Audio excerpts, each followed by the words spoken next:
Harper Audio presents Last Stand at Saber River by Elmore Leonard. Performed by Richard Poe.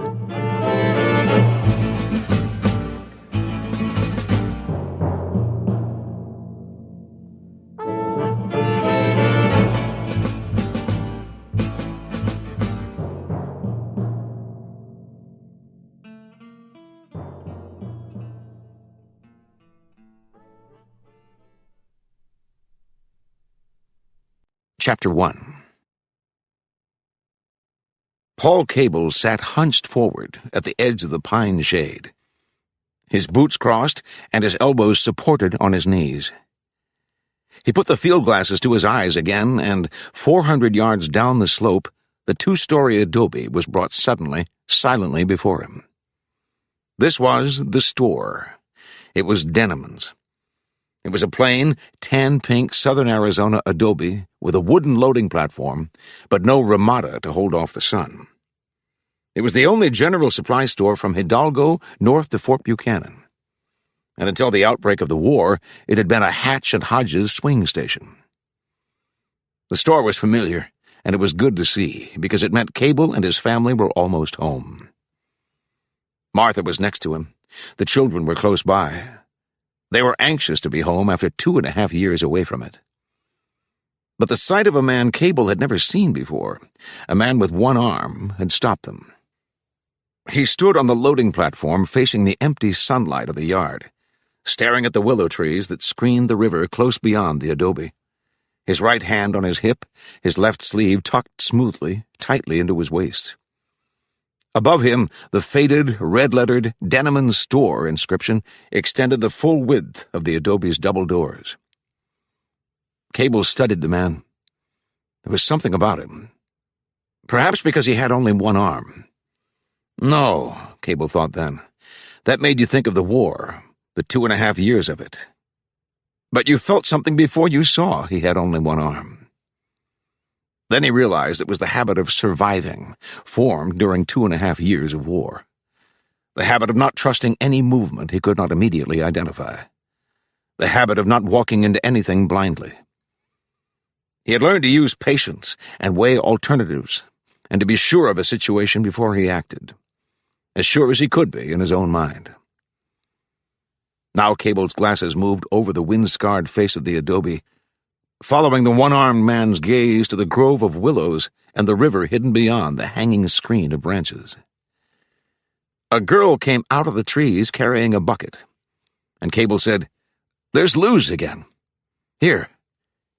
He handed the glasses to his wife, who was kneeling, sitting back on her legs, one hand raised to shield her eyes from the sun glare. Martha Cable raised the glasses. After a moment she said, "It's Luz Acaso. But still it doesn't seem like Luz." "All of a sudden she's a grown-up woman," Cable said. "She'd be 18 now." "No," Martha said. "It's something else. Her expression, the way she moves." Through the glasses, the girl crossed the yard leisurely. Her eyes were lowered and did not rise until she reached the platform and started up the steps. When she looked up, her face was solemn and warm brown in the sunlight. Martha remembered Luz's knowing eyes and her lips that were always softly parted, ready to smile or break into laughter. But now she wore an expression of weariness. Her eyes went to the man on the platform, then away from him quickly as he glanced at her, and she passed into the store. She's tired or ill, Martha thought. Or afraid. "She went inside?" Cable asked. The glasses lowered briefly and Martha nodded. "But he's still there. Cable, for some reason I think she's afraid of him." "Maybe." He watched Martha concentrating on the man on the platform. "But why, if Denneman's there?" "If he's there," Martha said. "Where else would he be?" "I was going to ask the same question."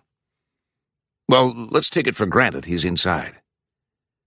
"And Manuel?" She was referring to Luz's brother. "Manuel could be anywhere." Martha was still watching the man on the platform, studying him so that an impression of him would be left in her mind. He was a tall man, heavy-boned, somewhat thin, with dark hair and mustache. He was perhaps in his late 30s. His left arm was off between the shoulder and the elbow. "I suppose he was in the war," Martha said. "Probably." Cable nodded thoughtfully. "But which side?" "That's something," Cable said to himself. "You don't trust him. Any man seen from a distance you dislike and distrust. It's good to be careful. But you could be carrying it too far." Briefly, he thought of John Denneman, the man who had given him his start 10 years before and talked him into settling in the Saber River Valley. It'd be good to see John again. And it would be good to see Luz, to talk to her and Manuel. His good friend, Manuel. Luz and Manuel's father had worked for Denneman until a sudden illness took his life. After that, John raised both of them as if they were his own children. "Now he's going inside," Martha said. Cable waited. After a moment he turned, pushing himself up, and saw his daughter standing only a few feet away. Claire was 6, their oldest child. A quiet little girl with her mother's dark hair and eyes, and showing signs of developing her mother's clean-lined, easily remembered features. Resembling her mother just as the boys favored their father. She stood uncertainly, with her hands clutched to her chest. "Sister, you round up the boys." "Are we going now?" "In a minute." He watched her run back into the trees, and in a moment he heard a boy's shrill voice. That would be Davis, 5 years old. Sandy, not yet 4, would be close behind his brother, following every move Davis made. Almost every move. Cable brought his sorrel gelding out of the trees and stepped into the saddle. "He'll come out again when he hears me," Cable said. "But wait till you see us talking before you come down, all right?" Martha nodded. She smiled faintly, saying, "He'll probably turn out to be an old friend of John Denneman's." "Probably."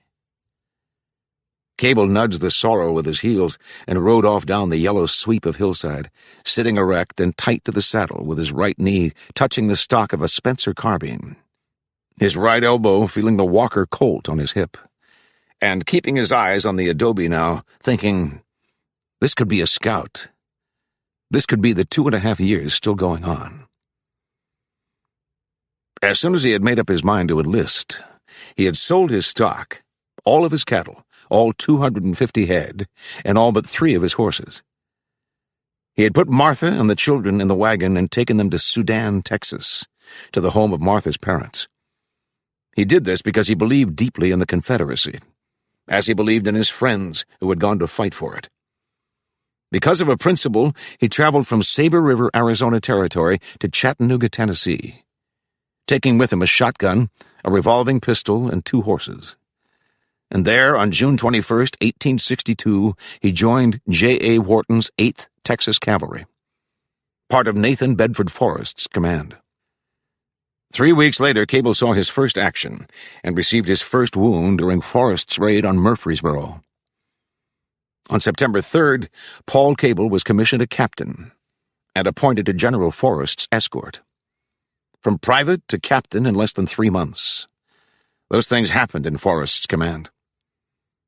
Wounded twice again after Murfreesboro, the third and final time on November 28, 1864, at a place called Huey's Mills, shot from his saddle as they crossed the Duck River to push Wilson's Union cavalry back to Franklin, Tennessee.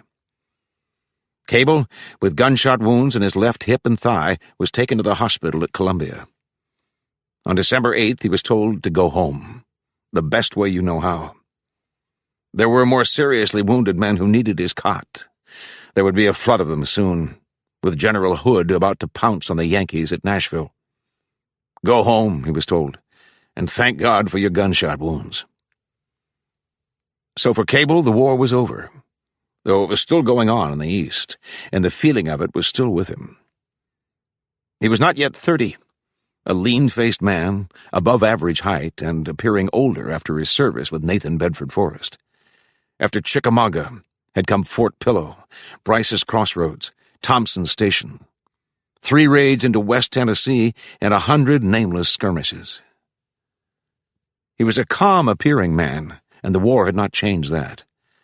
A clear-thinking kind of man, who had taught himself to read and write, taught himself the basic rules, and his wife had helped him from there. Martha Sanford Cable was 27 now, a West Texas girl, though convent-educated in New Orleans. 7 years before, she had left Sudan to come to the Saber River as Paul Cable's wife, to help him build a home and provide him with a family. Now they were returning to the home they had built with the family they had begun.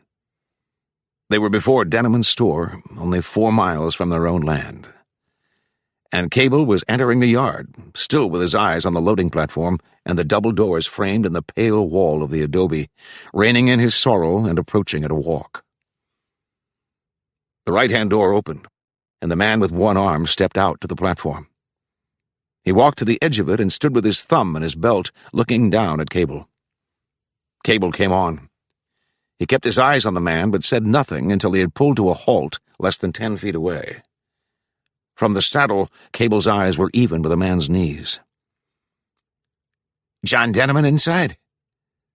The man's expression did not change.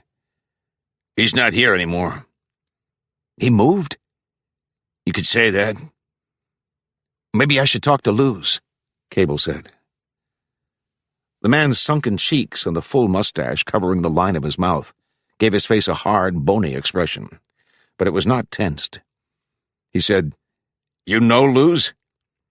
"Since she was 8 years old," Cable answered. "Since the day I first set foot in this valley." "Well, now." The hint of a smile altered the man's gaunt expression. "You wouldn't be Cable, would you?" Cable nodded. "Home from the wars." The man still seemed to be smiling. "Luz has mentioned you and your family. Her brother, too. He tells how you and him fought off Apaches when they raided your stock." Cable nodded. "Where's Manuel now?"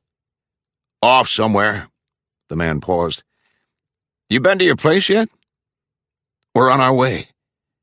"You've got a surprise coming." Cable watched him, showing little curiosity. "What does that mean?" "You'll find out." "I think you're changing the subject," Cable said mildly. "I asked you what happened to John Denneman." For a moment the man said nothing. He turned then and called through the open door. "Luz, come out here." Cable watched him. He saw the man's heavy-boned face turn to look down at him again, and almost immediately the Mexican girl appeared in the doorway. Cable's hand went to the curled brim of his hat.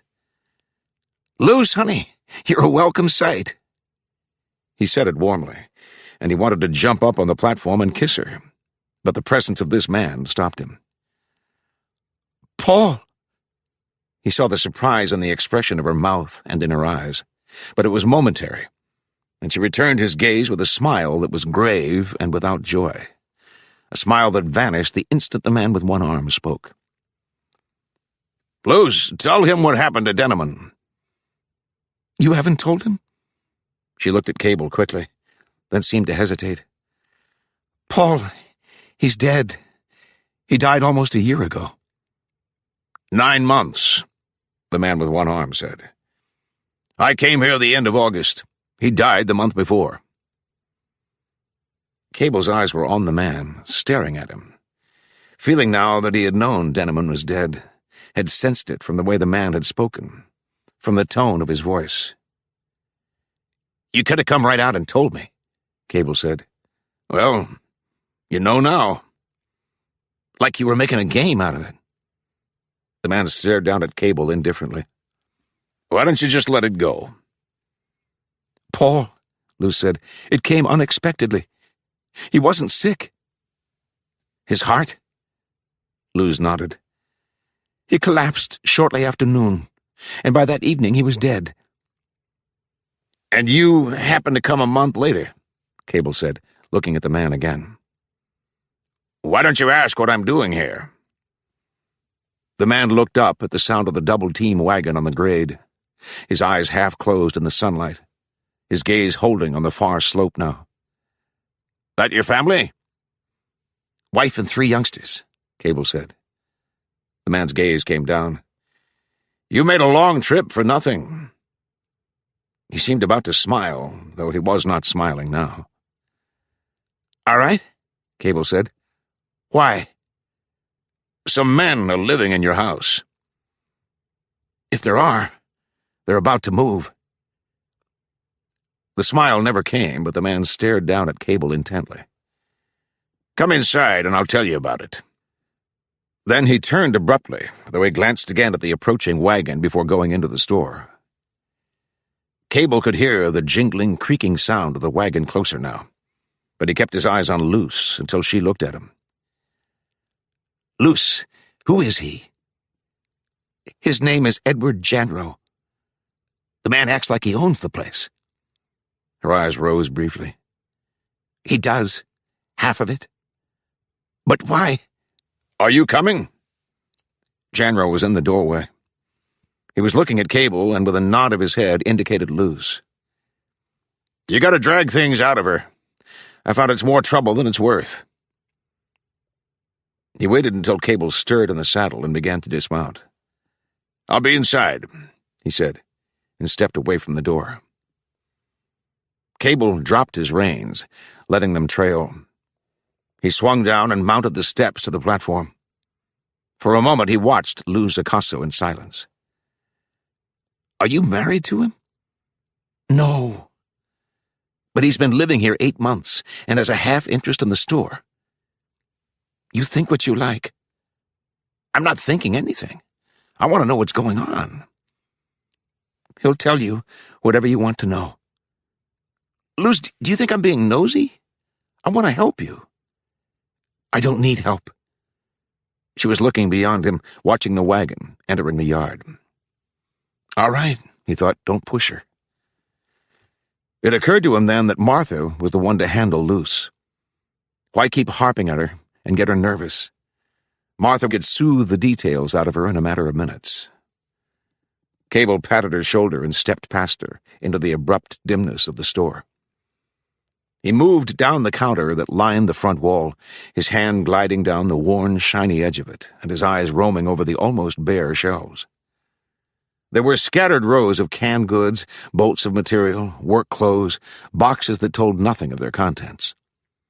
Above, Rochester lamps hanging from a wooden beam, buckets and bridles and coils of rope. Most of the goods on the shelves had the appearance of age, as if they had been here a long time. Cable's eyes lowered, and he almost stopped, unexpectedly seeing Janro beyond the end of the counter in the doorway to the next room. Janro was watching him closely. "You walk all right," Janro said mildly. "Not a mark on you that shows. But they wouldn't let you go without a wound." "It shows if I walk far enough," Cable said, "or if I stay mounted too long." "That sounds like the kind of wound to have. Where'd you get it?" "On the way to Nashville." "With Hood?" "In front of him, with Forrest." "You're a lucky man. I mean, to be in one piece." "I suppose." "Take another case. I was with Kirby Smith from the summer of '61 to a year later, when we marched up to Kentucky River toward Lexington. Near Richmond, we met a Yankee general named Bull Nelson." Janro's eyes narrowed, and he grinned faintly, remembering the time. "He just had recruits, a pickup army, and I'll tell you, we met them good. Cut clean the hell through them, and the ones we didn't kill ran like you never saw men run in your life. The cavalry mopped up after that, and we took over 4,000 prisoners that one afternoon." Janro paused, and the tone of his voice dropped. "But there was one battery of theirs on a ridge behind a stone fence. I was taking some men up there to get them, and the next day I woke up in a Richmond field hospital without an arm." He was watching Cable closely. "You see what I mean? We'd licked them. The fight was over and put away. But because of this one battery not knowing enough to give up, or too scared to, I lost a good arm." "But you got one left, and you're out of the war. So why don't you forget about it?" Cable thought, and almost said it. But instead he nodded, looking at the shelves. "Maybe Luz told you I was in the army," Janro said.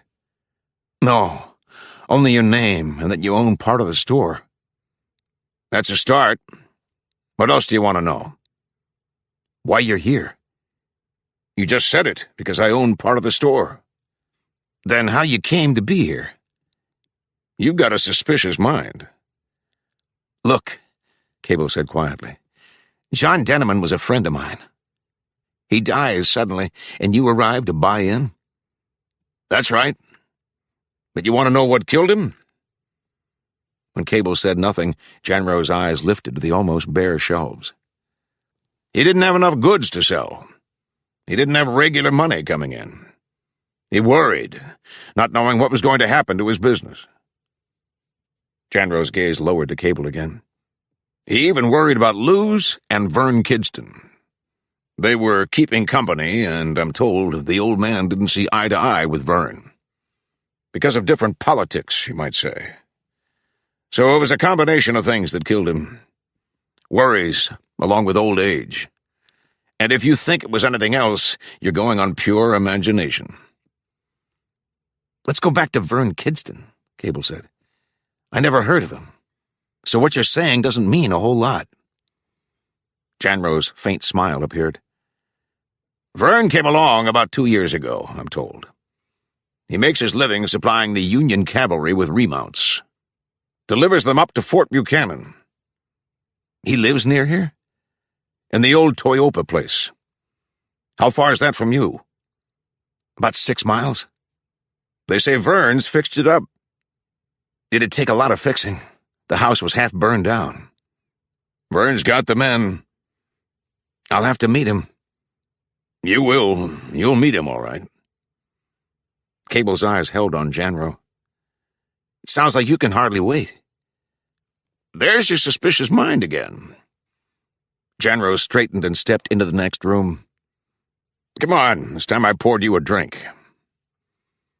Cable followed, his gaze going from left to right around the well-remembered room, from the door that led to the kitchen, to the roll-top desk, to the Hatch and Hodges calendar, to the corner fireplace, and the leather-bottomed chairs, to the pictures of the Holy Family and the Sierra Madre landscapes on the wall, to the stairway leading to the second floor, 4 rooms up, Cable remembered, and finally to the round dining table between the front windows. He watched Janro go into the kitchen and come out with a bottle of mezcal and 2 glasses, holding the glasses in his fingers and the bottle pressed between his arm and his body. Janro nodded to the table. Sit down. You're going to need this. Cable pulled out a chair and stepped over it. He watched Janro sit down and pour the clear, colorless liquor. Does my needing this have to do with Vern Kidston? Janro sipped his mezcal and put his glass down gently. Vern's the one living in your house. Not Vern himself, some of his men. Janro leaned closer, as if to absorb a reaction from Cable. They're living in your house with part of Vern's horse herd, grazing in your meadow. Well, Cable raised the glass of mezcal, studying it in the light of the window behind Janro. I don't blame him. It's good graze. He drank off some of the sweet-tasting liquor. But now he'll move his men out. That's all. You think so? If he doesn't vacate, I'll get the law. What law? Fort Buchanan. That's closest. And who do you think the Yankees would side with? Janro asked. The ex-rebel, or the mustanger supplying them with remounts? Janro looked up and Cable turned in his chair as Luce entered from the store. Behind her came Martha, holding Sandy's hand and moving Claire and Davis along in front of her. We'll see what happens, Cable said. He rose, holding out his hand as Davis ran to him and stood close against his leg. Mr. Janro, this is my wife, Martha. He glanced at Janro, who had made no move to rise. This boy here is Davis. The little one's Sanford, and our big girl there is Claire, almost 7 years old already. Cable winked at his daughter, but she was staring with open curiosity at Janro's empty sleeve. Martha's hand went to the little girl's shoulder, and she smiled pleasantly at the man still hunched over the table. Mr. Janro, Martha spoke calmly. "You don't know how good it is to be back here again." She was worried one of the children might ask about Jenro's missing arm. Cable knew this. He could sense it watching her, though outwardly Martha was at ease. Luz said, "I invited them for dinner." Jenro was staring at Claire. She looked away, and his eyes went to Davis, holding him, as if defying him to speak. Then slowly he sat back and looked up at Luz. "Take the kids with you. They'll eat in the kitchen." Luz hesitated, then nodded quickly and held out her hand to Sandy. The boy looked up at her and pressed closer into his mother's skirts. "They're used to being with me," Martha said pleasantly. Gently she urged Claire forward, smiling at Luz now, though the Mexican woman did not return her smile. While Paul was away, the children didn't have the opportunity to meet many new people. I'm afraid they're just a little bit strange now." "If they eat," Jenro said, "they still eat in the kitchen." Martha's face colored. "Mr. Jenro, I was merely explaining—" "The point is, Mrs. Cable, there's nothing to explain. In this house, kids don't sit at the table with grown-ups."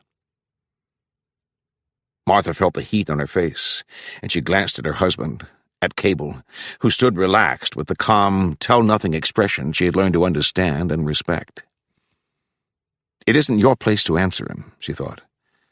But now the impulse was too strong, and she could no longer hold back her words, though when she spoke her voice was calm and controlled. "Now that you've said it 3 times, Mr. Jenro, we will always remember that in this house, children do not eat with grown-ups." "Mrs. Cable," Jenro spoke quietly, sitting straight up and with his hand flat and unmoving on the table. "If your husband has one friend around here, it's going to be me. Not because I'm pro-South or anti-Union. Not because I favor the man who's at a disadvantage. But because I don't have a reason not to befriend your husband. Now that's a pretty flimsy basis for a friendship." "If you think I was rude," Martha said patiently, "I apologize. Perhaps I did—" "Just wait a minute." Jenro brought up his hand to stop her. "I want you to realize something. I want you to understand that I don't have to smile at your husband for his business. If you don't trade with me, you go to Fort Buchanan, and that's a 2-day trip. Add to that, I do business with the Kidstons. They buy most of the goods as fast as I receive them. And I'll tell you right now, once they learn I'm dealing with your husband, they're going to come in here and yell for me to stop." "Mr. Jenro." "But you know what I'll answer them? I'll tell them to go to Buchanan or hell with their business, either one. Because no man on earth comes into my house and tells me what I can do or what I can't do. Not Vern Kidston or his brother, not you or your husband here." Jenro relaxed against the back of his chair. "That's how it is, Mrs. Cable. I'd suggest you think about it before you speak out the first thing that comes to your mind." Again there was silence. Cable saw his wife tense, controlling herself with a fixed tightness around her nose and mouth. She stared at Jenro. "Martha," Cable said mildly, "why don't you take the children to the kitchen? Maybe you could help Luz dish up." Martha looked at him, but said nothing. She held out her hand to Davis, gathered her children about her, and followed the girl to the kitchen. "Your wife looks like a woman of strong character," Jenro said as Cable sat down again. "She sticks up for what she believes." "Yes," Jenro said, "a strong-minded woman. I noticed you asked her when you told her to go to the kitchen. You said, 'Why don't you take the children?'" Cable stared at him. "I think I said that." "I've found," Jenro said, "it works a sight better to tell women what to do. Never ask them, especially a wife. You were away for a while, and your wife took on some independence. Well, now you're back. I'd suggest you assume your place as head of the family." Cable leaned forward, resting his arms on the edge of the table. "Mr. Jenro, I'd suggest you mind your own business." "I'm giving you good advice, whether you know it or not." "All I know about you so far," Cable said quietly, is that you like to talk. I've got no reason to respect your advice. I've got no reason to respect you or anything about you. He saw Janro about to speak. Now wait a minute. You gave my wife a lecture on what she was supposed to understand. I stood by and watched you insult her.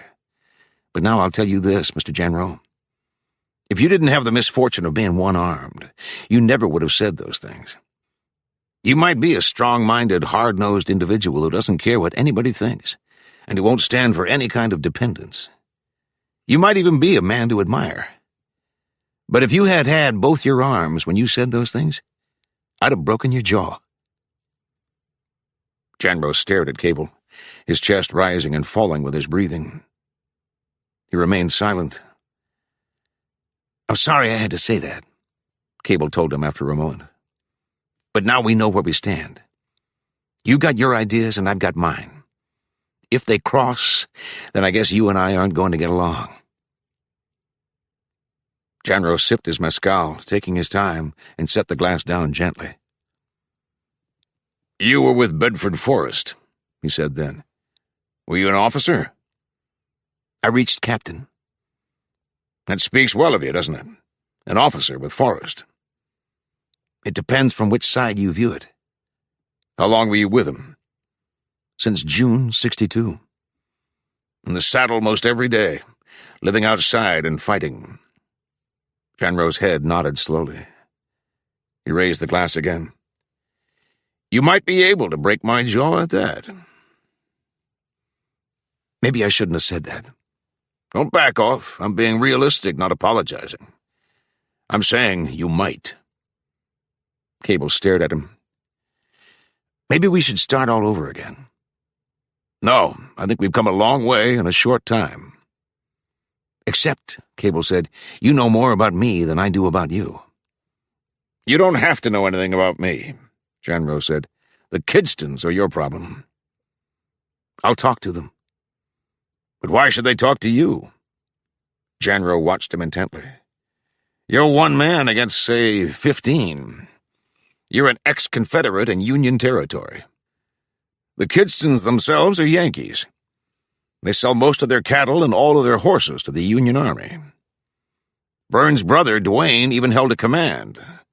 But now he's back, and he's brought the war with him. Has everybody calling him the Major, and he orders Verne's riders about like they were his personal cavalry. Janro shook his head. They don't have to listen to you.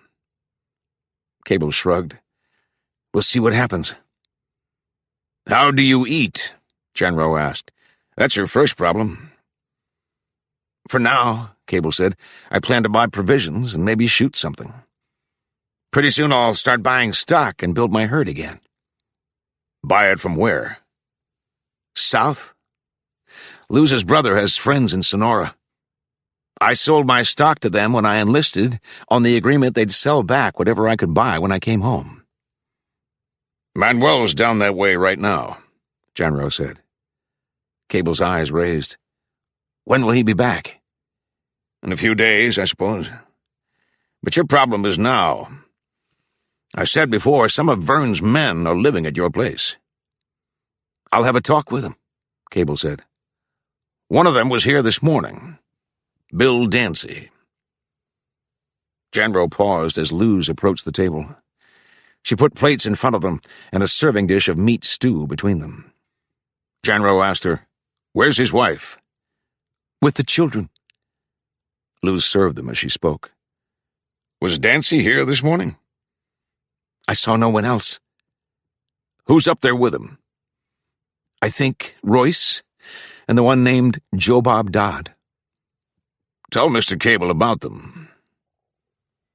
Luz looked off, as if picturing them, before her eyes lowered to Cable. Bill Dancy is head. He is a large man and wears a beard and is perhaps 10 years older than the others.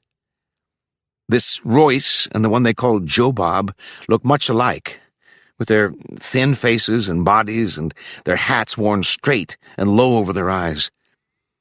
They stand with their hands on their hips in a lazy fashion and say things to each other and laugh, though not genuinely. I think they're Texans." "They are," Genro said. "I'm not sure about Dancy. But it said this Joe Bob and Royce, along with Joe Bob's two older brothers, that's Austin and Wynn, deserted from Sherrod Hunter's Texas Brigade when he came through here, and Dwayne Kidston hired them. They say if Dwayne knew they'd been rebel soldiers, he'd have a fit." Genro paused. "Royce and Joe Bob are the ones at your place. Austin and Wynn are probably at the main house." Cable said, "You're telling me not to go home?" "I'm telling you how it is. You do what you want." "We'll leave as soon as we load up." From the platform, Genro watched the wagon with Cable's sorrel trailing move off toward the willows. He watched intently, his right hand on the stump of his arm and massaging it gently, telling himself not to become excited or hasty or jump to conclusions.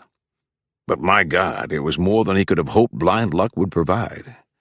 An ex-rebel suddenly showing up here, coming home to find the Kidstons on his land. He's your weapon, Genro thought. Now it was right in front of him after months of waiting and watching and wondering how he could make it happen and never be suspected. If necessary, he would even apologize to Martha for what he'd said. It had come out too quickly, that was all. He would smooth it over if he had to, because Cable's presence could be far more important than where kids ate, or if they ate at all, for that matter. He would have to watch himself and not let his mind clutch at petty things just to be tearing something apart. But think it out carefully, he thought, now that there could be a way. Don't stumble. He's right here waiting, but you have to use him properly. Cable, Genro could feel the certainty of it inside of him, was going to help him kill Vern and Dwayne Kidston. And then, thinking of Cable's wife, he decided that before it was all over, Cable would be as dead as the two men he would help kill.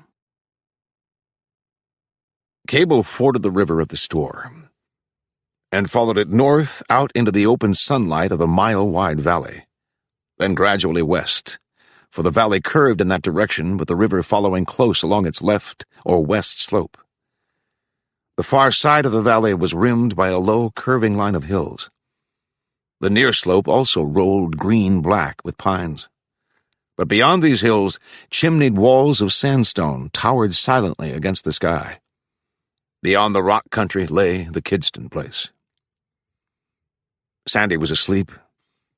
Davis and Claire sat on the end gate, Davis holding the reins of the sorrel. And Martha sat with Cable, listening in silence as he told her everything Genro had said about the Kidstons. When he had finished, Martha said, "What if they won't leave, Cabe? The ones in our house?" "Let's wait and see." "I mean, with the children to think of." "The children and a lot of things," Cable said. They talked about Luz then. Even in the kitchen, Martha said Luz had acted strangely, tense, and almost reluctant to talk even about everyday things. She did tell that the store had been left to them, to Manuel and herself, in John Denneman's will. And they would stay here. The grave of their mother in a Sonora village was the only tie they had with their birthplace. The store had been their home for a dozen years. Luz had been only 6, Manuel 12, when their father came here to work for John Denneman. The next year their father died of a sickness, and John Denneman had cared for them from that day on. But she related little more about Edward Genro than what she had told Cable. The man's name, the fact that he owned a half-interest in the store, and had been here 8 or 9 months. But if business was so poor, Cable asked, why would Genro want to buy into the store? "Because of Luz?" Martha offered. "Perhaps. Luz was a good-looking girl. Genro could easily be attracted to her." But Martha was sure that Luz still liked Vern Kidston. Luz mentioned that she used to see Vern frequently, but that was before Genro came. Something else to wonder about, though Genro himself was the big question. "What do you think of him?" Cable asked. "All I'm sure of is that he has a low opinion of women," Martha said mildly, "judging from the lecture he gave me." "He won't do that again," Cable said. "I talked to him." Martha smiled. She moved closer to her husband and put her arm through his. They rode in silence until they saw, through the willow and aspen along the river, horses grazing farther up the meadow. Martha handed her husband the field glasses and took the reins. "About 30. Just mares and foals," Cable said after a moment. "And a man with them." Martha kept the team moving. They were close to the base of the slope, with the dark well of pines above them and the river close on their right. Their house was perhaps a quarter of a mile ahead, no more than that, set back 100 feet from the river. But it was still out of sight, hidden by the pine stands that straggled down from the slope. Through the glasses, Cable saw the rider come out of the trees on this side of the river. He noticed that the man was bearded, and remembered Lou Zacasso's description of the one named Bill Dancy. Older by 10 years than the other two, the one in charge. "He must have seen us," Cable said. "He just crossed over." "Waiting for us?" asked Martha. "No, going for the house." He handed the glasses to Martha, feeling the children close behind him now.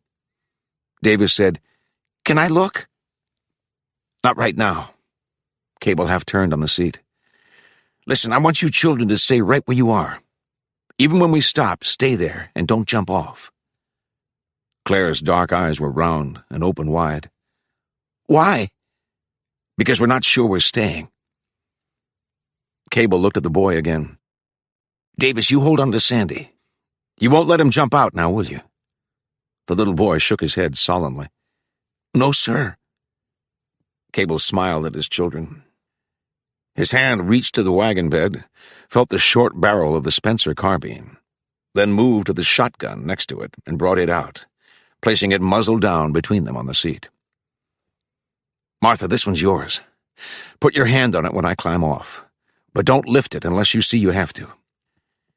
He drew the Walker Colt from its holster, eased back the hammer, turned the cylinder carefully, feeling the oil smoothness of the action, and lowered the hammer again on the empty chamber. "There's the house," Martha said anxiously. "Part of it." She could see an adobe-colored shape through the pines close in front of them. Then, coming out of the trees, the house was in full view. A one-story adobe with an addition made of pine logs, a shingled roof and a ramada that ran the length of the adobe section. Beyond, part of the barn could be seen. Cable's eyes were on the bearded rider. He was near the house, still mounted, but facing them now, watching them approach. A second man had come out of the house and stood near the mounted man. "This is far enough," Cable said. They were less than 50 feet from the men now. As the wagon stopped, a third man, thumbing a suspender strap up over his bare chest, appeared in the doorway of the adobe. All three men were armed. Even the one in the doorway, though half-dressed, wore crossed belts holding 2 holstered revolvers. "The one on the door," Cable said. "Keep a close eye on him." Martha made no answer, but he didn't look at her now.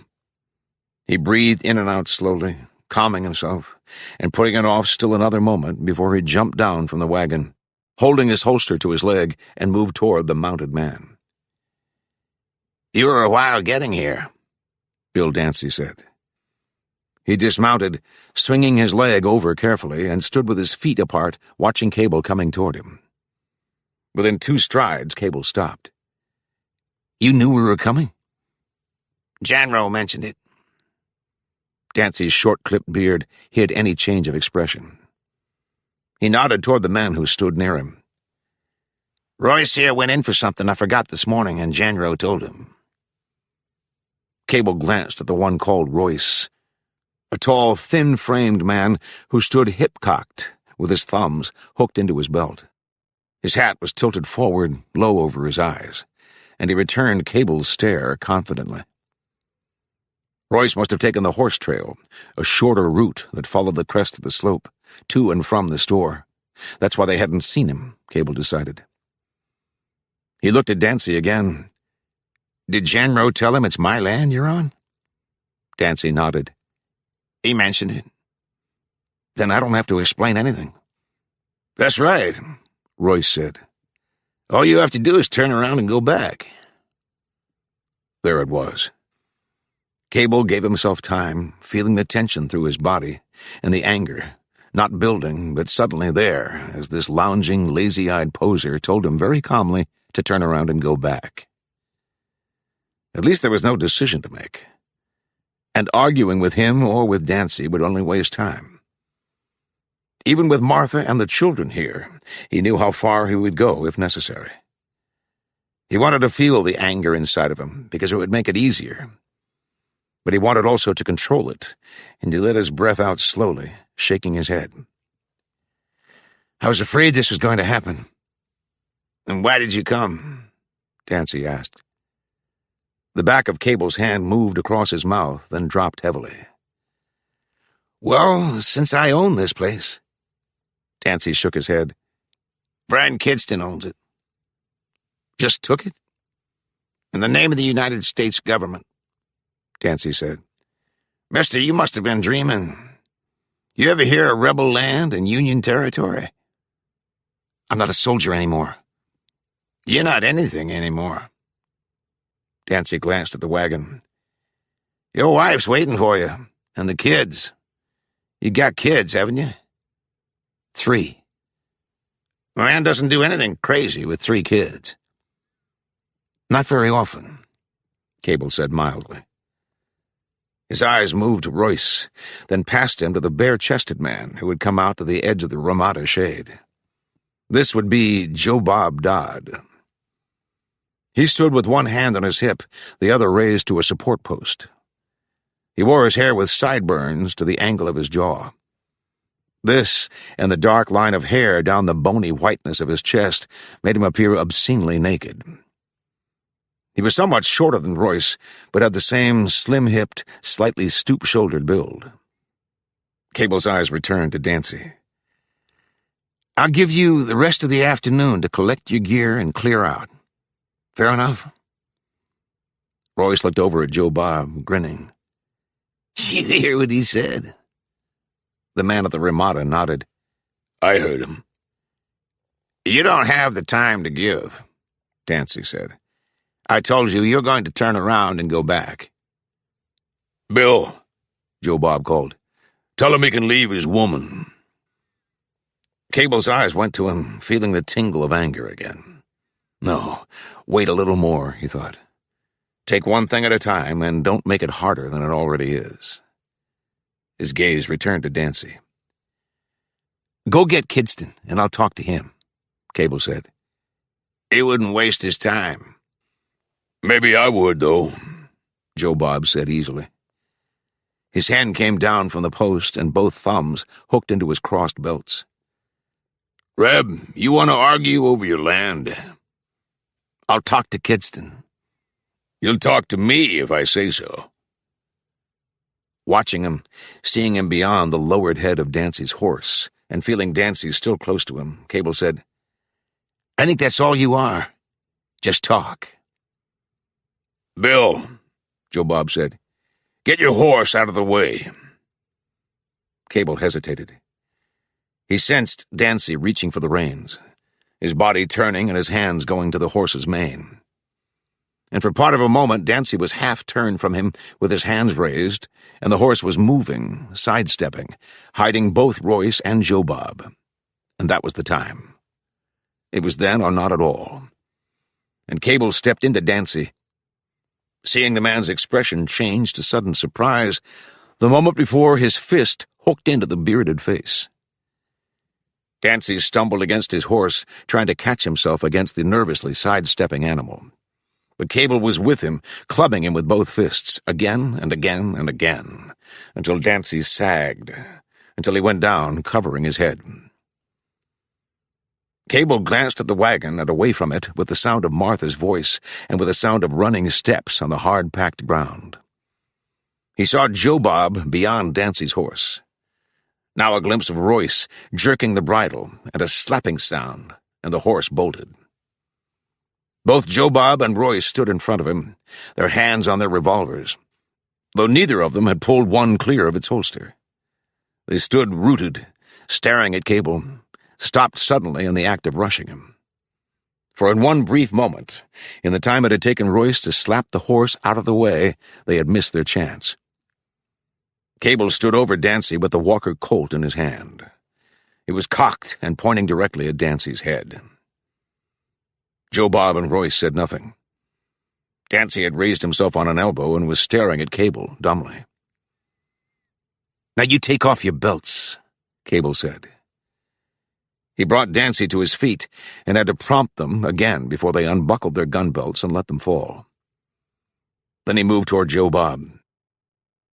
"You said something about my wife." Me? "About leaving her here." Joe Bob shrugged. That wasn't anything, just something I felt like saying. Abruptly, Cable stepped into Joe Bob, hitting him in the face before he could bring up his hands. Joe Bob went down, rolling to his side, and when he looked up at Cable, his eyes showed stunned surprise. "You won't say anything like that again," Cable said. Dancy had not taken his eyes off Cable. You didn't give him a chance, hitting him with a gun in your hand. Cable glanced at him. "You're in a poor position to argue it." In fact, Dancy said, you didn't give me much of a chance either. Now, if you want to put that gun away and go about it fair... That would be something, wouldn't it? Dancy said, you're not proving anything with that gun in your hand. I don't have anything to prove. All right. Then we leave for a while. Dancy looked over at Royce. Get the stuff out of the house. Not now. Cable's voice stopped Royce. You had a chance. You didn't take it. Now you leave without anything, Cable said. Don't come back for it either. What doesn't burn goes in the river. Royce said, You think we won't be back? Cable's gaze shifted. You'll ride into a double load of buckshot if you do. You can tell Kidston the same. Royce seemed to grin. Man, you're made to order. Dwayne's gonna have some fun with you. Dancy's eyes held on Cable. So one man's going to stand us off. That's all it's taken so far. You think Vern's going to put up with you? I don't see he has a choice, Cable answered. Then you don't know him, Dancy said flatly. Chapter 2. With daylight, a wind came out of the valley, and he could hear it in the pines above the house. Cable lay on his back listening, staring at the ceiling rafters. There was no sound in the room. Next to him, Martha was asleep. In the crib, beyond Martha's side of the bed, Sandy slept with his thumb and the corner of the blanket in his mouth. Claire and Davis were in the next room, in the log section of the house, and it was still too early even for them. Later they would follow him around, offering to help. He would be patient and let them think they were helping and answer all of their questions. He would think about the 2.5 years away from them, and he would kiss them frequently and study them, holding their small faces gently in his hands. The wind rose, and with it came the distant, dry creaking sound of the barn door. Later on, he would see about the barn, perhaps in the afternoon, if they had not come by then. This morning he would run Kidston's horses out of the meadow. Then perhaps Martha would have something for him to do. They had worked until long after dark, sweeping, scrubbing, moving in their belongings. There would always be something more to be done, but that was all right because it was their home, something they had built themselves. Just make sure everything that belonged to Royce and Joe Bob and Bill Dancy was out of here. Make double sure of that. Then wait. No matter what he did, he would be waiting and listening for the sound of horses. But there was nothing he could do about that. Don't worry about anything you can't do something about. When it's like that, it just happens. It's like an act of God. Though don't blame God for sending Vern Kidston. Blame Vern himself for coming. If you can hate him, it will be easier to fight him. And there's always someone to fight, isn't there? 10 years ago, he had come here from Sudan, Texas, a 19-year-old boy seeking his future, working at the time for a freight company, the that hauled between Hidalgo and Tucson. And one night when they stopped at Denneman's store, he talked to John Denneman. They sat on the loading platform with their legs hanging over the side, drinking coffee and now and then whiskey, drinking both from the same cups, looking north into the vast darkness of the valley. John Denneman told him about the river and the good meadowland and the timber, ponderosa pine and aspen and willows, working timber and pretty-to-look-at timber. A man starting here young and working hard would have himself something in no time at all, Denneman had said. But a man had to have money to buy stock with, Cable said, something to build with. No, Denneman said, not necessarily. He told about his man, Acaso, who died the winter before, leaving his 2 kids, Manuel and Luz, here, and leaving the few cattle Denneman owned scattered through the hills. You're welcome to gather and work the cattle, Denneman said. Not more than 100 head, but something to build on. And you won't have to put up money until you market them and take your share. That was something to think about. And all the way to Tucson, Cable had pictured himself a rancher, a man with his own land, with his own stock. He thought, too, about a girl who lived in Sudan, Texas. The first thing he did in Tucson was quit his job. The same day, he bought 20 head of yearling stock, spending every last dollar he had, and drove his cattle the 120 miles back to the Saber River. In the summer of his second year, he built his own adobe, with the help of Manuel Acaso, 4 miles north of the store. He sold some of his full-grown beef to the Army at Fort Buchanan, and he continued to buy yearlings, buying them cheap from people around Tubac, who'd had enough of the Apache and were willing to make a small profit or none at all, just to get shed of their stock and get out of southern Arizona. The next year, he left Manuel Acaso with his herd and traveled back to Sudan. The girl, Martha Sanford, was waiting for him. They were married within the week, and he brought her home to the Saber without stopping for a honeymoon. Then he worked harder than he ever imagined a man could work, and he remembered thinking during those days, nothing can budge you from this place. You are taking all there is to take, and if you don't die, you will make a success of it. He was sure of it after living through the winter the Apaches came. They were Chiricahuas down out of the dragoons, and every few weeks they would raid his herd for meat. From November through April, Cable lost over 50 head of cattle. But he made the Chiricahuas pay. Lying prone high on the slope, with a Sharp's rifle in the cover of the trees, he knocked 2 of them from their horses as they cut into his herd. The others came for him, squirming unseen through the pines, and when they rushed him, he killed a 3rd one with his revolver before they ran. Another time that winter, a war party attacked the house of Juan Toyopa, Cable's nearest neighbor to the west, killing Juan and his family and burning the house. They reached Cable's place at dawn, coming suddenly, screaming out of the grayness and battering against the door. He stood waiting with a revolver in each hand. Martha stood behind him with a shotgun, and when the door gave way, he fired 6 rounds into them in half as many seconds. 2 of the Apaches fell, and Martha stepped over them to fire both shotgun loads at the Apaches running for the willows. One of them went down. Then Cable rode to Denneman's to get Manuel Acaso. They returned to the willows, found the sign of 6 Chiricahuas, and followed it all day, up into high desert country.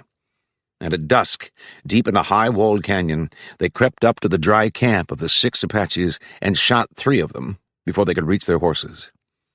The survivors fled, at least one of them wounded. Cable was sure of that, and they never bothered him again. Perhaps they believed his life was charmed, that he was beyond killing, and for that reason they stopped trying to take him or his cattle. And perhaps it was charmed, Cable had thought, or else his prayers were being answered. It was a good thing to believe. It made him feel stronger and made him work even harder. That was the time he first had the thought, nothing can budge you from this land. Nothing. The next year their first child was born, Claire, and Manuel Acaso helped him build the log addition to the house. He remembered planning it, lying here in this bed with Martha next to him, and Claire, a month-old baby, in the same crib Sandy was sleeping in now. Lying awake, staring at the ceiling, and thinking how he would build a barn, after they'd completed the log room. And now, thinking about that time and not thinking about the years in between, he felt comfortable and at peace. Until the murmur of Martha's voice close to him brought him fully awake. "They'll come today, won't they?" He turned to her. She was on her side, her eyes open and watching him. "I guess they will." "Is that what you were thinking about?" Cable smiled. "I was thinking about the barn." "You're not even worried, are you?" "It doesn't do any good to show it." "I thought you might be trying out your principle of not worrying about anything you can't do something about." "Well, I thought about it." Martha smiled. "Cabe, I love you." He rolled to his side, pulling her close to him, and kissed her, brushing her cheek and her mouth. His face remained close to hers. "We'll come out of this." "We have to," Martha whispered. When Cable left the house, the sun was barely above the line of trees at the river's edge. The willow branches moved in the breeze, swaying slowly against the pale morning sky. But soon Cable knew there would be sun glare and deep shadows, black against yellow. And the soft movement of the trees would be remembered from another time, with another feeling. With Davis and Claire, he brought the 4 team horses out of the barn and put them on a picket line to graze. It wouldn't help to get them mixed with Kidston's herd. He saddled the sorrel gelding, but let the reins hang free so it could also graze. The sorrel wouldn't wander. After that, he returned to the house. Martha came out of the log room with Sandy. "What did you forget?" "The Spencer," Cable said. He picked it up, then turned sharply, hearing Claire's voice. The little girl ran in from the yard. "Somebody's coming!" Cable stepped to the doorway. Behind him, Martha called, "Davis! Claire, where is he?" "He's all right." Cable lowered the Spencer, looking out past Davis, who was in the yard, watching the rider just emerging from the trees. "It's Janro." The first thing Cable noticed about Janro was that he wore 2 revolvers, one in a shoulder holster, the other on his hip, in addition to a shotgun in his saddle boot. Then, as Janro approached, he noticed the man's gaze. Taking it all in, Cable thought, seeing Janro's eyes moving from the saddled gelding to the gear, cooking utensils, clothing, curled-toed boots, bedding, and the 3 holstered revolvers on top that was in a pile over by the barn. Janro reined in, his gaze returning to the adobe. "Well, you ran them, didn't you?" His hand touched his hat brim, and he nodded to Martha, then fell away as Cable walked out to him. He made no move to dismount. "I don't think you expected to see us," Cable said. "I wasn't sure." "But you were curious." Janro's gaze went to the pile of gear. "You took their guns," he said thoughtfully. "I'd like to have seen that." His eyes returned to Cable. "Yes, I would have given something to see that. Was anybody hurt?" Cable shook his head. "No shooting?" "Not a shot." "What'll you do with their stuff?" "Leave it. They'll come back." "I think I'd burn it." "I thought about that," Cable said. "But I don't guess it's a way to make friends." "You don't owe them anything." "No, but I have to live with them." Janro glanced at the saddled horse. "You going somewhere?" "Out to the meadow." "I'll ride along," Janro said. They passed into the willows, jumping their horses down the 5-foot bank and crossed a sandy flat before entering the brown water of the river. At midstream, the water swirled chest-high on the horses, then receded gradually, until they again came up onto a stretch of sand before mounting the bank. "Now you're going to run his horses?" Janro asked. "I'll move them around the meadow," Cable said, "toward his land." "He'll move them right back." "We'll see." "You've got a fight on your hands. You know that, don't you?" They were moving out into the meadow toward Kidston's horse herd, walking their horses side by side. But now Cable reined to a halt. "Look, I haven't even met Vern or Dwayne Kidston. First I'll talk to them. Then we'll see what happens. Janro shook his head. They'll try to run you. If you don't budge, they'll shoot you out. Cable said, "Are you going back now?" Janro looked at him with surprise. I have time. And I've got work to do. Well, Janro said easily, I was going to try to talk you into going back to the store with me. I've got a proposition you ought to be interested in. Go ahead and make it. I got to show you something along with it, and that's at the store. Then it'll have to wait, Cable said. Well, Janro shrugged, it's up to you. I'll tell you this much, it would end your problem all at once. Cable watched him closely. What would I have to do? Kill Vern, Janro said mildly. Kill him and his brother. Cable had felt himself tensed, but now he relaxed. Just like that. You can do it. You proved that the way you handled those 3 yesterday. And why are you so anxious to see the Kidstons dead? I'm looking at it from your side. Like hell. All right, Janro paused. You were pretty close to John Denneman, weren't you? He gave me my start here. Did you know Denneman was running guns for the South? Cable was watching Janro closely. You're sure? He was just part of it, Janro continued. They're Enfield rifles, shipped into Mexico by the British.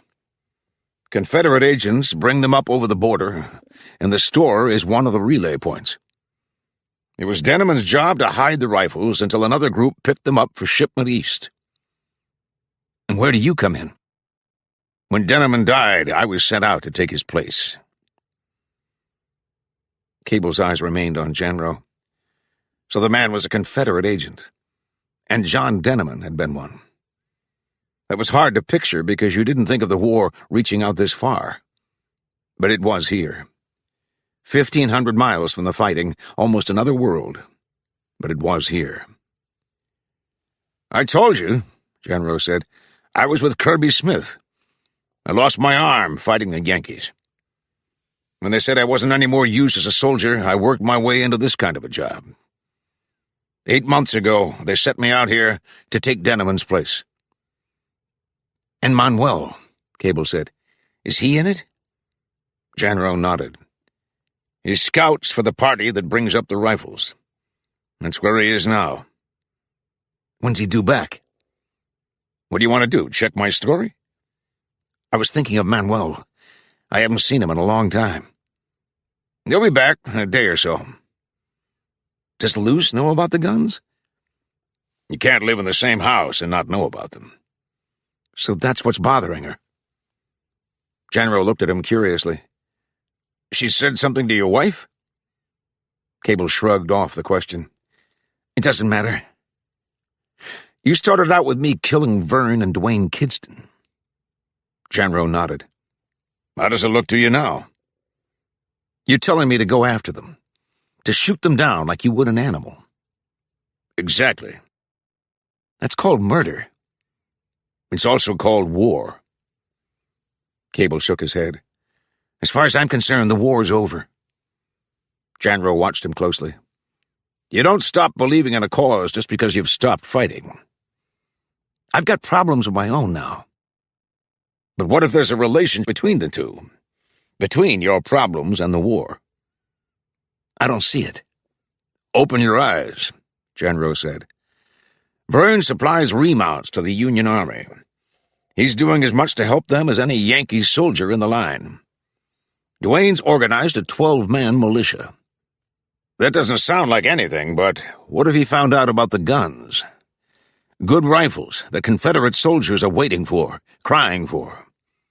But even without that danger, once you see Dwayne, you'll want to kill him. I'll testify before God to that. Janro leaned closer to Cable. This is what I'm getting at. Shooting those two would be like aiming your rifle at Yankee soldiers. The only difference is you know their names. Cable shook his head. I'm not a soldier anymore. That's the difference. You have to have a uniform on to kill? You know what I mean. I know exactly what you mean, Janro said. You need an excuse. You need something to block off your conscience while you're pulling the trigger. Something like a license, so killing them won't be called murder. Cable said nothing. He was listening but staring off at the horse herd now. Janro watched him. That's your problem. You want Vern and Dwayne off your land, but you don't have the license to hunt them. You don't have an excuse your conscience will accept. Janro paused. He waited until Cable's gaze returned, and he was looking directly into his eyes. I can give you that excuse, Mr. Cable.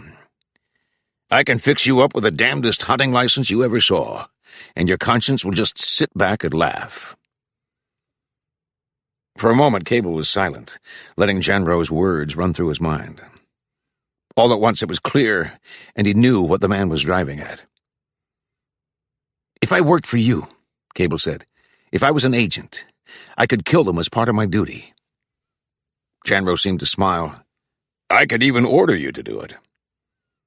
Why me? If it's so important to you, why haven't you tried?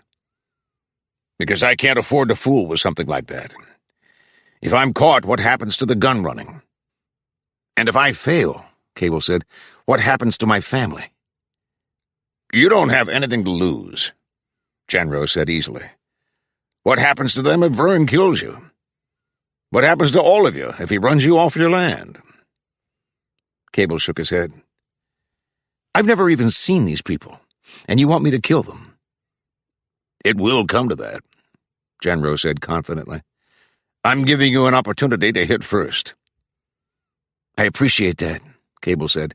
But from now on, how would you like to keep out of my business? You stop worrying about me, and I won't say anything about you. How will that be? He saw the relaxed confidence drain from Janro's face, leaving an expressionless mask and a tight line beneath his mustache. I think you're a fool, Janro said quietly. But you won't realize it yourself until it's too late. All right, Cable said. He spoke calmly, not raising his voice, but he was impatient now, anxious for Janro to leave. That's about all I got time for right now. You come out again sometime, how's that? If you're still around. Janro flicked his reins and moved off. Let him go, Cable thought, watching Janro taking his time, just beginning to canter. He's waiting for you to call him, but he'll have a long wait, because you can do without Mr. Janro. There was something about the man that was wrong. Cable could believe that Janro had been a soldier and was now a Confederate agent. But his wanting the Kidstons killed, as if he would enjoy seeing it happen, that was something else. There was a feeling he wanted to kill them just for the sake of killing them, not for the reasons he brought up at all. Maybe it would be best to keep out of Janro's way. There was enough to think about as it was. Cable swung the sorrel in a wide circle across the meadow, and came at the horse herd upwind, counting 36, all mares and foals. Seeing their heads rise as they heard him and caught his scent. And now they were moving, carefully at first, only to keep out of his way, then at a run as he spurred the sorrel toward them. Some tried to double back around him, but the sorrel answered his rein and swerved right and left to keep them bunched and moving.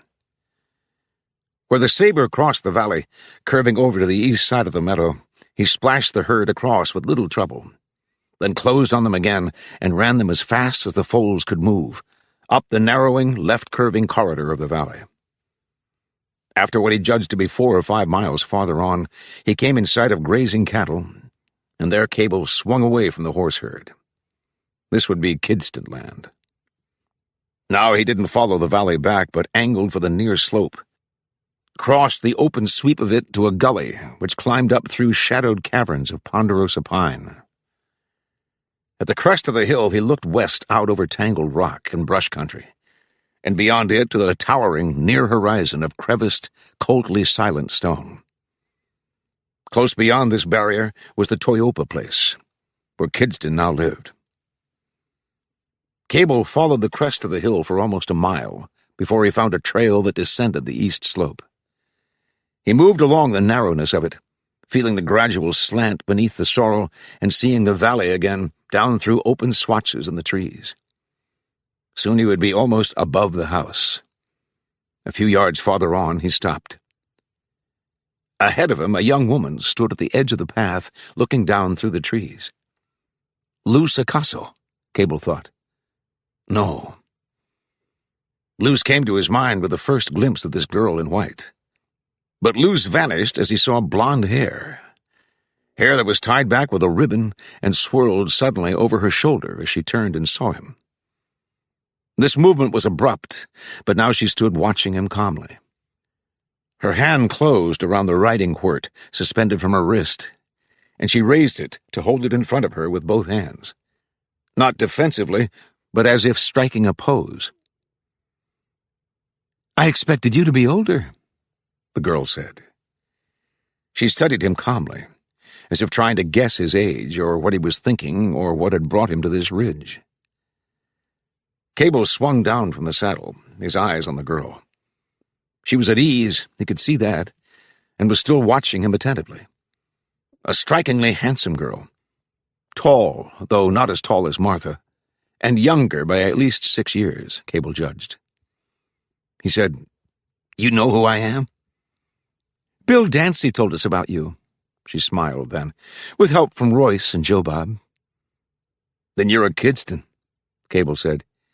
"You'll go far," the girl said easily. Cable frowned. "You're Vern's daughter?" "Dwayne's. I'm Lorraine, if that means anything to you." "I don't know why," Cable said, "but I didn't picture your dad married." Her eyebrows rose with sudden interest. "How did you picture him?" "I don't know.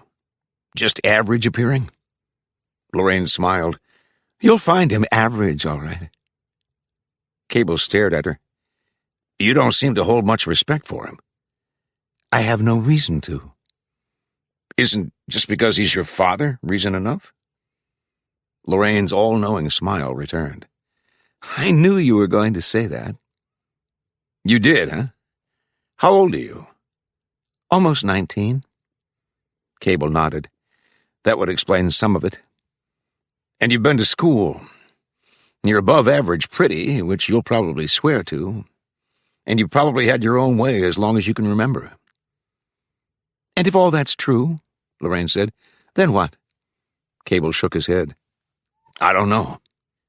"What point are you trying to make?" Cable smiled now. "You didn't react the way I thought you would." "At least you're honest about it," Lorraine said. "Most men would have tried to bluster their way out. Usually they say, well, with what passes for a wise chuckle, you'll see things differently when you're a bit older." Lorraine's eyebrows rose. "Unfortunately, there isn't the least shred of evidence that wisdom necessarily comes with age." "Uh-huh," Cable nodded. This girl could probably talk circles around him if he let her. But if she pulled that on Martha... Cable smiled. "Why don't you come down and meet my wife?" Lorraine hesitated. "I don't think I should put myself in the way." "You wouldn't be in Martha's way. She'd be glad of a chance to sit down and talk." "I wasn't referring to your wife. I meant my father. He's coming, you know." She saw Cable's expression change. "Didn't you think he would?"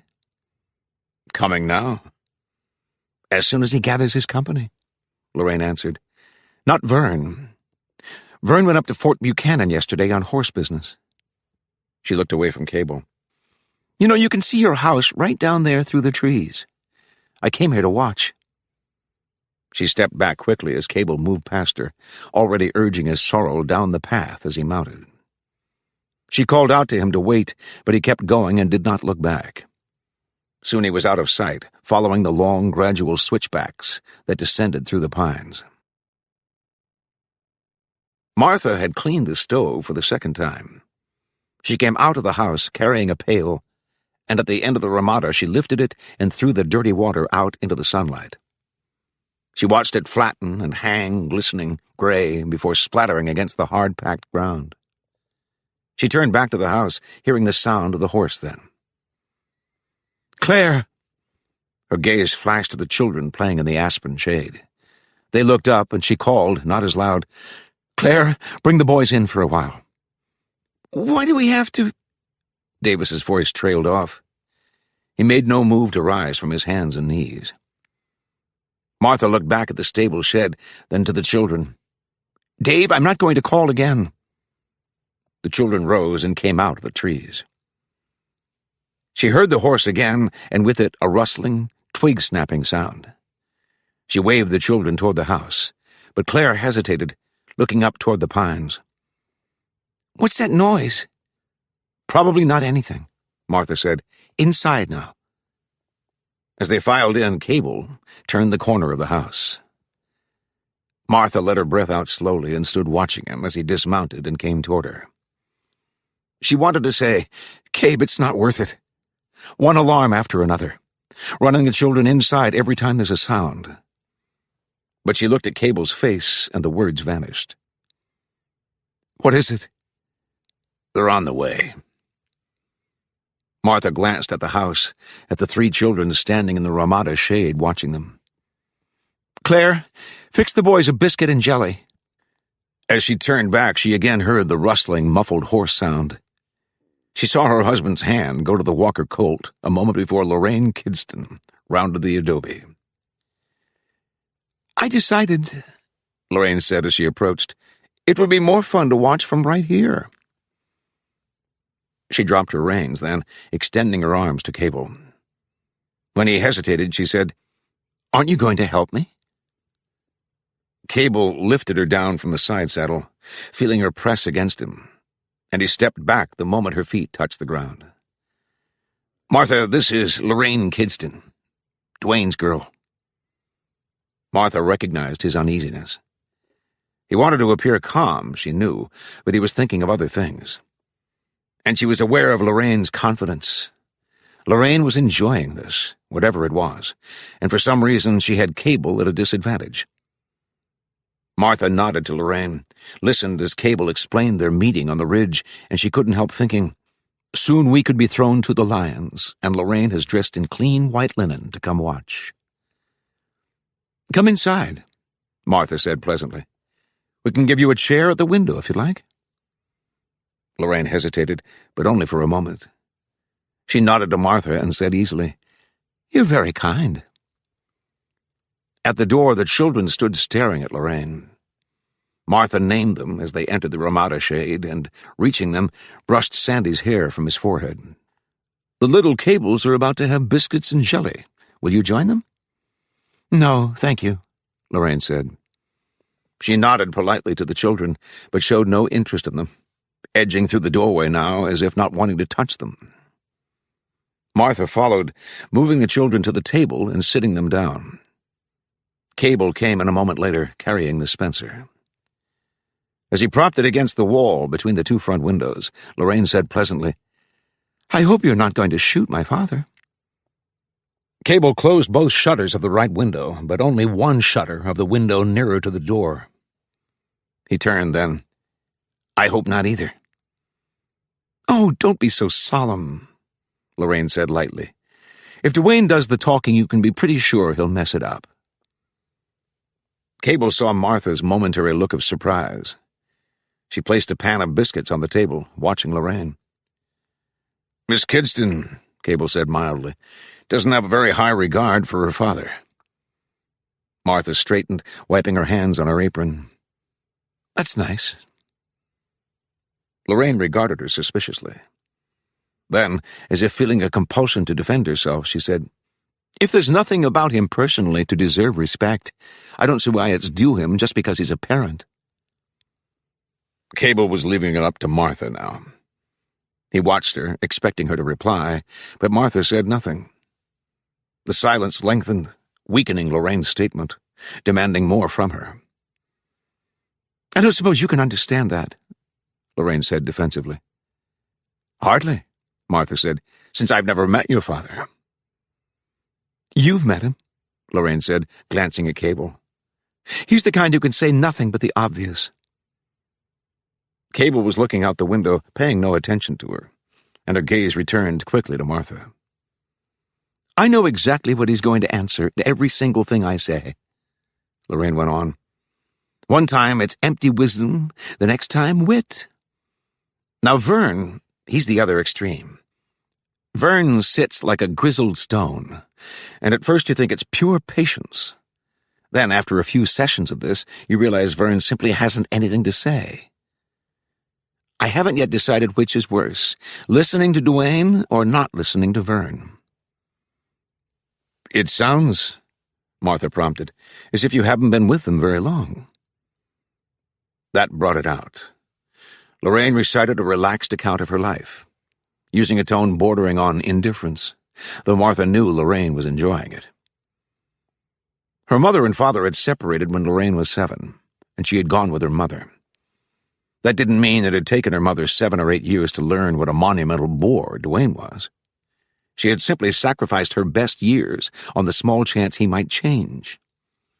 But finally, beyond the point of endurance, she left him. And left Gallipolis, too, because that Ohio town seemed so typical of Duane. Wonderful years followed, almost 10 of them. Then her mother died unexpectedly, and she was forced to go to her father, who was then in Washington, in the Army. That was 2 or 3 years ago, and she remained in Washington while Duane was off campaigning. Then he was relieved of his duty, though Duane claimed he resigned his active commission. And unfortunately, she agreed to come out here with him. Now, after over a year with Duane and Vern, Lorraine was convinced that neither had ever had an original thought in his life. Cable listened, his gaze going out across the yard and through the trees to the meadow beyond. You could believe only so much of that about Vern and Duane. Even if they were dull, boring old men to an 18-year-old girl, they could still run you, or burn your house down, or kill you, or whatever the hell else they wanted. So don't misjudge them, Cable thought. He heard Martha ask where they had lived, and Lorraine answered Boston, New York City, Philadelphia for one season. They had found it more fun to move about.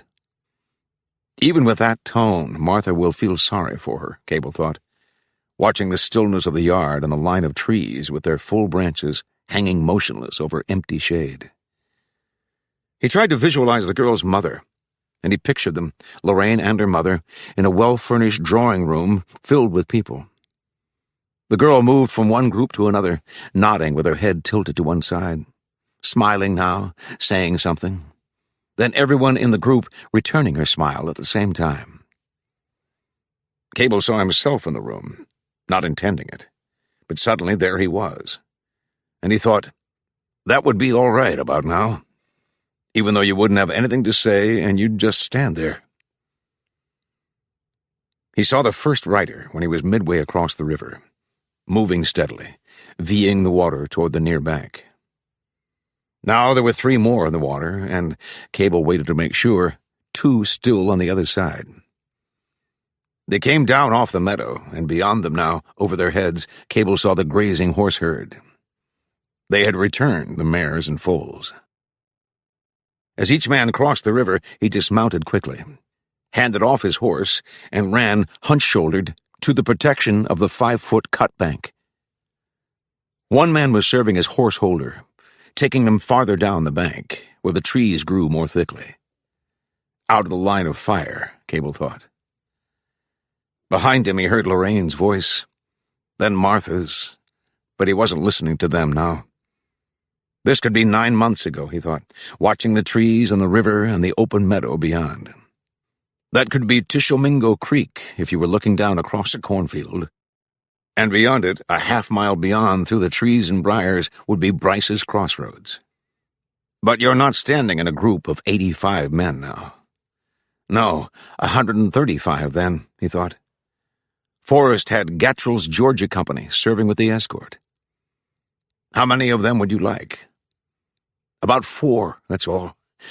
Shotguns and pistols, and the Kidstons wouldn't know what hit them. But now you're out foresting Forrest. He had 2-1 against him at Bryce's, and won. You got 6-1. He could just see their heads now, above the bank, spaced a few feet apart. He was still aware of Lorraine's voice, thinking now as he watched them, what are they waiting for? A rifle barrel rose above the bank, pointed almost straight up, went off with a whining report, and Lorraine stopped talking.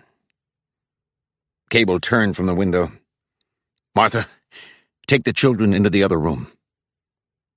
They watched him. The children, Martha, and Lorraine all watched him expectantly, but he turned back to the window. He heard Lorraine say, "He's going to die when he finds out I'm here." "He already knows," Cable said, not turning. "Your horse is outside." Her voice brightened. "That's right." She moved to Cable's side. "Now he won't know what to do." "He's doing something," Cable said. The rifle came up again, now with a white cloth tied to the end of the barrel, and began waving slowly back and forth. "Surrender," Lorraine said mockingly, "or Major Kidston will storm the readouts. This is too much." Cable asked, "Is that him?" Lorraine looked past his shoulder. 4 men had climbed the bank and now came out of the trees, one a few paces ahead. He motioned the others to stop, then came on until he'd reached the middle of the yard. This one, the one Cable asked about, wore a beard, a Kossuth army hat adorned with a yellow double-looped cord, and a brass eagle that pinned the right side of the brim to the crown. He wore cavalry boots and a flap-top holster on his left side, butt to the front and unfastened.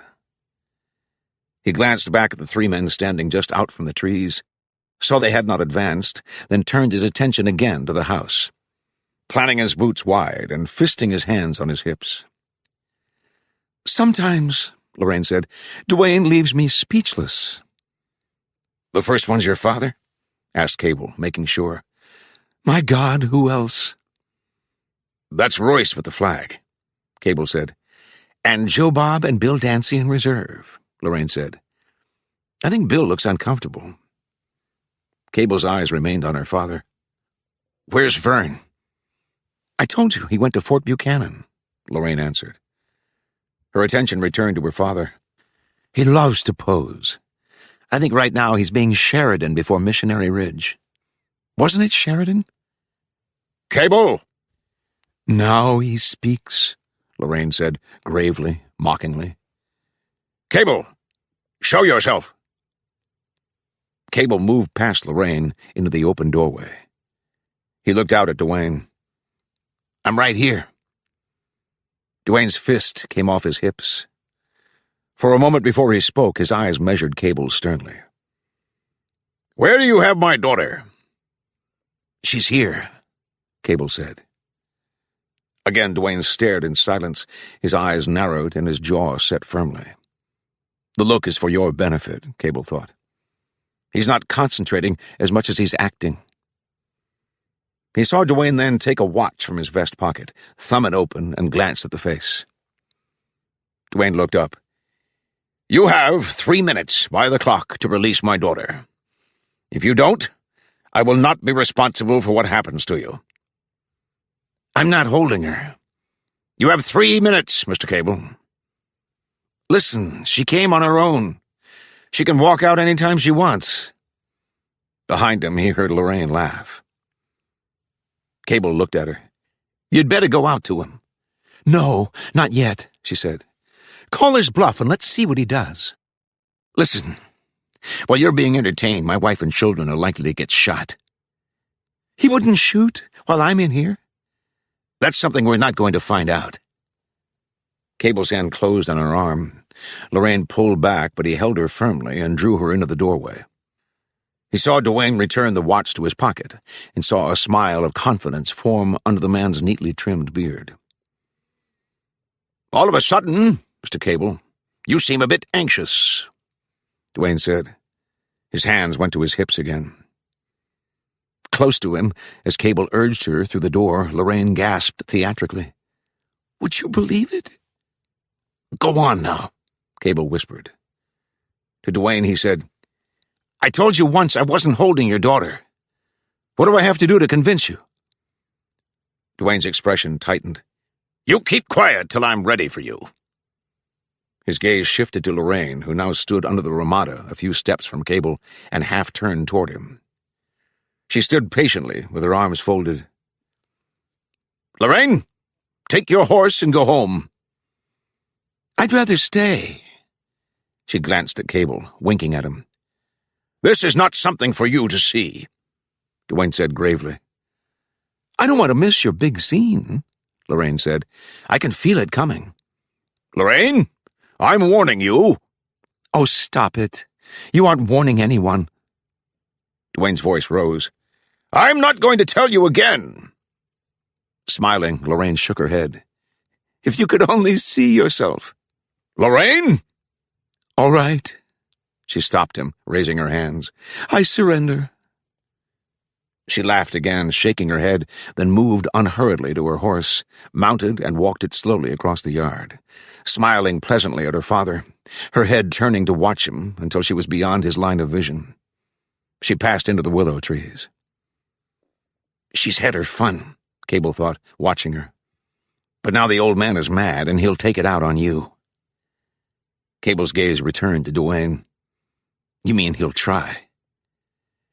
At this moment, he did not feel sorry for Dwayne, even after Dwayne had been made to look ridiculous by his own daughter.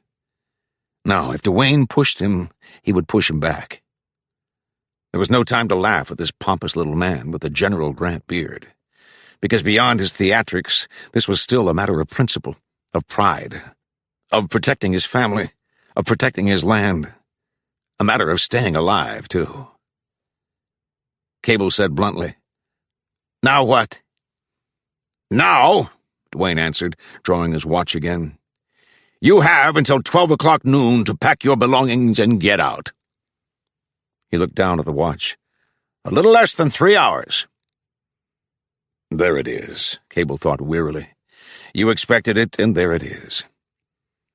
He looked over his shoulder, glancing back at his wife, then turned back to Dwayne. "Mr. Kidston, I'm going to talk to my wife first. You just hang on for a minute." He stepped back, swinging the door closed. "Well?" he asked. "This is yesterday," Martha said, "with the places reversed." Cable smiled thinly. "We don't make friends very easy, do we?" "I don't think it matters," Martha said quietly, "whether Mr. Kidston likes us or not." "Then we're staying," Cable said. "Did you think we wouldn't?" "I wasn't sure." Martha went to the bedroom. She looked in at the children before coming to Cable. "Claire's doing her letters for the boys." "Martha, make them stay in there." "I will." "Then stand by the window with a shotgun, but don't shove the barrel out until I'm out there and they're looking at me." "What will you do?" "Talk to him. See how reasonable he is." "Do you think Vern is there?" "No, I guess Vern does the work while Dwayne plays war." Martha's lips parted to speak, but she smiled then and said nothing. "What were you going to say?"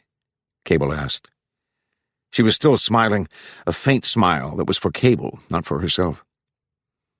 "I was going to tell you to be careful, but it sounded too typical." He smiled with her for a moment, then said, "Ready?" She nodded, and Cable turned to the door. He opened it, closed it behind him, and stepped out to the shade of the ramada. Dwayne Kidston had not moved, but Royce, holding the carbine with the white cloth, had come up on his right. Bill Dancy and Joe Bob remained 15 to 20 feet behind them, though they had moved well apart. "You have exactly," Dwayne studied his watch, 2 hours and 43 minutes to pack and get out. Not a minute more." Cable moved from shade to sunlight. He approached Dwayne, seeing him shift his feet and pocket his watch, and he heard Royce say, "Don't let him get too close."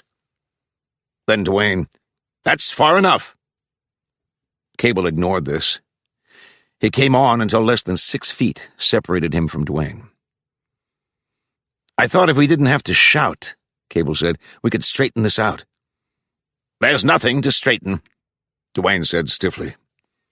"Except you're trying to run me from my own land." "That assumption is the cause of your trouble," Duane said. "This doesn't happen to be your land." "It has been for 10 years now." "This property belonged to a Confederate sympathizer," Duane said. "I confiscated it in the name of the United States government. And until a court decides legal ownership, it remains ours." "And if we don't leave?" "I will not be responsible for what happens."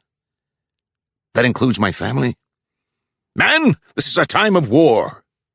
Often the innocent must suffer. But that is something I can do nothing to prevent."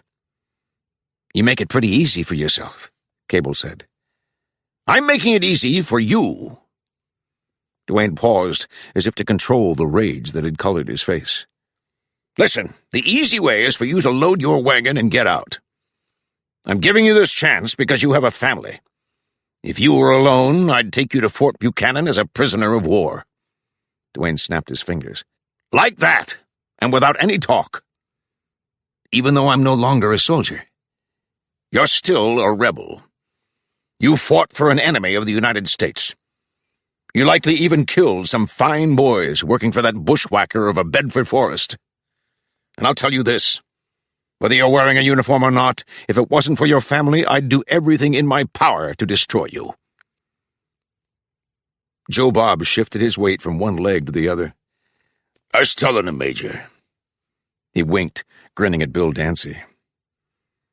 Duane glanced over his shoulder, but now Joe Bob's face showed nothing. He stood lazily, with his hip cocked, and only nodded as Duane said, "I'll do the talking here." Like yesterday, Cable thought. They're waiting to eat you up. His gaze shifted from Royce and Duane to Joe Bob. Just like yesterday. And the time comes, and you can't put it off. Cable's gaze swung back to Duane, though Joe Bob was still in his vision, and abruptly he said, "There's a shotgun dead on you." He waited for the reaction, waited for Joe Bob's mind to snap awake and realize what he meant. And the moment the man's eyes shifted to the house, Cable acted.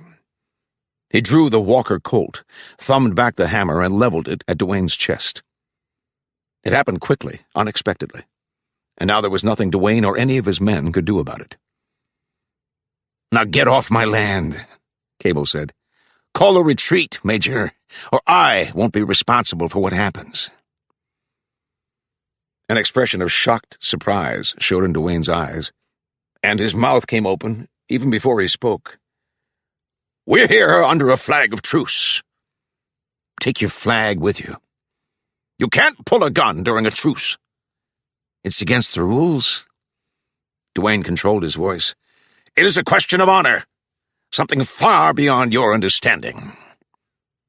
Royce stood with a truce flag carbine cradled over one arm, holding it as if he'd forgotten it was there. "He makes it worthwhile. You gotta give him that." "Major," Joe Bob's voice, "are you a chance-taking man? I was thinking, if you were quick on your feet—" "I told you to keep out of this!" Duane snapped the words at him.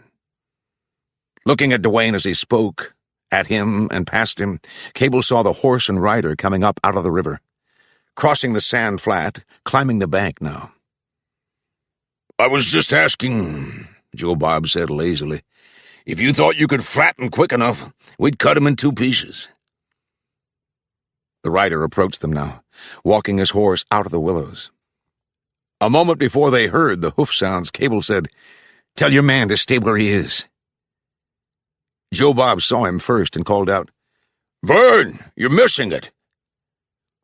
Royce and Dancy turned as Joe Bob spoke, but Duane's eyes held on Cable.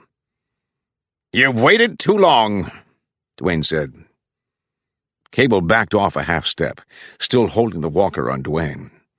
But now he watched Vern Kidston as he approached from beyond Dancy, passing him now, sitting heavily and slightly stooped in the saddle, his eyes on Cable as he came unhurriedly toward him. A few yards away he stopped, but made no move to dismount. With his hat forward and low over his eyes, the upper half of his face was in shadow, and a full mustache covering the corners of his mouth gave him a serious, solemn look. He was younger than Duane, perhaps in his late 30s, and had none of Dwayne's physical characteristics. Vern was considerably taller, but that was not apparent now. The contrast was in their bearing, and Cable noticed it at once. Vern was Vern, without being conscious of himself.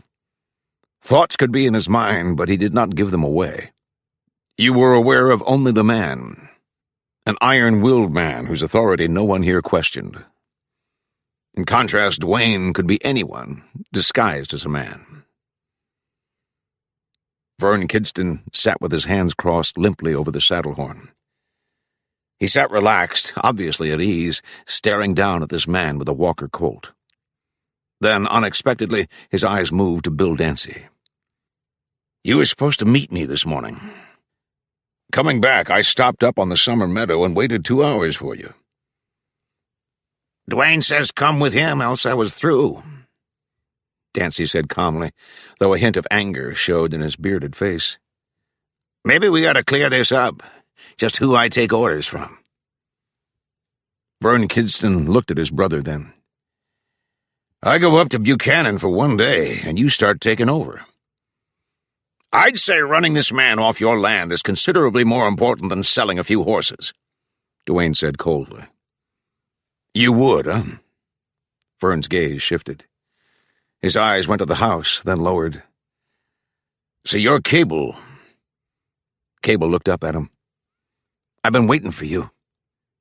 "I guess you have." "Vern!" It was Dwayne's voice. "He pulled his gun under a sign of truce." Kidston looked at his brother. "I'd say the issue is he's still holding it." His eyes returned to Cable. "One man standing off 4. He paused thoughtfully. "His cold gun doesn't look that big to me."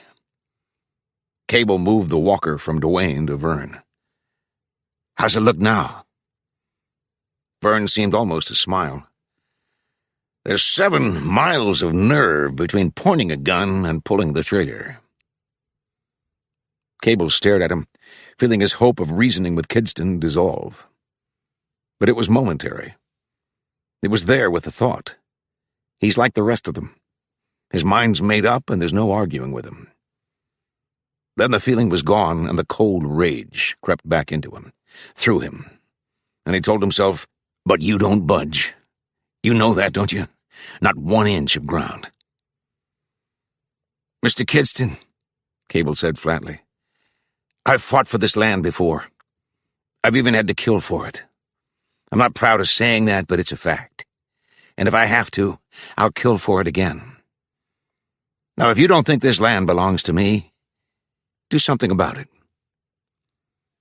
"I understand you have a family," Kidston said.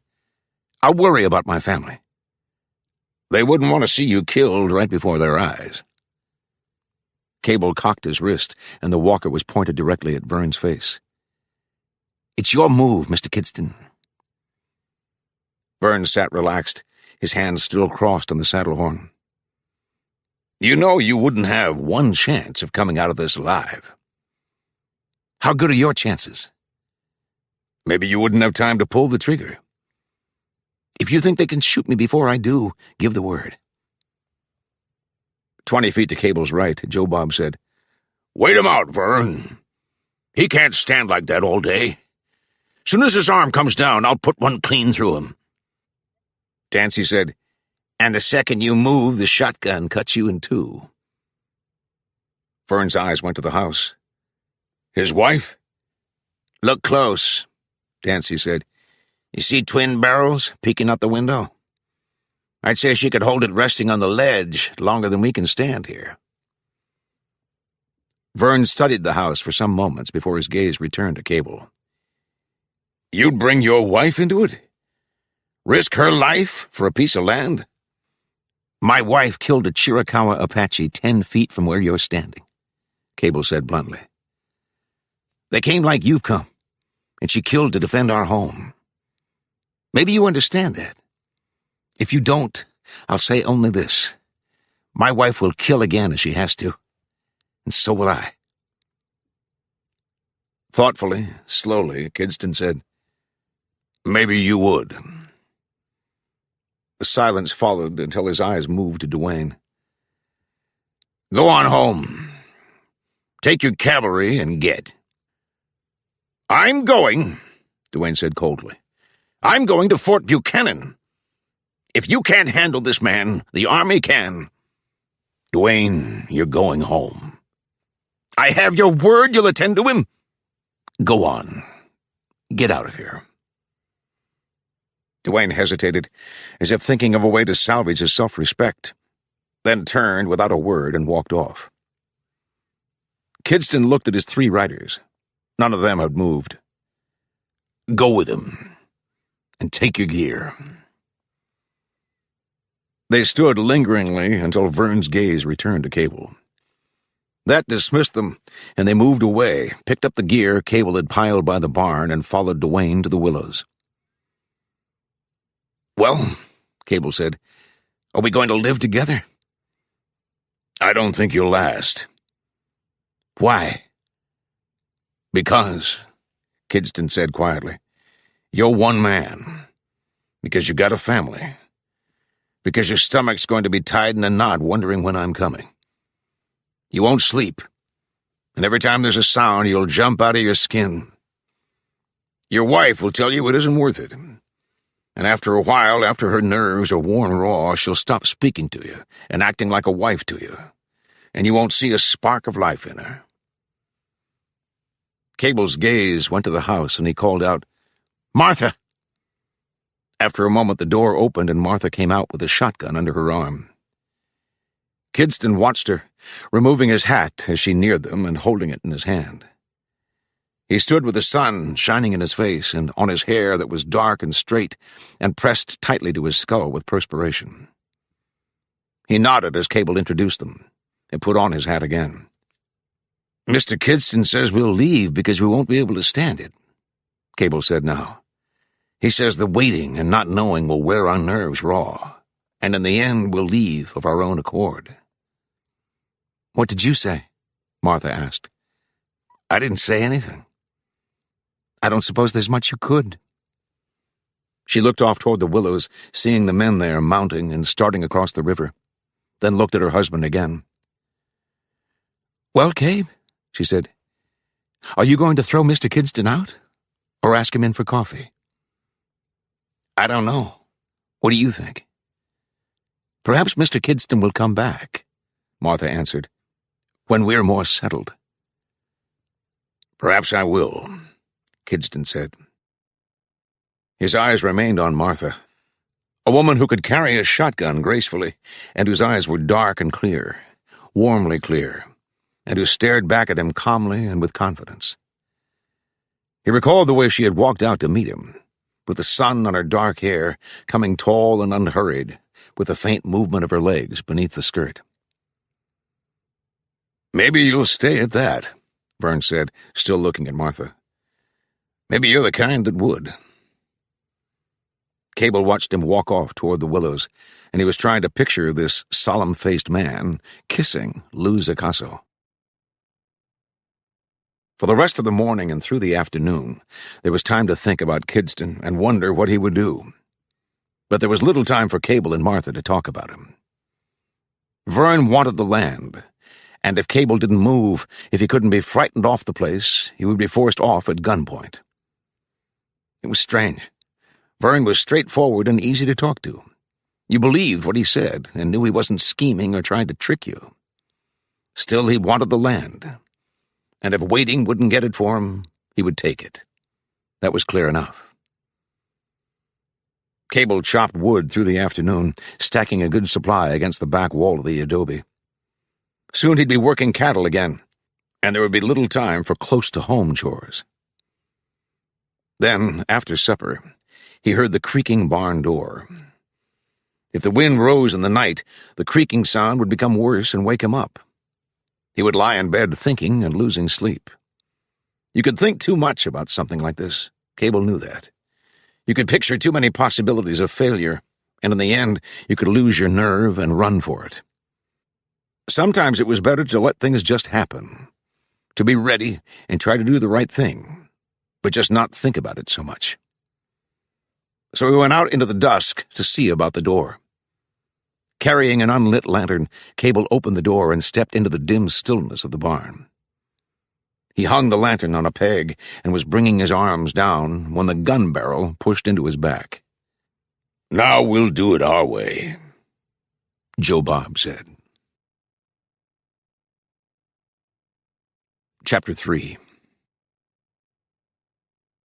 Royce lifted the walker from Cable's holster. He stepped back and Joe Bob came in swinging, hooking his right hand hard into Cable's cheek. In the semi-darkness there was a grunt and a sharp smacking sound, and Cable was against the board wall. Joe Bob turned him, swinging again, and broke through Cable's guard.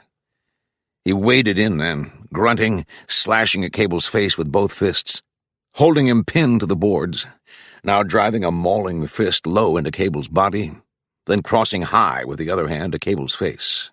Joe Bob worked methodically, his fists driving in one after the other, again and again and again, until Cable's legs buckled. He had not been able to return a blow or even cover himself, and now his back eased slowly down the boards. Joe Bob waited, standing stoop-shouldered, and with his hands hanging heavily. Then his elbows rose. He went back a half step, came in again, and brought his knee up solidly into Cable's jaw. Abruptly, Royce said, "Listen!" There was no sound except for Joe Bob's heavy, open-mouthed breathing.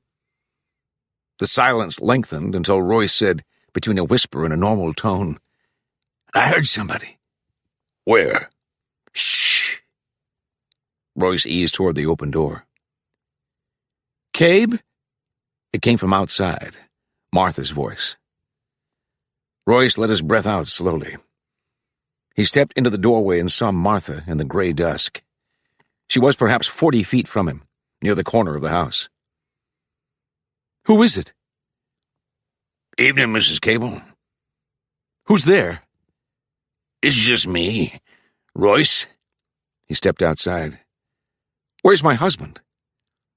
"Inside. Me and Joe Bob came back for some stuff. We left." He was moving toward her now. "And your husband's helping us dig it out." She called past Royce. "Cabe!" No answer. 5 seconds passed, no more than that. Then Martha had turned and was running. Around the corner of the log section to the dark shadow of the Ramada, hearing him behind her as she pushed the door open into bright lamplight and swung it closed. She heard him slam against it, hesitated. "Hold the door or go for the shotgun." Saw Claire wide-eyed and said, "Go to the other room." Martha was near the stove, raising the shotgun when Royce burst into the room. His hand was under the barrel as she pulled the trigger, and the blast exploded up into the ceiling. Royce threw the shotgun aside. He stood breathing in and out heavily. "You like to kill me." "Where's my husband?" "Old Joe Bob's straightening things out with him." She was aware of the children crying then. Past Royce, she saw them just inside the bedroom. Claire's face was red and glistened with tears. And because she cried, Sandy was crying, with his lower lip pouted and his eyes tightly closed. Davis was staring at Royce. His eyes were round and large and showed natural fear, but he stood with his fists balled and did not move. "There's nothing to cry about," Martha said. "Come, kiss me good night and go to bed." They stood in their flannel nightshirts, afraid now to come into the room. Martha started for them, but she stopped. Cable stood in the doorway. Joe Bob pushed him from behind, and he lurched in, almost going to his knees, but caught himself against the back of a chair. Davis watched his father. His sister and brother were still crying, whimpering, catching their breath. Abruptly, both children stopped, their eyes on Joe Bob as he came toward them. He said nothing, and no more than glanced at them before slamming the bedroom door in their faces. Immediately their crying began again, though now the sound was muffled by the heavy door. Martha poured water from the kettle, saturating a dish towel. She wrung the water from it and brought it to Cable, who was bent over the back of the chair, leaning heavily on it with his arms supporting him stiffly. "Cabe, are you all right?" He took the towel from her, pressing it to his mouth. then looked at the blood on the cloth and folded it over, touching it to his mouth again. His teeth throbbed with a dullness that reached up into his head. He could not feel his lips move when he spoke. "It's not as bad as it looks," Joe Bob said. "Maybe I should give you some more." Martha turned the chair around, helping her husband sit down. Cable's eyes raised. "The children? They're all right. They're frightened, that's all. You better go talk to them." "You better not," Joe Bob said. "They'll shut up after a while." Martha looked at him now. "What do you want?" "I'm not sure," Joe Bob said. "We're taking one step at a time." He glanced at Royce. "I wish Austin and Wynne were here."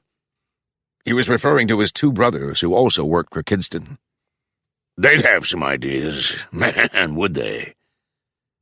"Do you want us to leave?" asked Martha. "Not right yet." Joe Bob glanced at Royce again, winking this time. "We might think of something." His gaze went beyond Royce, moving over the room and coming back to Martha. "You're such a fine housekeeper. Maybe we'll keep you here." He winked at Royce again. "How'd you like to keep house for us?" Martha did not speak, but she held Joe Bob's gaze until he grinned and moved away from her, going toward the kitchen cupboards. "I don't know if I'd want her," Royce said. "She like to took my head off." "I heard," Joe Bob said. He had opened a top cupboard and was reaching up into it. "Man, look at this." He took down an almost full whiskey bottle, smiling now and looking at Cable as he turned. "What you thought it of him?" Joe Bob uncorked the bottle and took a drink. "Man." Royce was next to him now, taking the bottle and drinking from it. He scowled happily, wiping his hand across his mouth. "Now this puts a different light on the subject." Joe Bob took the bottle again, extending it to Martha. "Sweetie?" "No, thank you." "Just a little one." Royce said, "Don't pour it away. If she doesn't want any, all right." He watched Joe Bob lift the bottle and snatched it from him as it came down. Now he took his time, smiling, looking at the label before he drank again.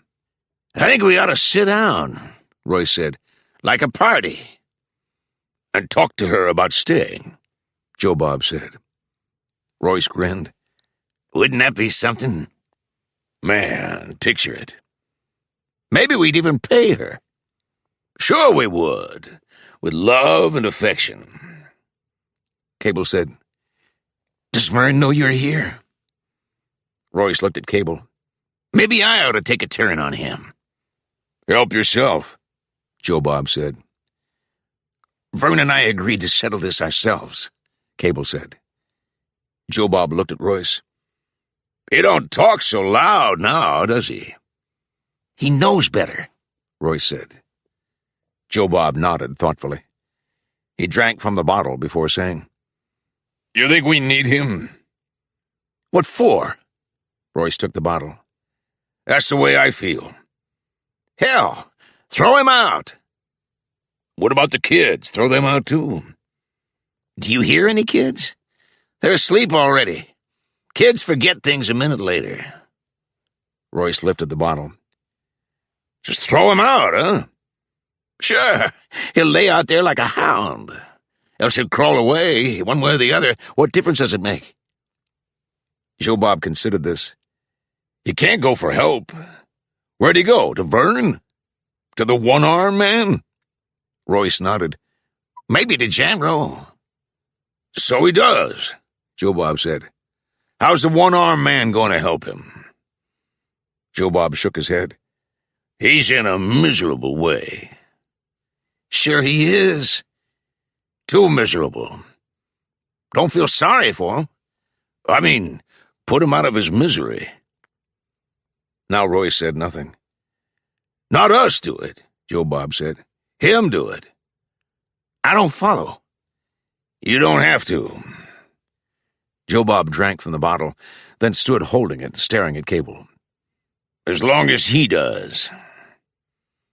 After a moment, he handed Royce the bottle and walked over to Cable. "You understand me, don't you?" Cable straightened against the back of the chair. He shook his head.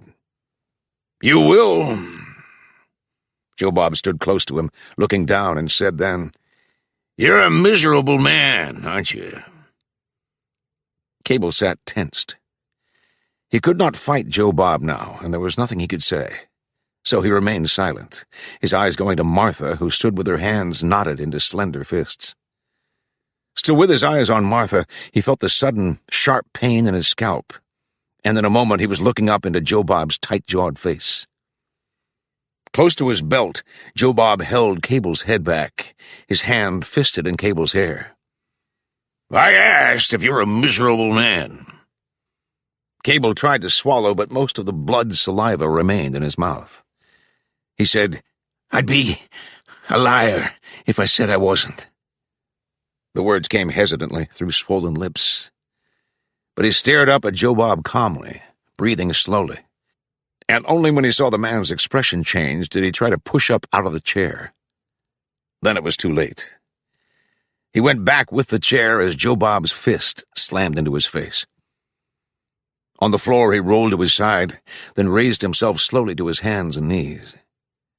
Joe Bob stood looking down at him with both fists balled and his jaw clenched in anger. "I hate a man who thinks he's smart. God, I hate a man who does that." Joe Bob was feeling the whiskey. It showed in his face, and the cold, quiet edge was gone from the tone of his voice. On Royce, the whiskey was having an opposite effect. He was grinning, watching Joe Bob with amusement.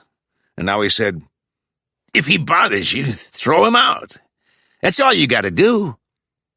"Better than that," Joe Bob said. He extended a hand to Royce, though his eyes remained on Cable. "Give me his Colt." "Sure."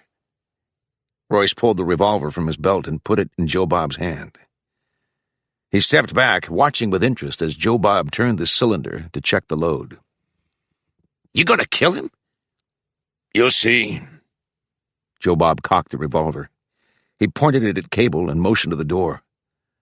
"Walk outside." Cable came to his feet. He looked at Martha, then away from her, and walked toward the open door, seeing the dark square of it, then the deep shadow of the Ramada as he neared the door, and beyond it, over the yard, a pale trace of early moonlight. Now he was almost in the doorway, and the bootsteps came quickly behind him. He was pushed violently through the opening, stumbled as he hit the ground, and rolled out of the deep shadow of the Ramada. He pushed himself to his knees, then fell flat again as Joe Bob began firing from the doorway. With the reports, he heard Martha scream. And as suddenly as the gunfire began, it was over. He heard Joe Bob say, "I wasn't aiming at him. If I was aiming, he'd be dead. I got rid of 4 rounds is all." Joe Bob leaned in the doorway, looking out into the darkness, the whiskey warm inside of him and feeling Royce and the woman watching him. He would make it good, all right. Something Royce would tell everybody about. He called out to Cable. "One left, boy. Put yourself out of your misery and save Vern and me and everybody a lot of trouble. Pull the trigger and it's all over. Nobody worries anymore." He flipped the walker in his hand, held it momentarily by the barrel, then threw its sidearm out to the yard. The revolver struck the ground, skidded past Cable, and the door slammed closed. What would Forrest do? That was a long time ago. But what would he do? Cable thought. He'd call on them to surrender. Not standing the way Duane stood, but with a confidence you could feel. The Yankees felt it, and that part was real. He'd convinced them he had more men and more artillery than they did, by having more buglers than companies, and by having the same 6 field pieces come swinging down around the hill and into the woods, which was the reason the Yankee raiders straight surrendered. And only that part was unreal. And if they didn't surrender, he'd find their weak point and beat the living hell out of it. But these two won't surrender. You're 700 miles away from that. So what's their weak point? Almost a quarter of an hour had passed since the door slammed closed. Cable lay on his stomach on the damp sand at the end of the river. He bathed his face, working his jaw and feeling the soreness of it, and rinsed his mouth until the inside bleeding stopped. The Walker Colt, with one load in it, was in his holster. And now what? Now you think it out and do it, and maybe it will work. Whatever it is. What would Forrest do? Always back to him.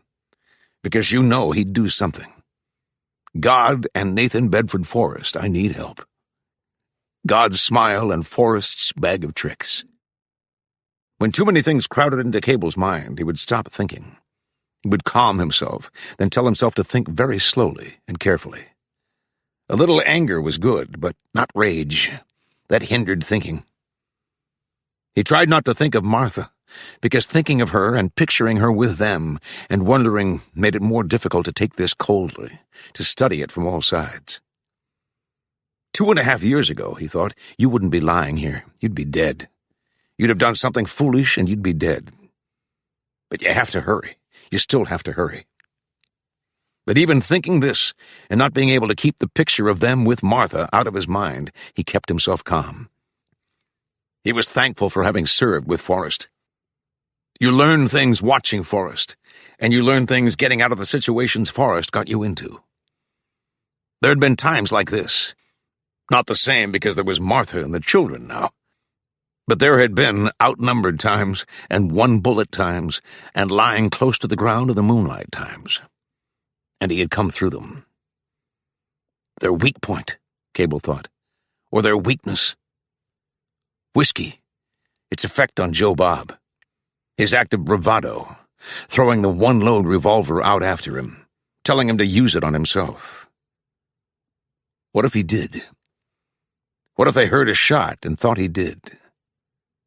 Would they come outside? The one-load revolver could be Joe Bob's mistake, his weak point. There it was, a possibility. Would one come out or both? Or neither? Just get them out, he thought. Stop thinking and get them out. He crawled on his hands and knees along the water's edge until he found a rock, one with smooth edges, heavy enough and almost twice the size of his fist. He rose now, moved back to the chest-high bank, climbed it, and stood in the dark willow shadows.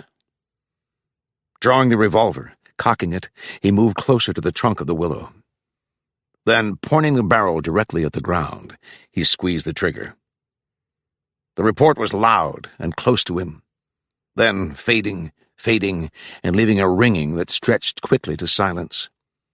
And now even the night sounds that had been in the trees and in the meadow across the river were gone.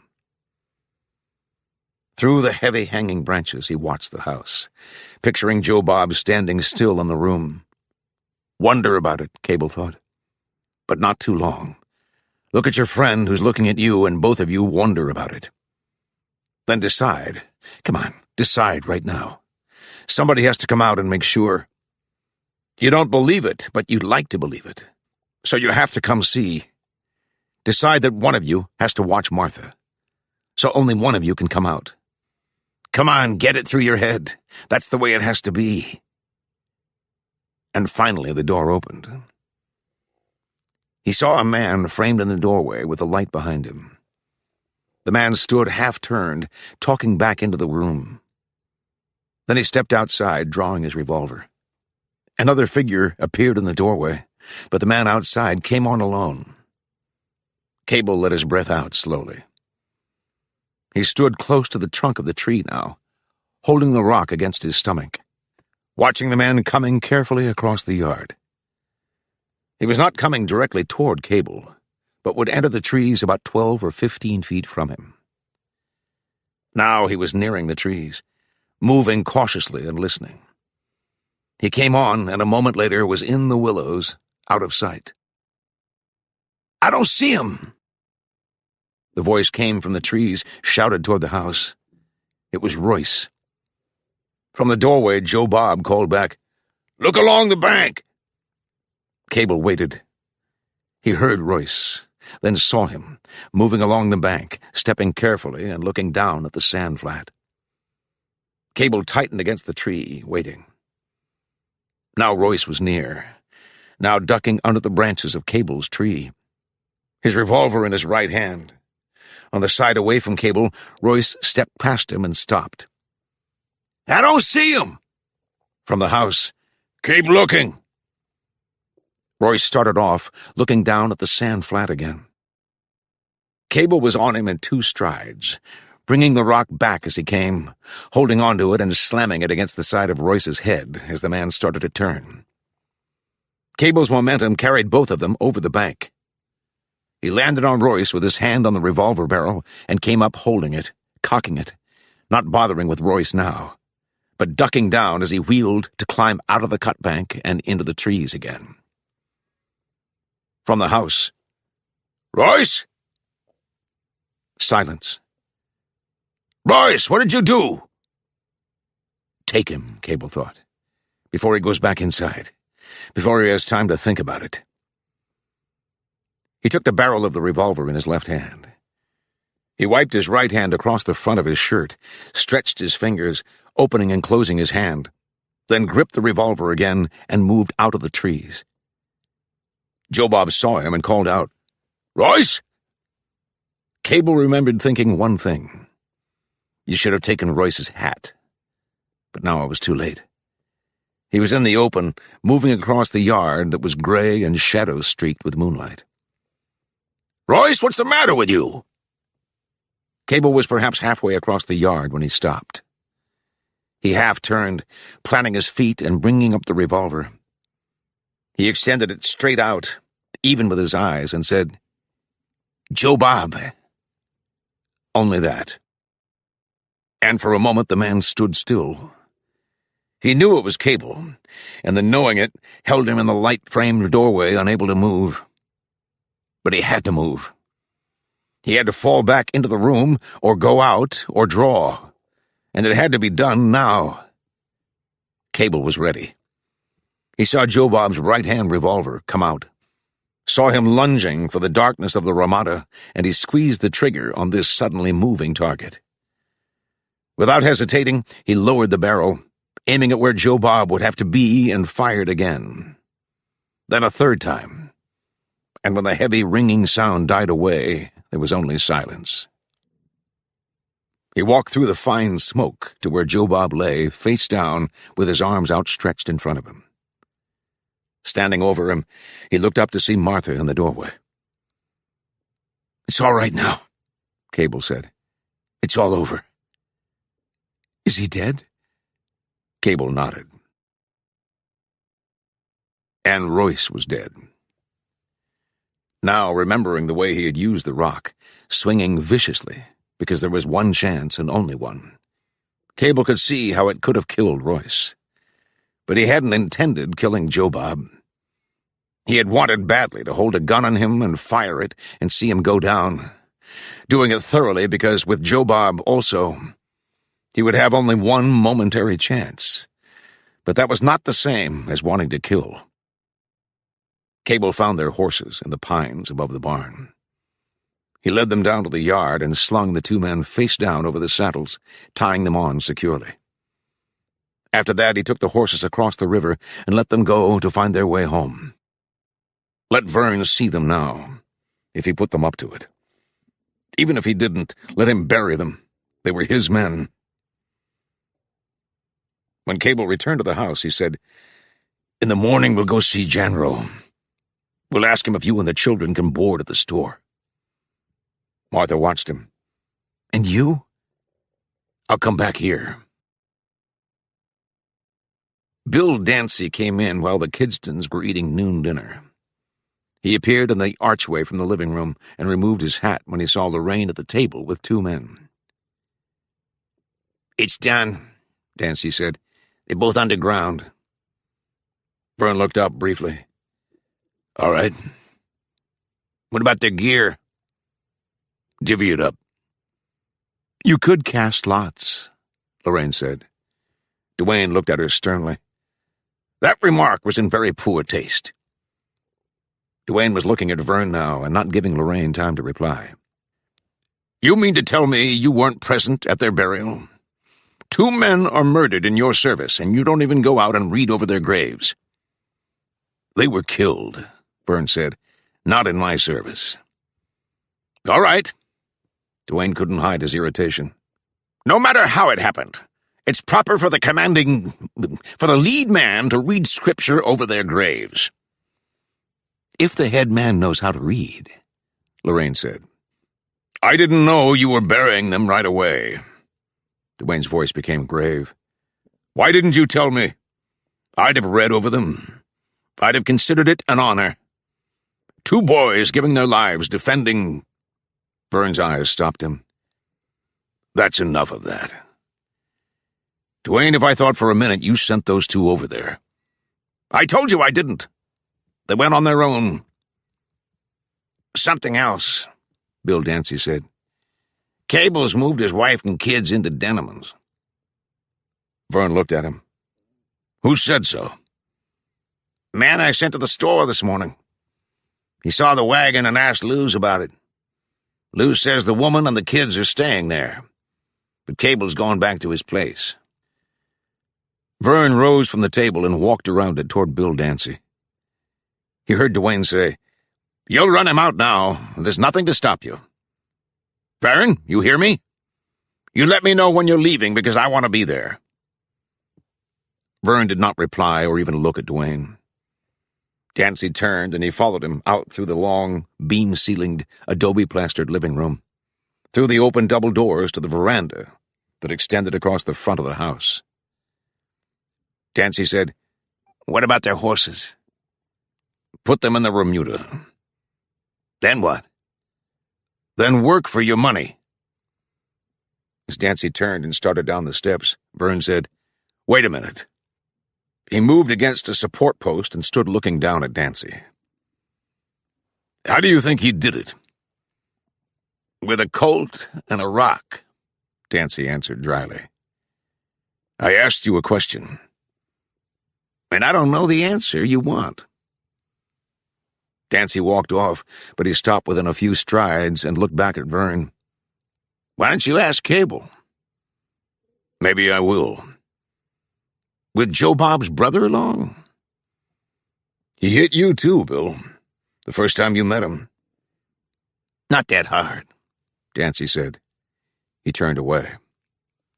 Vern watched him continue on. So now it was even starting to bother Dancy, this fighting a lone man. He was almost sure Cable had not murdered them. He was sure Joe Bob and Royce had gone to him with drawn guns, but somehow Cable had outwitted them and had been forced to kill them. And that was the difficult fact to accept, that Cable was capable of killing them, that he could think calmly enough to outsmart them, to do that while having a wife and children to worry about, and then kill them. One of them with his hands. A rock, yes, but with his hands. What kind of a man was this Cable? What was his breaking point? If he had one. That was it. Some people didn't have a breaking point. They stayed or they died, but they didn't give up.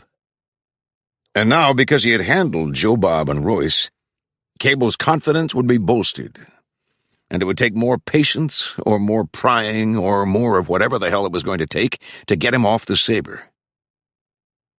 Kidston had made up his mind that the river land would be his, regardless of Cable or anyone else who cared to contest it with him.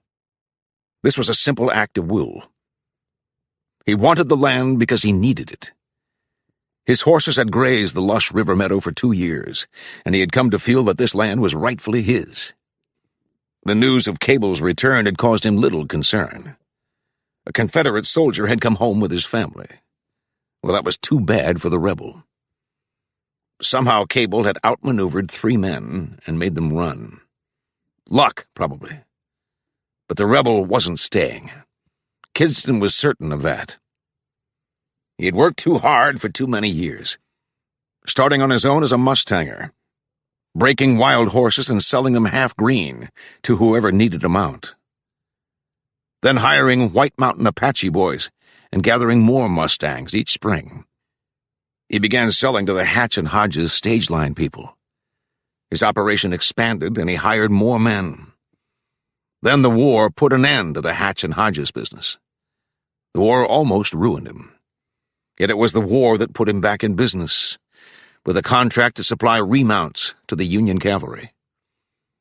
He had followed the wild herds to the Saber River country, and here he settled, rebuilding the old Toyopa place. He employed 14 riders, 12 now, and looked forward to spending the rest of his life here. During the second year of the war, his brother Duane had written to him, first from their home in Gallipolis, Ohio, then from Washington after he had marched his own command there to join the Army of the Potomac, pleading with Vern to come offer his services to the Union Army. That was like Duane, Vern had thought, dazzled by the glory of it, by the drums and the uniforms, and probably not even remotely aware of what was really at stake. But it was at this time that Vern received the government contract for remounts. After that, joining the army was out of the question. The next December, Duane had arrived with his daughter. Duane had not wanted to return to Gallipolis after having been relieved of his command. They had made him resign his commission because of incompetence or poor judgment or whatever shelling your own troops was called. It had happened at Chancellorsville during Duane's first and only taste of battle. His artillery company was thrown in to support von Gilsa's exposed flank, south of the town and in the path of Stonewall Jackson's advance. When von Gilsa's brigade broke and came running back, Duane opened fire on them and killed more Union soldiers than Jackson had been able to in his attack. Duane, of course, gave his version. It was an understandable mistake. There had been no communication with von Gilsa. They were running toward his position, and he ordered the firing almost as a reflex action, the way a soldier is trained to react. It happened frequently. Naturally, mistakes were made in the heat of battle. It was expected. But Chancellorsville had been a Union defeat. That was why they forced him to resign his commission. A number of able commanders were relieved simply because the Army of the Potomac had suffered a setback. Vern accepted his explanation, and even felt somewhat sorry for him. But when Duane went on pretending he was a soldier, and hired 4 new riders for his scouts, as he called them, you could take just so much of that. What was it? Kidston's Guard, Scouts for Colonel J.H. Carleton, Military Department of Arizona. It was one thing to feel sympathy for Duane. It was another to let Duane assume so much importance just to soothe his injured pride. And Lorraine, spoiled and bored and overly sure of herself. The worst combination you could find in a woman. Both she and her comic opera officer of a father living under one roof. Still, it seemed there were some things you just had to put up with. Though that didn't include a homecoming Confederate squeezing him off the river. Not after the years and the sweat and breaking his back for every dollar he earned. That had been his reaction to Cable before he saw Cable face to face, before he talked to him. Since then, a gnawing doubt had crept into his mind. Cable had worked and sweated and fought too. What about that? Duane's logic at least simplified the question. Cable was an enemy of the federal government, in federal territory. As such, he had no rights. Take his land and good damn riddance. His family is his worry, Duane's words. But in these times, Vern, and I'll testify to it, men with families are dying every day. We are 1,000 miles from the fighting, but right here is an extension of the war. Sweep down on him. Drive him out. Burn him out if you have to. Still, Vern wished with all his strength that there was a way of driving Cable out without fighting him. He was not afraid of Cable. He respected him. And he respected his wife. Vern found himself picturing the way Martha had walked out from the house with the shotgun under her arm. Cable was a lucky man to have a woman like that. A woman who could keep up with him, and who had already given him 3 healthy children. A woman, Kidston felt, who thoroughly enjoyed being a woman, and living with the man she loved. He had thought that Luz Acosta was that kind exactly. In fact, he had been sure of it. But ever since Janro's coming, she seemed a different person. That was something else to think about. Why would a woman as warm and openly affectionate as Lou's change almost overnight? It concerned Janro's presence. That much Kidston was sure of. But was Luz in love with him? Or mortally afraid of him? That was another question. He heard steps behind him and looked over his shoulder to see Lorraine crossing the porch. She smiled at him pleasantly. Cabe makes you stop and think, doesn't he? You're on familiar terms for only one meeting, Vern said. That's what his wife calls him. Lorraine watched her uncle lean against the support post. He looked away from her, out over the yard. Don't you think that's unusual? A wife calling her husband by his last name?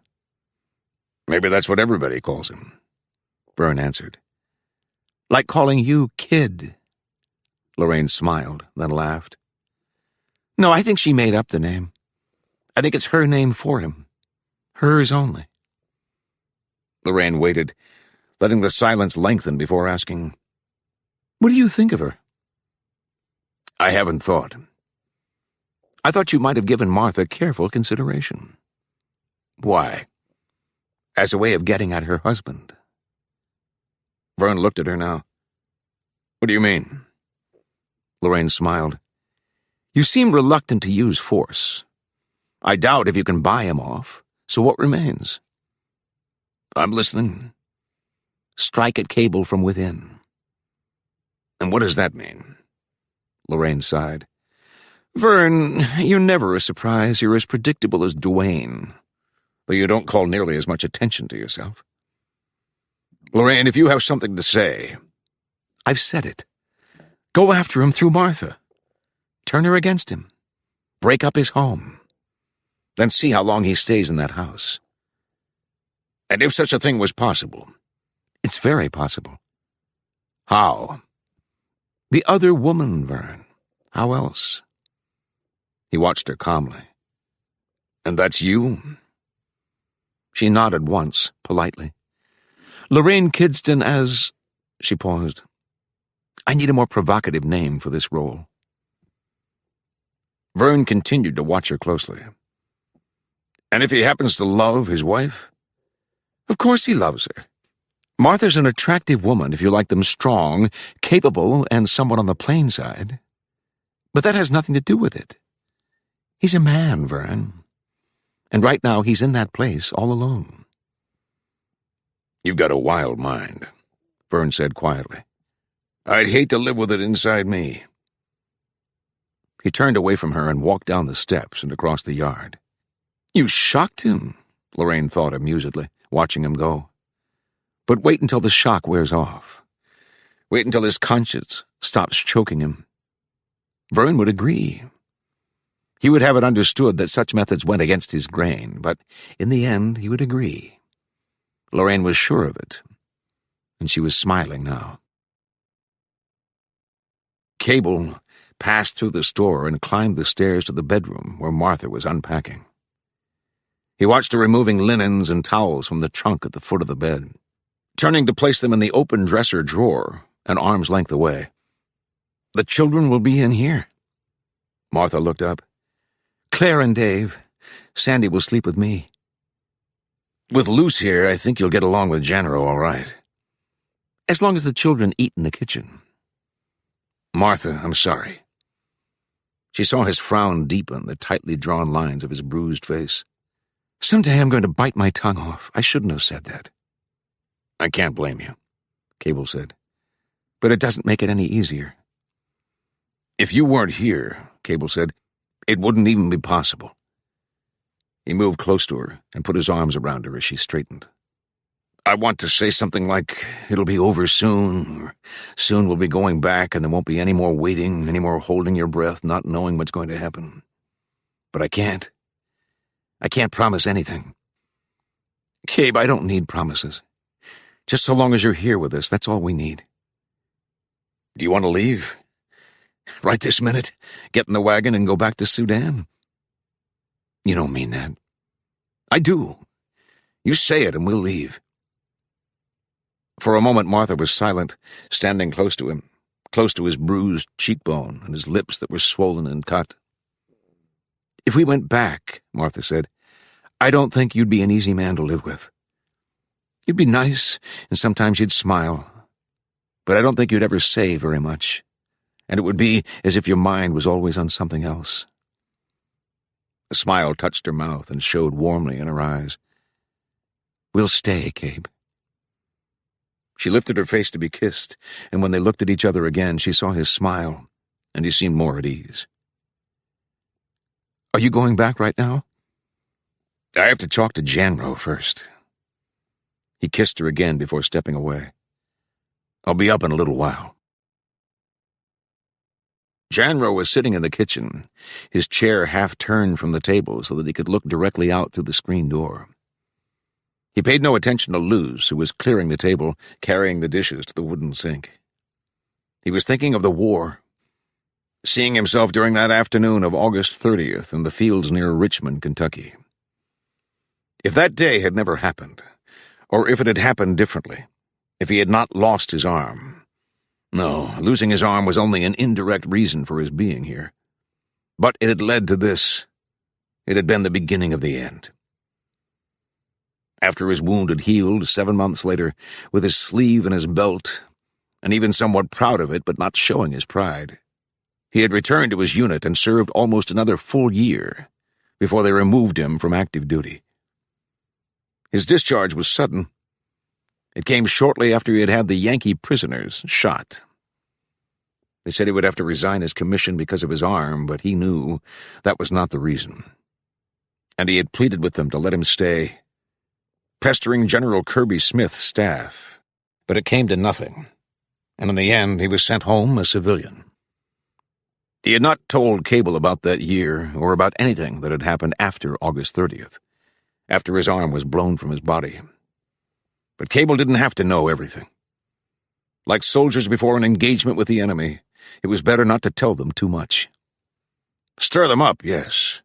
Make them hate and be hungry to kill, but don't tell them things they don't have to know, because that would start them thinking, and soldiers in combat shouldn't think. You could scare them, though. Sometimes that was all right. Get them scared for their own skins. Pour it into their heads that the enemy was ruthless and knew what he was doing, and that he would kill them if they didn't kill him. Beat them if they wouldn't fight. God knows he had done that. He remembered again the afternoon near Richmond, coming out of the brush and starting across the open field toward the Union battery, dug in on the pine ridge that was dark against the sky. He remembered screaming at his men to follow him. He remembered this, seeing himself now apart from himself, seeing Captain Edward Janro waving a dragoon pistol and shouting at the men who were still crouched at the edge of the brush. He saw himself running back toward them, then swinging the barrel at a man's head. The man ducked and scrambled out into the field. Others followed him, but 2 men still remained, down on their knees and staring up at him, wide-eyed with fear. He shot one of them from close range, cleanly through the head, and the second man was out of the brush before he could swing the dragoon on him. Yes, you could frighten a man into action, scare him, so that he was more afraid of you than the enemy. Janro stopped. Could that apply to Cable? Could Cable be scared into direct action? He eased his position, looking at Luz, who was standing at the sink with her back to him. Then at the screen door again, and the open sunlight beyond. He had given his mind the opportunity to reject these questions, to answer them negatively. But why not? Why couldn't Cable be forced into killing the Kidstons? He had been a soldier, used to taking orders. No, he couldn't be ordered. But perhaps now, with his wife and children staying here, he would be more easily persuaded. Perhaps he could be forced into doing it, somehow. In Janro's mind it was clear, without qualifying shades of meaning, that Vern and Dwayne Kidston were the enemy. In uniform or not in uniform, they were Yankees, and this was a time of war, and they had to be killed. A soldier killed. An officer ordered his men to kill. That was what it was all about. and that was what Janro knew best. They could close their eyes to this fact and believe they were acting as human beings, whatever the hell that meant in time of war, and relieve him of his command for what he did to those Yankee prisoners. They could send him out here to die of boredom, but he could still remember what a Yankee field piece did to his arm. He was still a soldier, and he could still think like a soldier and act like a soldier. And if his job was to kill, whether or not on the surface it was called gun running, then he would kill. He felt his chest rising and falling with his breathing, and he glanced at Luz, calming himself, then inhaling and letting his breath out slowly. Still, an officer used strategy. He fought with his eyes open, not rushing blindly, unless there was no other way to do it. An officer studied the situation and used what means he had at hand. If the means was a brigade or only one man, he used that means to the best of his ability. Janro looked up as Cable entered the kitchen. He glanced at Luz, then, catching her eye, and the girl dried her hands and stepped out through the back door. "I've been waiting for you," Janro said. "I was with my wife." Cable hesitated. "We're grateful for what you're doing." "I guess you are." Cable sat down, removing his hat and wiping his forehead with the back of his hand. "Martha will be glad to help out with the housekeeping, and she'll keep the children out from under your feet." "I took that for granted," Janro said. "We'll be out of your way as soon as I settle this business with the Kidstons." "And how long will that take?" "Look, we'll leave right now if you want." "You lose your temper too easily," Janro said. "I was asking you a simple question." Cable looked at him, then at his own hand, curling the brim of his hat. "I don't know. It's up to the Kidstons." "It could be up to you, if you wanted it to be." "If I kill them." "You didn't have any trouble last night?" "Last night 2 men came to my home," Cable said. "My family was in danger, and I didn't have any choice. Though I'll tell you this, I didn't mean to kill them. That just happened. If Vern and Dwayne come threatening my home, then I would kill them too, because I wouldn't be trying to kill them. I'd be trying to protect my home and my family, and there's a difference. When you say kill them, just go out and do it. That's something else." Janro was sitting back in his chair, his hand idly rubbing the stump of his arm. But now he leaned forward. His hand went to the edge of the table, and he pushed the chair back. "We could argue that point for a long time." He stood up then. "Come on, I'll show you something." Cable hesitated, then rose and followed Janro through the store and out to the loading platform. The children were at one end, stopped in whatever they were playing or pretending by the sudden appearance of Janro. They looked at their father, wanting to go to him, but they seemed to sense a threat in approaching Janro, and they remained where they were. Janro said, "Tell them to go around back." "They're not bothering anything." Cable moved toward the children. "Listen," Janro said patiently. "Just get rid of them for a while, all right?" He waited while Cable talked to the 3 children. Finally, they moved off, taking their time and looking back as they turned the corner of the adobe. When they were out of sight, Janro went down the stairs and, to Cable's surprise, ducked under the loading platform. Cable followed, lowering his head to step through the cross timbers into the confining dimness. He moved with hunched shoulders the few steps to where Janro was removing the padlock from a door in the adobe foundation. "This used to be a storeroom," Janro muttered. He pushed the door open and moved aside. "Go on, there's a lantern in there." Cable hesitated, then stepped past him, glancing back to make sure Janro was coming. Janro followed, saying, "Feel along the wall. You'll find it." Cable turned, raising his left hand. He heard the door swing closed, and he was in abrupt, total darkness. He heard Janro's steps and felt him move close behind him. Too close. Cable tried to turn, reaching for the walker at the same time, but his hand twisted behind him and pulled painfully up between his shoulder blades. He tried to lunge forward, tried to twist himself free, but as he did, Janro's foot scissored about his ankles, and Cable fell forward, landing heavily on the hard-packed floor, with Janro on top of him. Chapter 4. Now there was silence. With Janro's full weight on top of him, and the cool hardness of the floor flat against his cheek, Cable did not move. He felt Janro's chest pressing heavily against his back. His right arm twisted and held between their bodies, sent tight, muscle-straining pain up into his shoulder. Janro had pulled his own hand free as they struck the floor. It gripped the handle of Cable's revolver, then tightened on it as the boards creaked above them. Faint footsteps moved through the store and faded again into silence. Cable waited, listening, and making his body relax even with the weight pressing against him. He was thinking, it could be Martha. Gone out to call the children. Martha, not 20 feet away. He felt the walker slide from its holster. Janro's weight shifted, grinding heavily into his back. The cocking action of the walker was loud and close to him, before the barrel burrowed into the pit of his arm. "Don't spoil it," Janro whispered. They waited. In the darkness, in the silence, neither spoke. Moments later, the floor creaked again, and the soft footsteps crossed back through the store. Cable let his breath out slowly. Janro murmured, "I could have pulled the trigger. A minute ago I was unarmed, but just then I could have killed you." Cable said nothing. Janro's elbow pressed into his back. The pressure eased, and he felt Janro push himself to his feet. Still, Cable waited.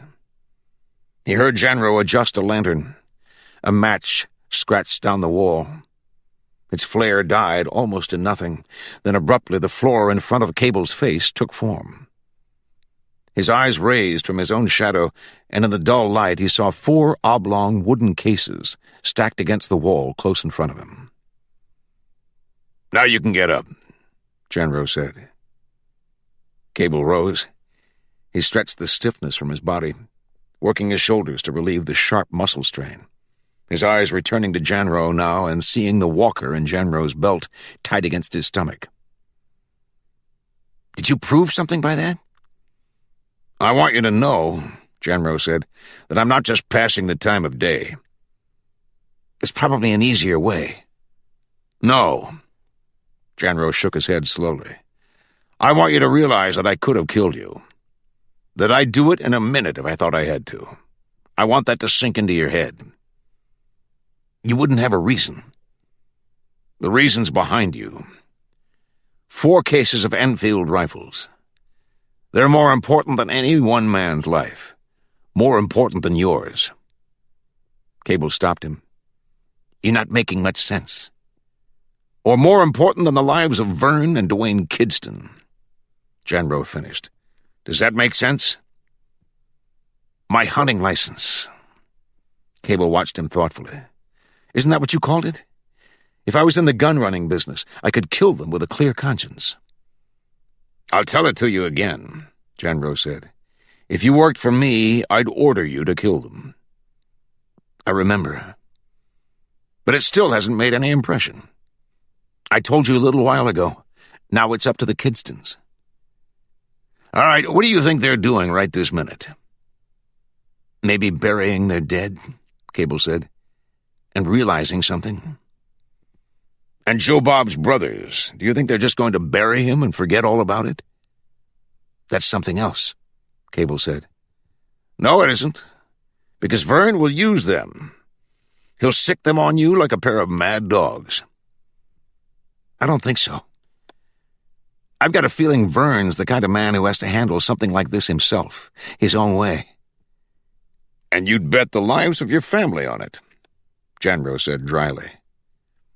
"It's Vern's move, not mine." "Like a chess game." "Look," Cable said patiently, "you're asking me to shoot the man down in cold blood, and that's what I can't do. Not for any reason." Even though you left your family and rode 1,000 miles to fight the Yankees." Janro watched him closely, making sure he held Cable's attention. "Now you're home and you got Yankees right in your front yard, but now, for some reason, it's different. They're supplying cavalry horses to use against the same boys you were in uniform with.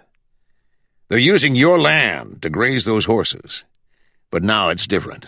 Now you sit and wait because it's the Yankees' turn to move." "A lot of things don't sound sensible," Cable said, "when you put them into words." "Or when you cover one ear," Janro said. "You don't hear the guns, or the screams and the moans of the wounded. You even have yourself believing the war's over." "I told you once, it's over as far as I'm concerned." Janro nodded. "Yes, you told me, and you've told yourself. Now go tell Vern Kidston and his brother." Ended, Cable thought. Tell him to shut up and mind his own business. But he thought of Martha and the children. They were here in the safety of this man's house, living here now because Janro had agreed to it. He was obligated to Janro, and the sudden awareness of it checked him, dissolving the bald, blunt words that were clear in his mind and almost on his tongue. He said simply, "I don't think we're getting anywhere." Janro's expression remained coldly impassive. Still his eyes clung to Cable. He watched him intently, almost as if he were trying to read Cable's thoughts. "You might think about it, though," Janro said. His eyes dropped briefly. He pulled the walker from his waist and handed it butt forward to Cable. "Within a few days, I'm told, Bill Dancy and the rest of them will start bringing all the horses in from pasture. That means Dwayne and maybe even Vern will be home alone. Just the two of them there." Janro lifted the lantern from the wall. Before blowing it out, he added, "You might think about that, too." They moved out of the cellar into the abrupt sun glare of the yard, and there Janro waited while Cable went inside to tell Martha goodbye. Within a few minutes, Cable reappeared. Janro watched him kneel down to kiss his children. He watched him mount the sorrel and ride out. He watched him until he was out of sight, and still he lingered in the yard, staring out through the sun haze to the willows that lined the river. "He isn't mad enough," Janro was thinking. "And Vern seems to want to wait and sweat him out. If he waits, Cable waits, and nothing happens. And it will go on like this until you bring them together. You know that, don't you? Somehow you have to knock their heads together." Manuel Acosta reached Cable's house in the late evening. The sky was still light, with traces of sun reflection above the pine slope, but the glare was gone and the trees had darkened and seemed more silent. Manuel moved through the streaked shadows of the aspen grove, through the scattered pale white trees, hearing only the sound of his own horse in the leaves. He stopped at the edge of the trees, his eyes on the silent, empty-appearing adobe. Then he moved on. Halfway across the yard, he called out, "Paul!" Cable parted the hanging willow branches with the barrel of the Spencer and stepped into the open. Manuel was facing the house, sitting motionless in the saddle with his body in profile as Cable approached, his face turned away and his eyes on the door of the house. "He looks the same," Cable thought. "Perhaps heavier, but not much. And he still looks as if he's part of the saddle and the horse. All three of them one, even when he just sits resting." Softly he said, "Manuel." The dark, lean face in the shadow of the straw hat turned to Cable without a trace of surprise, but with a smile that was real and warmly relaxed. His eyes raised to the willows, then dropped to Cable again.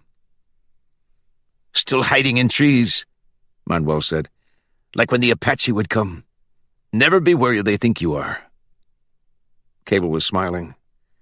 "We learned that, Manolo." "Now to be used on a man named Kidston," Manuel said. "Did you think I was him coming?" "You could have been. Always something, huh?" "Why didn't you run him when he first came?" Manuel shrugged. "Why? It's not my land." You skinny Mexican. You were too busy running something else. The trace of a smile left Manuel's face. I didn't think General would have told you so soon. You haven't seen him this evening? No, I didn't stop.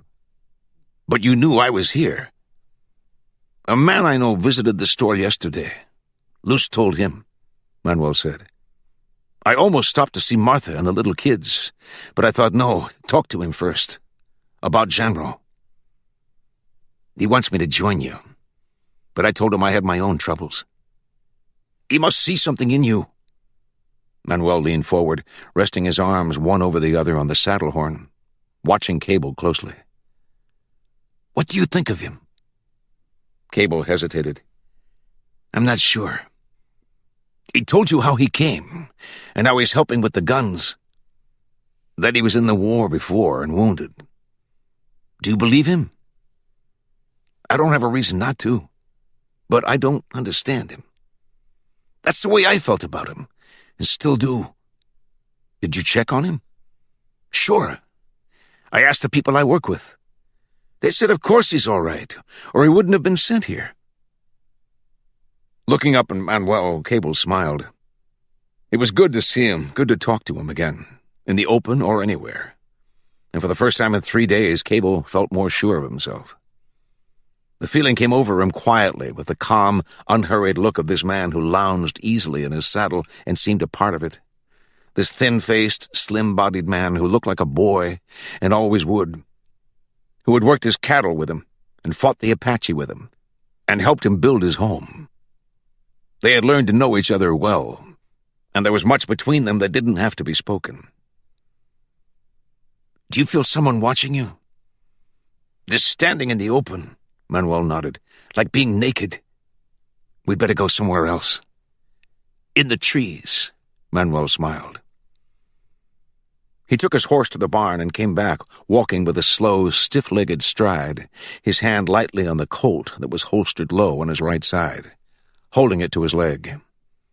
He followed Cable into the willows.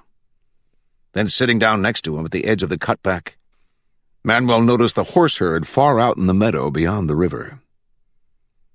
You let Vern's horses stay? I ran them once, Cable said. Dwayne brought them back. So you run them again? Tomorrow. You want to come? Tonight I'm back to my gun business. Denneman, Cable thought. The old man's face appeared suddenly in his mind with the mention of the gun running. He told Manuel what Genro had said about John Denneman's death, that he was worried about his business. But I suppose that meant worried about the guns, Cable said, having to sit on them and act natural. I think the man was just old, Manuel said. I think he would have died anyway. Perhaps this gun business caused him to die a little sooner, but not much sooner. I'm sorry. Thank you, Manuel said, with understanding, as if Denneman had been his own father. At first, Cable said, I couldn't picture John fooling with something like this, living out here, far away from the war. Why? Manuel's eyebrows rose. You lived here, and you went to fight? It seems different. Because he was old? John could have had the same feeling you did. I suppose. Sure. And I think you going off to war, and the other people he knew who went, convinced him he had to do something to help. Since he couldn't become a soldier, he did this with the guns. Did he talk to you about it first? Manuel shook his head. There were already guns under the store when I found out. John got into it through some man he knew who lives in Hidalgo. He didn't want me to help, said I had no part in it. But I told him if he believed in what he was doing, then so did I. So why waste our breath over it? Do you believe in it? I believed in John, that's enough. But what about now? He started it, Manuel said. I'll finish it. With or without the help of this man who's so anxious to kill. Something else, Cable said. General told me that John was worried about Luce, that she was keeping company with Vern, and John didn't like it. Manuel nodded. She was seeing him often before Janro came. Sometimes it bothered me, Vern being around. But John said no, that was good. Let him sit up there in the parlor with Luce. If we sneaked around and stayed to ourselves, John said, then people would suspect things. So I don't think he was worried about Vern Kidston. If anything, John liked him. They talked well together. Never about the war, but about good things. No, General was wrong about that part. He figured it out himself, and maybe it made sense to him, but he's wrong. Luz stopped seeing Vern right after Janro came. Do you know why? I think because she was afraid Janro would kill him, or try to. And if it happened at the store, it would be because of her. Manuel paused. Does that make sense? I suppose. Since she knew Janro and Vern were on opposite sides. Luz is afraid of him and admits it, Manuel said. She says she has a feeling about him. And sees him in dreams as a Nahual, a man who is able to change himself into something else. A man who is two things at the same time. He could be two different people, Cable said, nodding.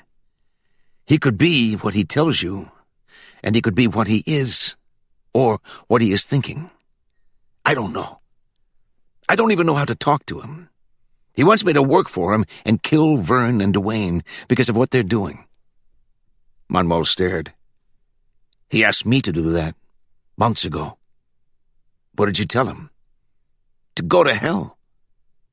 That's what I wanted to say, Cable said. But now Martha and the kids are living in his house, and I have to go easy with him. But he keeps insisting and arguing it, and after a while I run out of things to tell him. In the dimness, Manuel leaned closer, putting his hand on Cable's arm. Do you want to find out more about this general? How? I'll take you to the man I work for, John's friend from Hidalgo. He can tell you things. I don't know. You were at the war, and you'd understand what he says about Janro. You'd be able to ask questions. Maybe I'd better. Cable's tone was low, thoughtful. Listen, you're worried about your land. I know that. But after this, I'll help you, and we'll run these Kidstons straight to hell if you say it. All right, Cable nodded. We'll talk to your man. It was still sky-red twilight when they rode out, but full dark by the time they passed the store, keeping to the west side of the river and high up on the slope so they wouldn't be heard. Martha stood at the sink, taking her time with the breakfast dishes, making it last because she wasn't sure what she would do after this. Perhaps ask Luz if she could help with something else. Luz, not Mr. Janro. But even if there was something to be done, Luz would shake her head no. Martha was sure of that. So what would she do then? Perhaps go outside with the children. Her gaze rose from the dishwater to the window, and she saw her children playing in the backyard. Davis and Sandy pushing stick trains over the hard-packed ground and making whistle sounds. Claire sitting on a stump, hunched over her slate with the tip of her tongue showing in the corner of her mouth. They used to not seeing him, Martha thought. But you're not used to it. Not even after 2.5 years. And now he seems farther away than before. That was a strange thing. She had waited for Cable during the war, knowing he would come home, knowing it and believing it, because she prayed hard and allowed herself to believe nothing else. Now he was within 1 hour's ride, but the distance between them seemed greater than when he had served with General Forrest. And now, too, there was an uncertainty inside of her. Because you haven't had time to think about it, she thought. Or not think about it. This time you haven't gotten used to not thinking anything will happen to him. For a moment the thought angered her. She had things to do at home. She had a family to care for, husband and children. But she stood calmly waiting and washing dishes in another person's house, away from her husband again, and again faced with the tiring necessity of telling herself everything would be all right. Was it worth it? If it wasn't, was anything worth waiting or fighting for? And she thought, if you don't have the desire to fight or wait for something, there's no reason for being on Earth. That's very easy to say. Now wash the dishes and live with it.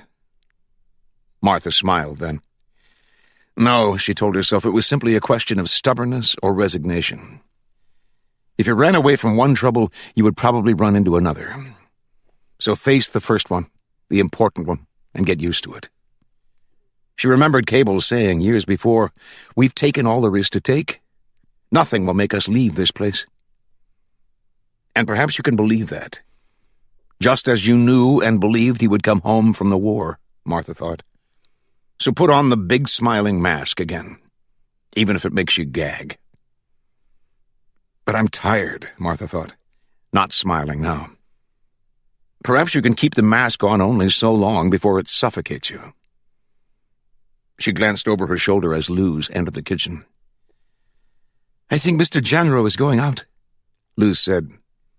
She pulled a towel from a hook above the sink and began drying dishes. "He's in the store, but dressed to go out." "Where would he be going?" Martha asked. "I don't know. Sometimes he just rides off." "Would it have anything to do with the guns?" Luz looked at her. "You know?" "Of course. Don't you think Paul would have told me?" "I wasn't sure." "Luz, do you have anything to do with it?" The girl nodded. "On the day the guns are to arrive, I ride down to Hidalgo in the afternoon. That night I return an hour ahead of them, seeing that the way is clear. Manuel follows, doing the same. Then the guns come. Are you due to go again soon? Or shouldn't I ask that?" "It doesn't matter." The girl shrugged. "Tomorrow I go again." "Aren't you afraid?" "Not when I'm away from here." "But you're afraid of Mr. Janro," Martha said. "I'm sure of that." "Why, Luz?" "You don't know him, or you wouldn't ask that." "I know he's gruff. Hardly what you'd call a gentleman." "No." Luz shook her head solemnly. She glanced at the doorway to the main room before saying, "It isn't something you see in him." "Has he ever made advances?" "No, it isn't like that either," the girl said. "It's something you feel, like an awareness of evil. As if his soul was so smeared with stains of sin, you were aware of a foulness about him that could almost be smelled." "Luz, to your knowledge, the man hasn't done a thing wrong." "The feeling is a kind of knowledge itself. But it isn't something you can prove, is it?" Martha stood with her hands motionless in the dishwater, her full attention on Luz. "What if suddenly you realize that all you've said couldn't possibly be true? That it's all something out of a dream, or, listen, I did dream about him. A number of times before, then again last night." The girl's eyes went to the main room and back again. "I saw an animal in the dream, like a small wolf or a coyote, and it was slinking along in the moonlight. Then in front of it there was a chicken. The chicken was feeding on the ground, and before it could raise its head, the animal was on it, and tearing it apart with its teeth, and eating it even while the chicken was still alive. I watched, cold with fear, but unable to move. And as I watched, the animal began to change. It was still on its haunches, facing me, still eating and smeared with the blood of the chicken. First, its hind legs became human legs. Then its body became the clothed body of a man. Then the face began to change, the jaw and the nose and the chin. The teeth were still those of an animal, and he had no forehead, and his eyes and head were still like an animal's. He was looking at me with blood on his mouth and on his hand, on the one hand that he had. And at that moment I ran from him screaming. I knew it was the face of Mr. Janro. Luz, you admit it's a dream. Listen, that isn't all of it." Luz glanced toward the main room again. "I awoke in a sweat, and with a thirst burning in the inside of my throat. So I left my bed and went down for a drink of water. The big room was dark, but at once I saw that a lamp was burning in here. I came to the door, I looked into this room, and I swear on my mother's grave that my heart stopped beating when I saw him." "Mr. Janro?" Luz nodded quickly. He was sitting at the table, holding a piece of meat almost to his mouth, and his eyes were on me. Not as if he'd looked up as I appeared, but as if he'd been watching me for some time. I saw his eyes and the hand holding the meat, just as in the dream, and I ran. I don't know if I screamed, but I remember wanting to scream and running up the stairs and locking my door. Martha dried her hands on her apron. She smiled at Luz gently and put her hand on the girl's arm. Luz, there isn't anything supernatural about a man eating with his fingers. You didn't see him. Luz stopped. Her eyes were on the doorway again, and a moment later, Janro appeared.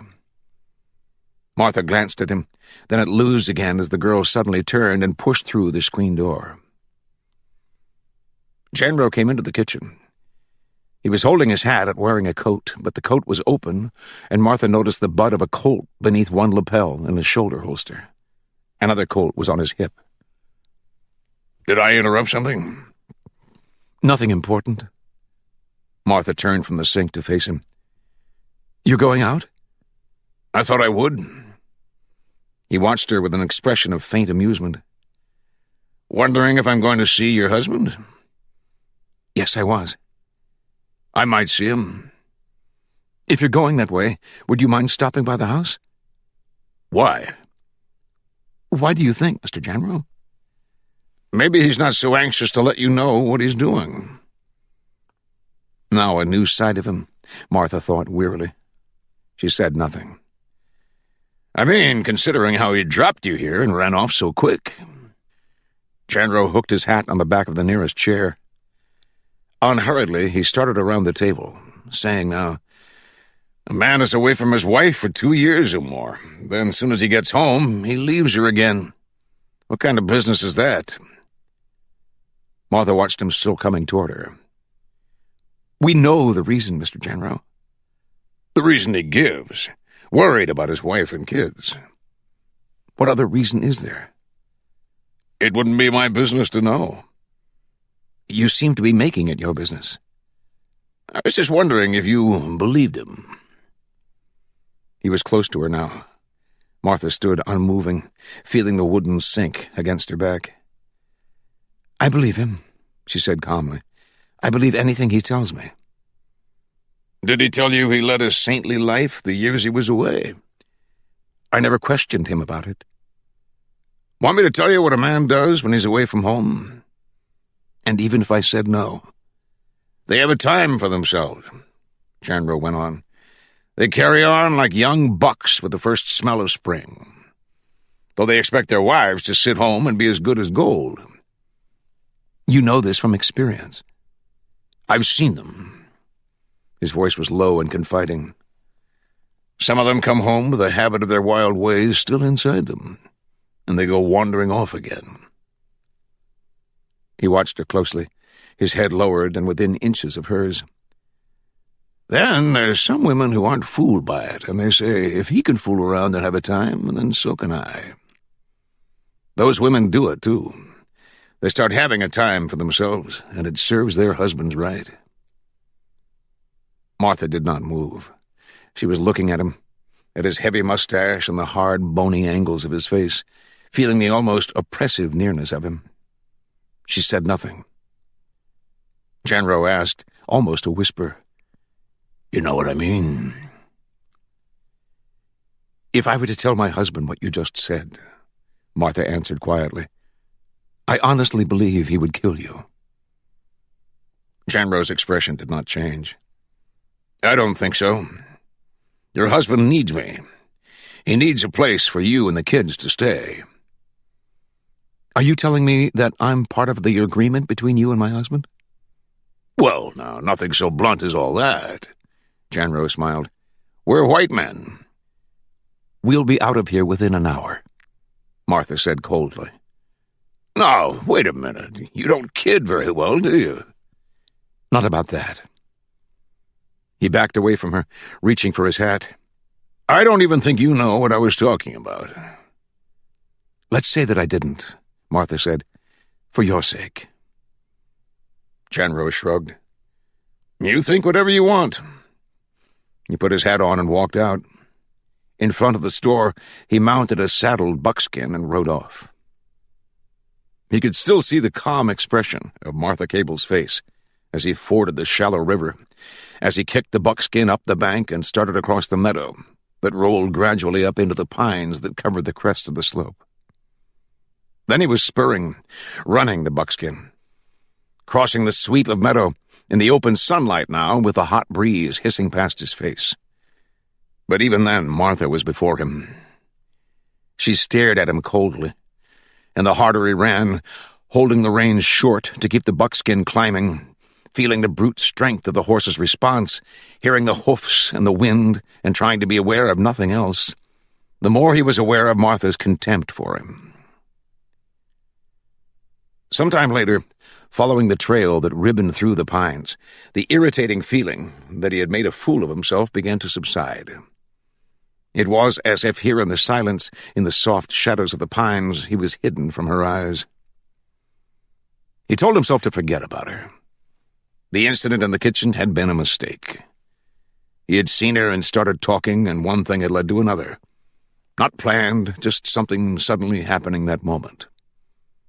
He would have to be more careful. She was an attractive woman, and her husband was miles away, but there were matters at hand more important than Martha Cable.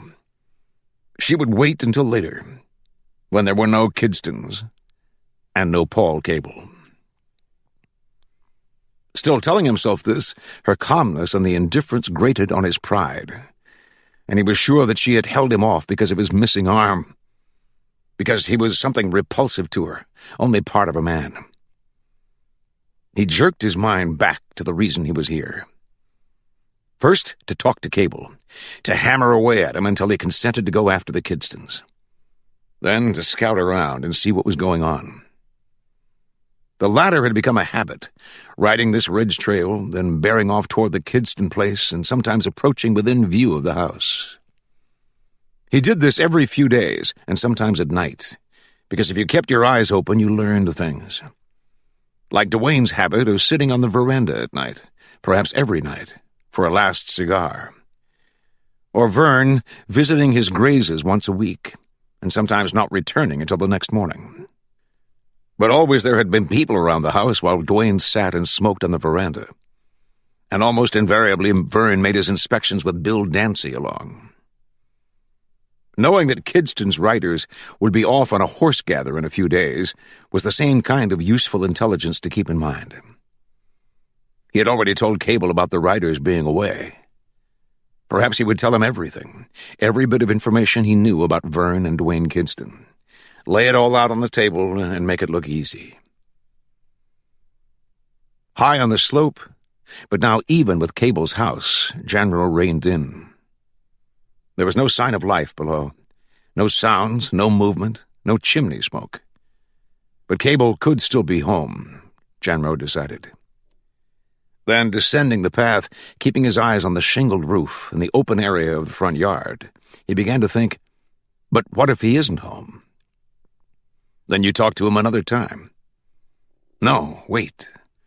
What if he isn't home and isn't even close by? Reaching the back of the adobe, he sat for a moment, listening thoughtfully to the silence. And what if something happened to his house while he was away? Janro began to feel the excitement of it building inside of him. But be careful, he thought. He rode around to the front and called Cable's name. No answer.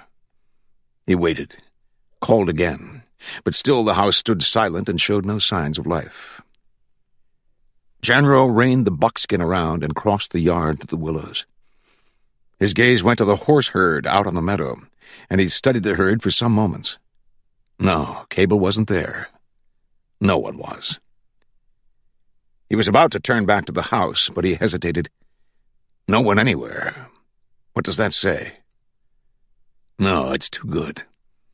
When a thing looks too good, there's something wrong with it. Still, he knew that all at once he was looking at an almost foolproof way to jab Cable into action. He sat motionless, looking at the horse herd, making sure no riders were out beyond the farthest grazing horses, and thinking it all over carefully. Would he be suspected? No. He'd tell Martha and Luz he went to Fort Buchanan on business, and no one was home when he passed here. He could even head up toward Buchanan, spend the night on the trail, and double back to the store in the morning. But what if someone came while he was in the house? What if Cable came home? You either do it or you don't do it, but you don't think about it anymore. It was decided then. He returned to the adobe, swung down as he reached the Ramada, and pushed open the front door.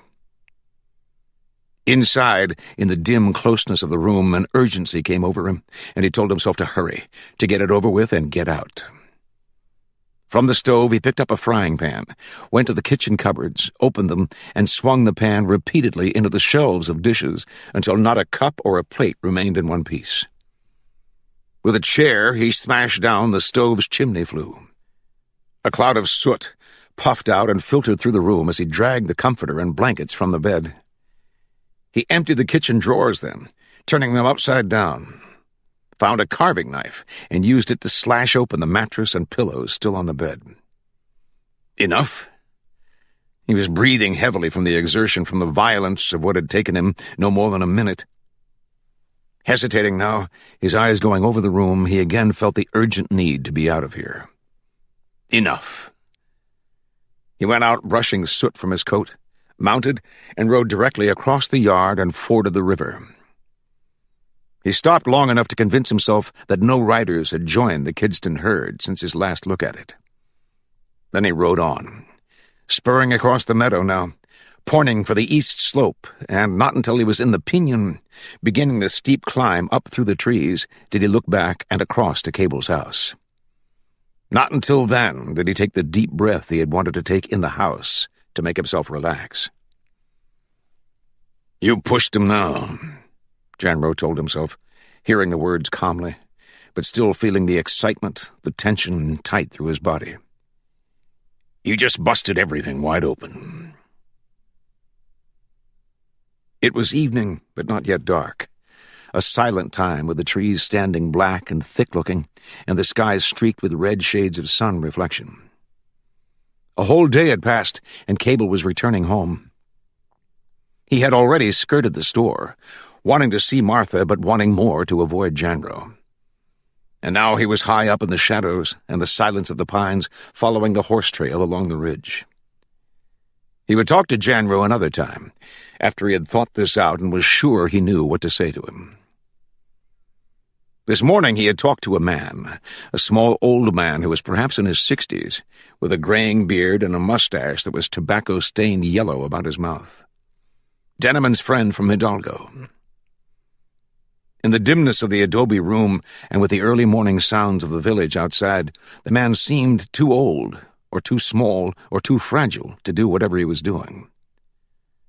But he asked Manuel Acaso questions about Cable, then looked at Cable and asked more questions. And it was his eyes that convinced Cable that the man was not too old, or too thin, or too frail. Brown eyes. Cable would remember them, that were gentle and perhaps kind, but they were not smiling eyes. They were the eyes of a patient, soft-spoken man who would show little more than mild interest at anything he saw or heard. He was willing enough to talk about Janro once he was sure of Cable, and he made no attempt to hide facts or try to justify Janro's actions. He spoke slowly, carefully, as if he had memorized the things he was saying. Edward Janro, Cable learned, was a native of Florida, born in St. Augustine a few years before the outbreak of the Second Seminole War, and had lived there most of his early life. Almost nothing was known of Janro during this period, not until he joined the Army in 1854. From then on, his life was on record. In 1858, a sergeant by this time, Janro was court-martialed for knifing a fellow soldier in a tavern fight. The man died, and Janro was sentenced to 6 years of hard labor at the Fort Marion military prison. He was well into his 3rd year of it when the war broke out. It saved him from completing his sentence. With a volunteer company from St. Augustine, Janro traveled to Winchester, Virginia, this during the summer of 1861, and was assigned to the 10th Virginia Infantry. part of General Edmund Kirby Smith's forces. Strangely enough, despite his prison record, but undoubtedly because of his experience, Janro was commissioned a full lieutenant of infantry. A year later, and now a captain, Janro lost his arm at the Battle of Richmond, Kentucky. He was sent to the Army Hospital in Knoxville, spent 7 months there, and was discharged sometime in March 1863.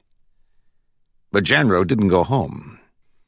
He learned that Kirby Smith had been made commander of the Trans-Mississippi Department, headquartered at Shreveport, Louisiana, and that's where Janro went. In the early part of April, he was reinstated with the rank of lieutenant and served under Dick Taylor, one of Kirby Smith's field generals. Up to this point, Cable had listened in silence. "He didn't tell me that." "I don't care what he told you," the bearded man said. "He served under Taylor in the fighting around Alexandria and Opelousas." But not for long. He was with Taylor less than 2 months when he was discharged for good. He was told that he had given enough of himself and deserved retirement. The real reason? His wild disregard for the safety of his men, throwing them into almost suicidal charges whenever he made contact with the enemy.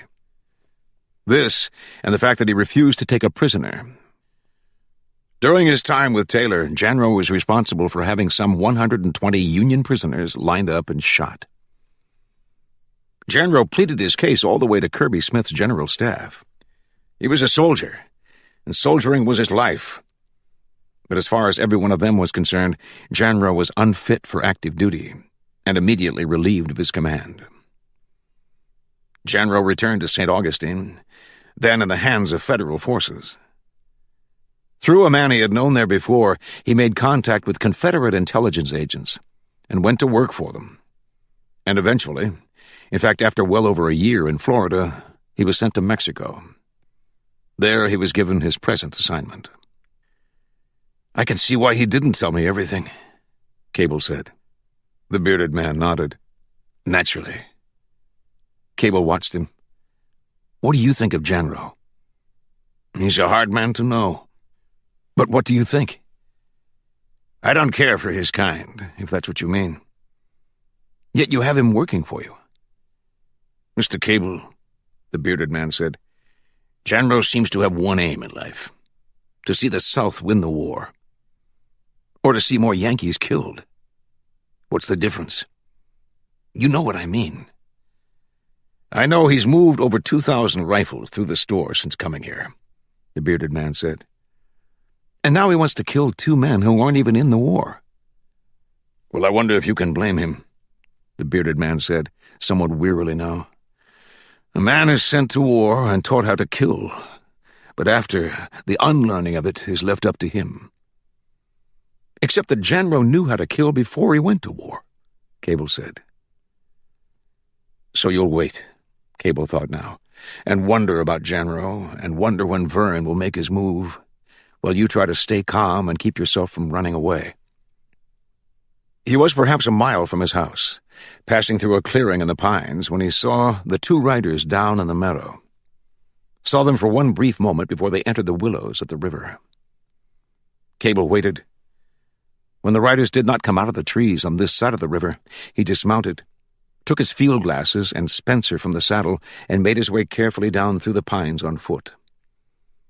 Between 50 and 60 yards from the base of the slope, he reached an outcropping of rock that fell steeply, almost abruptly, the rest of the way down.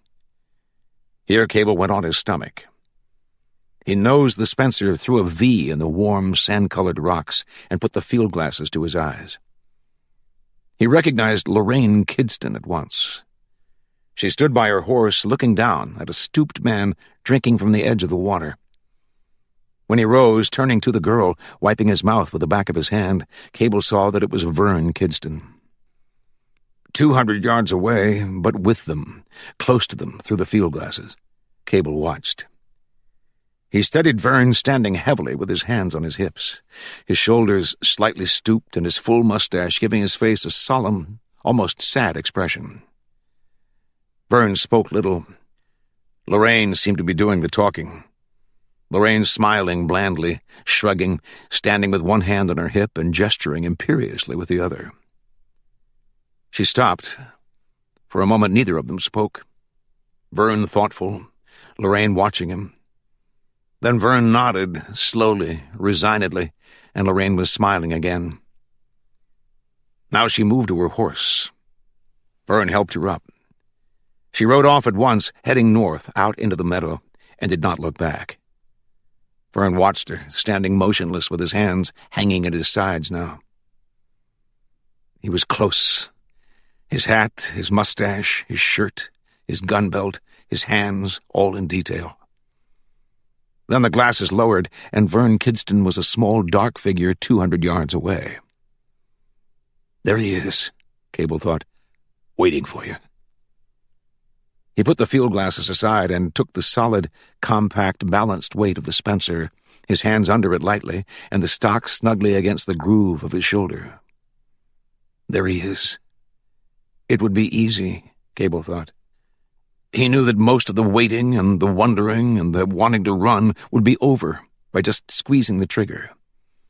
Doing it justifiably, he told himself. And it isn't something you haven't done before. There had been the two Apaches he had knocked from their horses as they rode out of the river trees and raced for his cattle.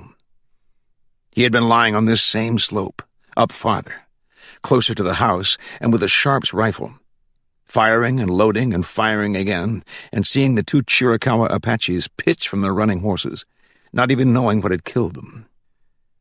And there had been another time, more like this one, though he had not been alone then. 2 years ago. Perhaps 2 years almost to the day, in northern Alabama. It had happened on the morning of the 5th day, after they had again located the Yankee raider Abel Strait and were closing with him, preparing to tear another bite out of his exhausted flank. He lay in the tall grass, wet and chilled by the rain that had been falling almost all night. Now, in the gray mist of morning, with a shivering trooper huddled next to him, not speaking, and the rest of the patrol back a few hundred yards with the horses, waiting for the word to be passed to them. For perhaps an hour he lay like this with his glasses on the Union picket, a 51st Indiana infantryman. The Yankee had been closer than Vern Kidston was now. Across a stream and somewhat below them, crouched down behind a log, his rifle straight up past his head and shoulder. He was in plain view, facing the stream, the peak of his forage cap wet shining and low over his eyes. But his eyes were stretched wide open. Cable knew because of the mist and the silence, and because he was alone on picket duty 1,000 miles from home. He's wondering if he will ever see Indiana again, Cable had thought. Wondering if he will ever see his home and his wife and his children. He's old enough to have a family. But he hasn't been in it long, or he wouldn't be showing himself. I can tell you that you won't go home again, Cable remembered thinking. It's too bad. But I want to go home too, and the way it is now, both of us won't be able to. They're going to cry, and that's too bad, but everything's too bad. For one brief moment he had thought, remembering it clearly now, "Get down, you fool! Stop showing yourself!" Then someone was shaking his foot. He looked back at a bearded face. The face nodded twice. Cable touched the trooper next to him and whispered, indicating the Yankee picket, "Take him." The man next to him pressed his cheek to his Enfield, aiming, but taking too long, trying to hold the barrel steady, his whole body shivering convulsively from the long, rain-drenched hours. "Give me it," Cable whispered. He eased the long rifle out in front of him carefully and put the front sight just below the Indiana man's face. You shouldn't have looked at him through the glasses, he thought, and pulled the trigger, and the picket across the stream was no more. They were up and moving after that. Not until evening did Cable have time to remember the man who had waited helplessly, unknowingly, to be killed. The way Vern Kidston is now, Cable thought. There was no difference between the two men, he told himself. Vern was a Yankee, there was no question about that. The only difference, if you wanted to count it, was that Vern didn't have a blue coat, or a flat forage cap with the bugle infantry insignia pinned to the front of it. What if a 51st Indiana man had had a different kind of hat on, but you still knew what he was and what he was doing there? You would have shot him. So the uniform doesn't mean anything. It's what the man believes in and what he's doing to you. What if Vern were here and you were down there? The places just switched. The thumb of Cable's right hand flicked the trigger guard down and up, levering a cartridge into the breech. The thumb eased back the hammer. Cable brought his face close to the carbine and sighted down the short barrel with both eyes open, placing the front sight squarely on the small figure in the trees. Like the others, Cable thought, it would be quick and clean, and it would be over. If you don't miss. Cable raised his head slightly. No, he could take him from here. With the first one, he would at least knock Vern down. He was sure of that. Then he could finish him. But if Vern reached cover, hit his horse, then Vern wouldn't be going anywhere, and he could take his time. He wondered then if he should have brought extra loading tubes with him. There were 4 of them in his saddlebag. Each loading tube, which you inserted through the stock of the Spencer, held 7 thick 56-56 cartridges. The Spencer was loaded now, but after 7 shots, if it took that many, he would have to use the walker. Vern Kidston moved out of line. Cable looked up, then down again, and the Spencer followed Vern to his horse, hardly rising as Vern took up the reins and stepped into the saddle. Now, Cable thought. But he waited. He watched Vern come out of the trees, still on the far side of the river, and head north, the same way Lorraine had gone. Going home, probably. Either by way of the horse trail or by following the long, curving meadow all the way around. But why weren't they together? It was strange that Vern would let her ride home alone at this time of day. In less than an hour, it would be full dark. Cable doubted that she knew the country that well. Another thing, where had they been? Why would they stand there talking for a while, then ride off separately? Instantly, Cable thought, "You're letting him go." He shifted the Spencer, putting the front sight on Vern again. He held the carbine firmly, his finger crooked on the trigger and the tip of the barrel inching along with the slow-moving target. The distance between them lengthened. You got 10 seconds, Cable thought. After that, he wouldn't be sure of hitting Vern. His arms and shoulders tightened, and for one shaded second, his finger almost squeezed the trigger. Then it was over. He let his body relax and ease the hammer down on the open breech. No, you could have 100 years and you wouldn't do it that way. There's a difference, isn't there? And you're sure of it now. You feel it, even if you can't define it. Cable rose stiffly, watching Vern for another few moments, then trudged slowly back up through the pines. Mounted again, he felt a deep weariness, and he sat heavily in the saddle, closing his eyes time and again, letting the sorrel follow the path at a slow walking pace. His body ached from the long all-day ride, but it was the experience of just a few minutes ago that had left the drained, drawn feeling in his mind. One thing he was sure of now, beyond any doubt, he couldn't kill Vern Kidston the way Jenro wanted it done. He couldn't kill Vern or Duane this way, regardless of how logical or necessary this strange-acting, sly-talking man with one arm made it sound. Knowing this, being sure of it now, was something. But it changed little else. The first move would still be Vern's. Cable would go home, not hurrying to an empty house, and he would hold on to his patience until he had either outwaited or outfought Vern once and for all. He descended the slope behind the house, dismounted at the barn, and led the sorrel inside. Within a few minutes he appeared again. Carrying the Spencer and the field glasses, he walked across the yard, letting his gaze move out to the willows, now dull gray and motionless against the fading sky. When he looked at the house, he stopped abruptly. Lamplight showed in the open doorway. His left hand, with the strap of the field glasses across the palm, took the Spencer. His right hand dropped the Walker Colt and held it as he approached the house, passed through the semi-darkness of the Ramada, and stepped into the doorway. He stood rigid, seeing the strewn bed covers, the slashed mattress, the soot filming the table, and the caved-in stove chimney on the floor. Seeing the scattered, broken ruin, and Lorraine Kidston standing in the middle of it. She turned from the stove, sweeping aside fragments of china with her foot, and smiled at Cable.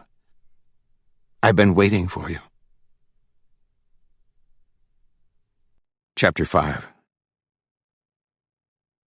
Cable said nothing, his eyes going to the shattered china still on the cupboard shelves, then to the stove again and to the battered chimney flue lying on the floor.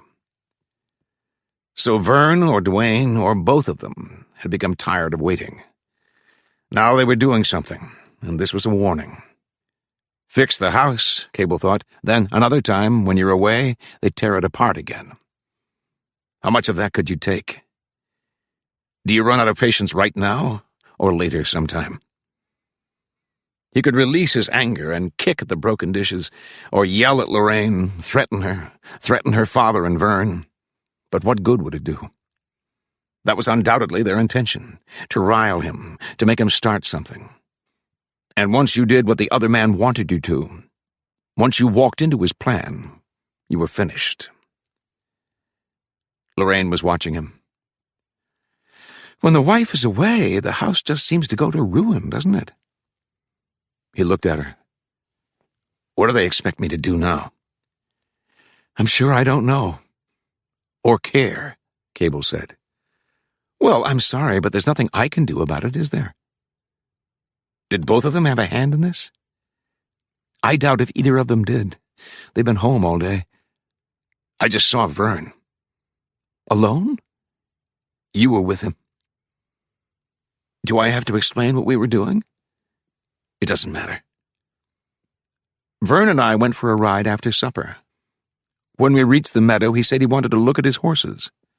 I told him to go ahead. I was going home. Cable said nothing. Well? Lorraine looked at him inquiringly. All right. Then what? Then I left him. And came to see what he did to the house. Lorraine smiled, shaking her head. Guess again. Some other time. She caught the note of weariness in his tone. For a moment she said nothing, watching him stand the carbine next to the window and then move slowly to the table and place the field glasses there. Did you see my horse outside? She asked. Cable glanced at her. I didn't notice. No horse, Lorraine said lightly. That's why I'm here. She watched Cable gather the blanket and comforter and pile them on the slashed mattress. I was going up the path behind your house, taking the shortcut home, when something frightened my horse. It happened very suddenly. He lost his footing and started to slide back, and that's when I fell off. Lorraine touched her hair lightly and frowned. I hit my head. Cable was looking at her again, sensing that she wasn't telling the truth. Then what happened? Then he ran off. I could hear him way up in the trees, but I couldn't very well chase after him, could I? So you came to the house?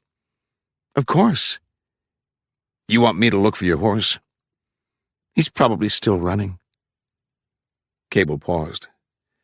He was certain she was here for a reason, and he was feeling his way along to find out what it was. I've only got one horse here. I know, Lorraine said. You want me to ride you home? The way my head hurts, I don't know if I could stand it. Just for an hour, that's all it would take. She was staring at Cable, not smiling now, holding him with the calm, knowing impudence of her gaze. We could wait until morning. He almost knew she was going to say it. Still, the shock, the surprise, was in hearing the words out loud. Cable's expression did not change. What would your father say about that? What could he say? I don't have a choice. I'm stranded. Cable said nothing. Or I could tell him I spent the night outside. Lorraine smiled again. Lost, You're serious, aren't you? What do you think? If you're ready, I'll saddle the horse. I told you I couldn't bear the ride.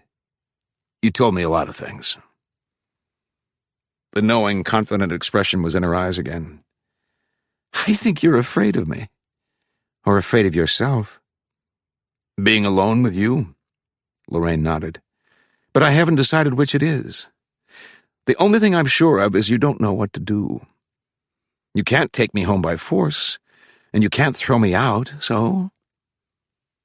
Momentarily in his mind he saw Lorraine at home sitting with Vern and her father evening after evening, looking up from her book and wanting to do something, anything to break the monotony, but having no choice but to sit there. Until she planned this, or somehow stumbled into it. Perhaps that was all there was to her being here. It was her idea of excitement, something to do, not part of a plan that involved Vern or Dwayne. So, Cable thought, the hell with it. He was too tired to argue. Tired and hungry, and her mind was made up, he could see that. He moved to the door of the next room, glanced in, and saw that the 2 single beds had not been touched. Then looked at Lorraine again. Take your pick. She moved close to him in the doorway to look into the room. It doesn't matter. Whichever one you want. He walked away from her, and for the next few minutes concentrated on shaping and straightening the stove flue. He was able to put it up again, temporarily, but his hands and face were smudged with soot when he'd finished. Lorraine waited until he started a fire in the stove, then told him to go outside and wash. She'd fix something to eat. Cable hesitated, doubting her ability at the stove, but finally he went out, washed up at the river, scrubbing his hands with sand and scooping the cool water into his face. He felt better being alone outside, and he took his time at the river, then went to the barn and looked in at the sorrel again before returning to the house. Coffee was on the fire. Cable smelled it as he came in. For a moment he watched Lorraine making pancakes in the iron frying pan, and he thought, she wants you to be surprised. But he turned away from her and busied himself sweeping up the broken china. After that he turned the slashed mattress on the bed and spread the bed covers over it. When it was time to sit down, she served him the cornmeal cakes in a pie plate and poured his coffee into a tin drinking cup. Lorraine sat down with him, watching him eat, waiting for him to say something, but Cable ate in silence. Well, what do you think? Fine. He was finishing the last of his coffee. Surprised I know how to cook? You're a woman, aren't you? He answered, knowing she would react to it, but saying it anyway. Does that follow? Lorraine said peevishly. Just because you're a woman, all you're to be concerned with is cooking and keeping house? I didn't say that. You're probably hopeless. You deserve to live out here with a wife and 3 kids. You make it sound like a sentence. You are hopeless. And tired, Cable said. He got up from the table, walked around to Lorraine's chair, and pulled it out for her. So are you. She looked up at him. Am I? Her tone was mild now. Tired out from that long ride with Vern. He took Lorraine by the arm to the bedroom. Have a good sleep, and before you know it, it'll be time to fix breakfast. He pushed her inside and closed the door before she could say a word. Cable blew out the lamp, then walked to the open front door and stood looking out at the night, letting the stillness and the breeze that was coming off the meadow relax him. This was good, but it was a peace that lasted only as long as the night. Slowly Cable sat down in the doorway. Take advantage of the peace you can feel, he thought. Sleep was good, but it wasn't something you could enjoy each minute of and know you were enjoying it. So he sat in the doorway, feeling the silence and the darkness about him, thinking of his wife and children, picturing them in bed in their rooms above the store, then picturing them here, seeing himself sitting with the children close to him and talking to them, answering their questions, being patient and answering the questions that were unrelated or imaginary along with the reasonable ones. Claire would ask the most questions, and through her eyes that were wide with concentration, he could almost see her picturing his answers. It was like the times she would relate a dream she had had, and he would try to imagine how she saw it with her child's eyes and with her child's mind. While he was talking to Claire, Davis would become restless and jump on his back. Davis with enough energy for all of them and wanting to fight or be chased or swim in the river. Sandy, lying against him, listening to them contentedly with his thumb in his mouth, would scowl and yell at Davis to stop it. Then he would quiet them, and they would talk about other things until Martha called. And after the children were in bed, they would sit here on the steps, watching the willows turn to silent black shapes against the sky, hearing the night sounds in the pines and far out on the meadow. They would talk in low murmurs, feeling the familiar nearness of one another. They talked about the children and the house, and about things they had done and about things they would do someday. But not talking about the future, because if they accomplished or acquired nothing more than what they had, it would be enough, and they would be satisfied. Perhaps as happy as anyone, any family, could expect to be. If you can hold on to what you have, Cable thought, right now you would settle just for that and not hope for anything more. He was certain that the Kidstons had damaged the house as a warning. Maybe not Vern. It seemed more like something Dwayne would do. But regardless of who did it, the effect was the same. He heard the sound behind him, the bedroom door opening and closing. He turned, starting to push himself up, but Lorraine was already over him. Her hand went to his shoulder, and she sank down beside him. "I thought you were tired." "I'm going to bed in a minute," Cable said. He saw that Lorraine was wearing one of Martha's flannel nightgowns. He had felt it as she brushed against him to sit down. "What were you thinking about?" "A lot of things at once, I suppose." "Vern and Dwayne, the happiness boys?" He looked at her. "I'd like to know what you're doing here." "I explained all that. You didn't any more get thrown than I did." Lorraine smiled. "But I had to tell you something." "Did Vern send you?" "Don't be silly. Then what are you doing here?" "Keeping you company." "I guess you are." Lorraine moved, rising to her knees and turning to him. Her hands went to his shoulders, then to his face, caressingly, as she kissed him. "You're not very responsive, are you?" She pressed close to him, kissing him again. "In fact, you're rather cold. I'm surprised." "You got the wrong one, that's all." "Oh, come now. Or else the wrong time and place." "Would you like to go somewhere else?" Quietly, Cable said, "Lorraine, you're probably the pleasantest temptation I've ever had. But I've got enough things living in my mind the way it is." Close to him, her head moved slowly from side to side. "The only halfway decent-looking man within 50 miles, and he has to have a conscience."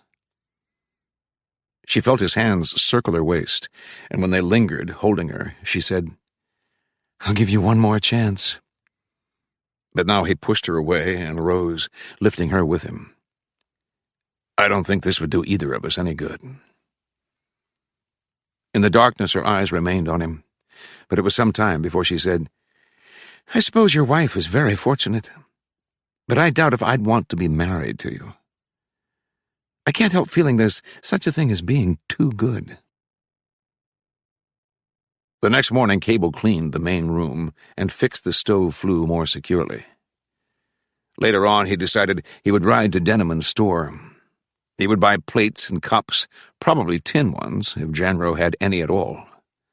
And he would stay as long as he could with Martha and the children. Cable was outside when the two Kidston riders came by. He saw them crossing the river, approaching cautiously, and he walked out from the Ramada, the walker on his leg. He waited then as the two riders came across the yard toward him. A vague memory of having seen them before made Cable study their faces closely. No, he was certain he didn't know them. Still, the two riders looked somewhat alike, yet the features of one appeared more coarse, and his coloring was freckled and lighter than the other man. It was as if both of their faces, both narrow and heavy-boned, had been copied from the same model, but one had been formed less skillfully than the other. Both wore full mustaches, and the darker of the two men showed a trace of heavy beard, at least a week's growth. "If you're looking for Lorraine," Cable said, "you've found her." The two riders were watching Cable, but now their eyes rose past him as Lorraine appeared. She seemed a little surprised. "How did you know I was here?" "The daddy's got everybody looking everywhere," the dark man said. There was no trace of concern in his voice. "Is he worried?" "About out of his mind." "I can just see him." Lorraine stepped down from the doorway and walked out to them. "You two will have to ride double," she said, looking up. Neither of the men made a move to dismount. Lorraine moved toward the dark rider's chestnut gelding. "This one." Still the man hesitated, and Lorraine added, "If you don't mind." "Where's yours?" "I have no idea," Lorraine answered. The dark rider's gaze moved to Cable. "Maybe we ought to use his, then." Lorraine's face showed sudden interest. "If he'll let you." "He will." "We can't do it while the girl's here," the other man said then. "Dwayne wouldn't have any part of that." "I suppose we've got time," the darkman grunted.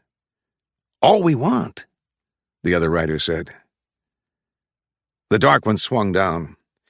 Not bothering to help Lorraine, he walked past her, raised his hand to the other rider, and was pulled up behind him. He looked down at Cable again. "Long as we got time." They rode out past the house to the horse trail that climbed the slope. In the saddle now, straddling it with her skirt draped low on both sides, Lorraine waited long enough to say, "That was Austin and Wynne Dodd." Cable frowned. "I don't know them." Lorraine smiled pleasantly. "You knew their brother, Joe Bob." She rode off toward the slope, following the Dodd brothers. Before passing into the pines behind the house, Lorraine looked back and waved. There were times when Janro could feel his missing hand. Times when he swore he had moved his fingers. He would be about to pick something up with his left hand, then catch himself in time. A moment before this, Janro had absently raised his missing arm to lean on the doorframe. He fell against the timber with his full weight on the stump, and now he stood rubbing it, feeling a dull pain in the arm that wasn't there. Luz Icasso appeared, coming from the back of the building. She was riding her dun-colored mare, sitting the saddle as a man would, her bare legs showing almost to her knees.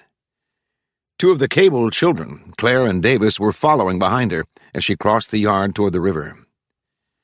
Janro stepped out to the loading platform. "Luz!" The dun mare sidestepped as the girl reined in and looked back at him. "Come over here."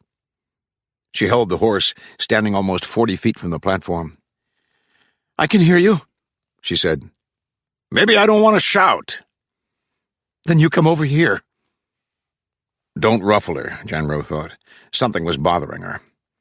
He had first noticed it as she served him his breakfast.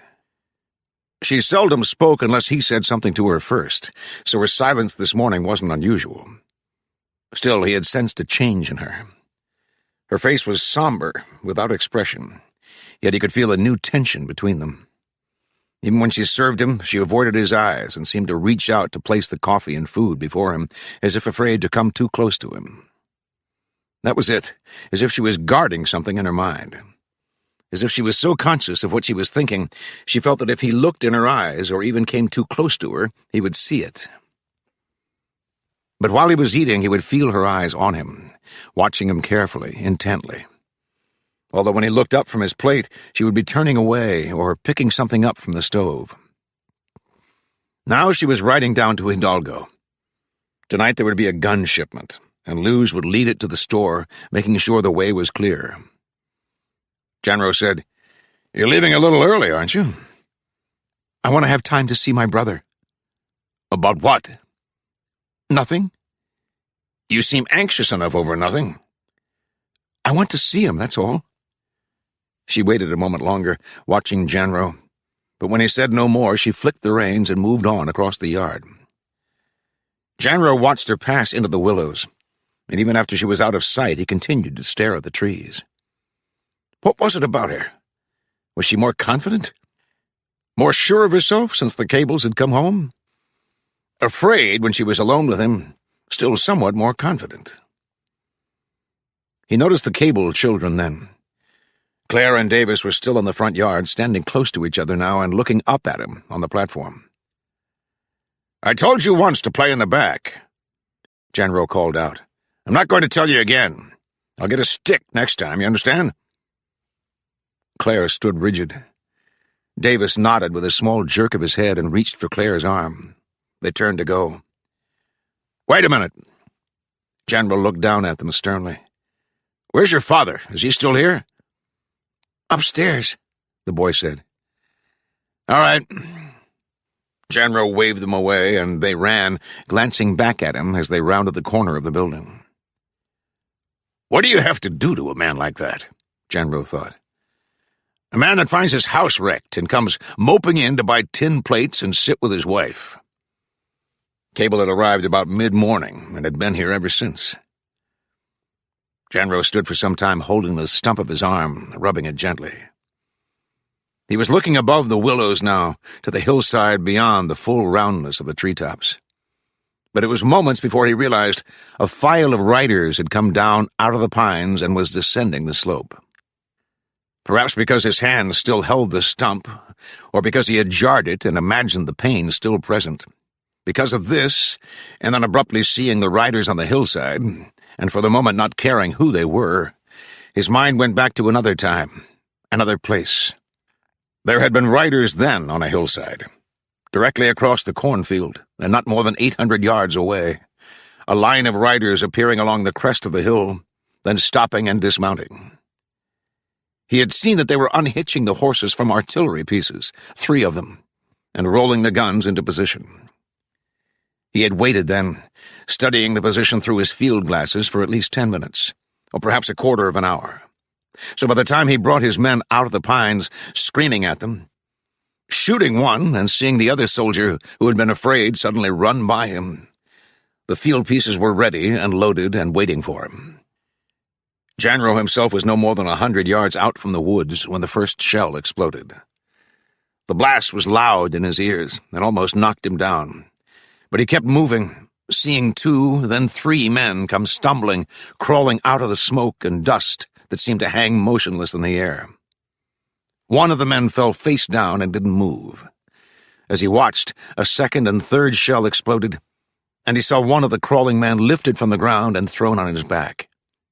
Close around him, men were flattening themselves on the ground and covering their heads.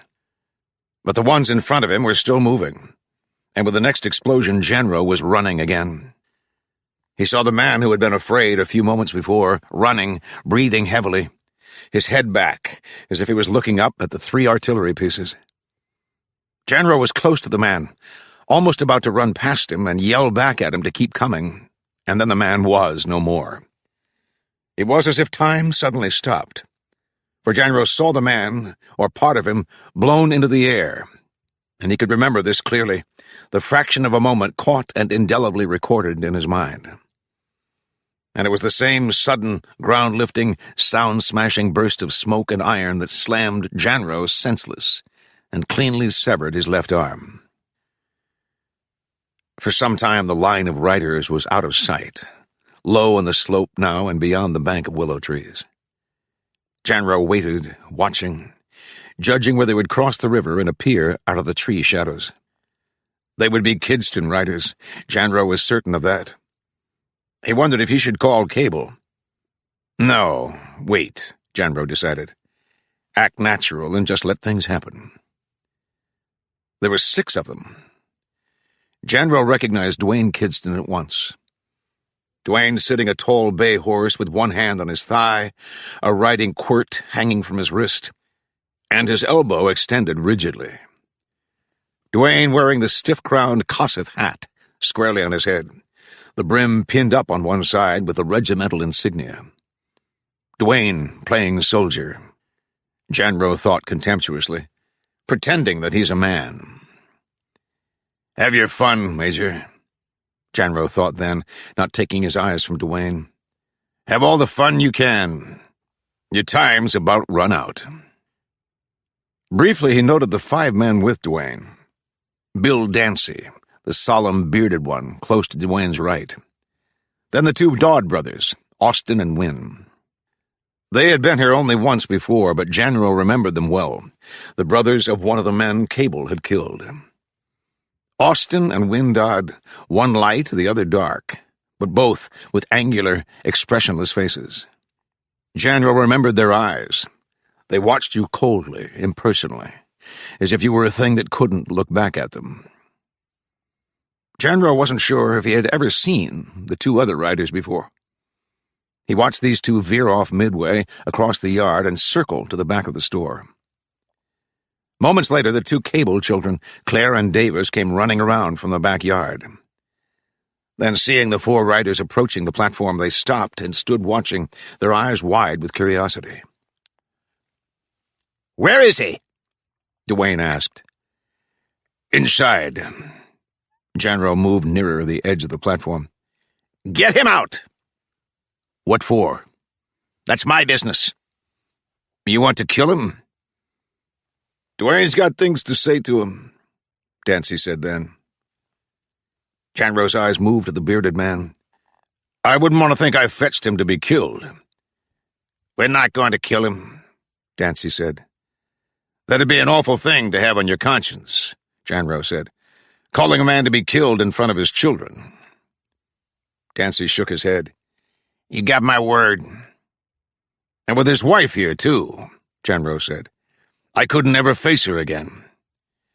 "Mr. Janro," Duane said, "if you don't get him out here, you can be assured we will."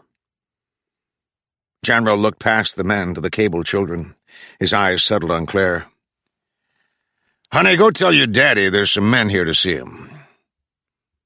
Claire hesitated, but Davis pushed her, and she ran up the steps to the platform, holding close to the wall as she ran by Janro and into the store. "Fine youngsters," Janro said pleasantly. "He's got 3 of them." Duane wasn't listening. He glanced at Dancy. Then Dancy and the Dodd brothers dismounted and came up the steps to the loading platform. Duane remained in his saddle. "Where is he?" Dancy asked. "Upstairs a few minutes ago." "He mentioned what happened last night?" "Not a word." Janro's tone indicated only mild interest. "What did?" "About Lorraine." "No." Janro's face showed surprise, then an eager curiosity. "What happened?" But Dancy's gaze moved beyond him. Janro turned.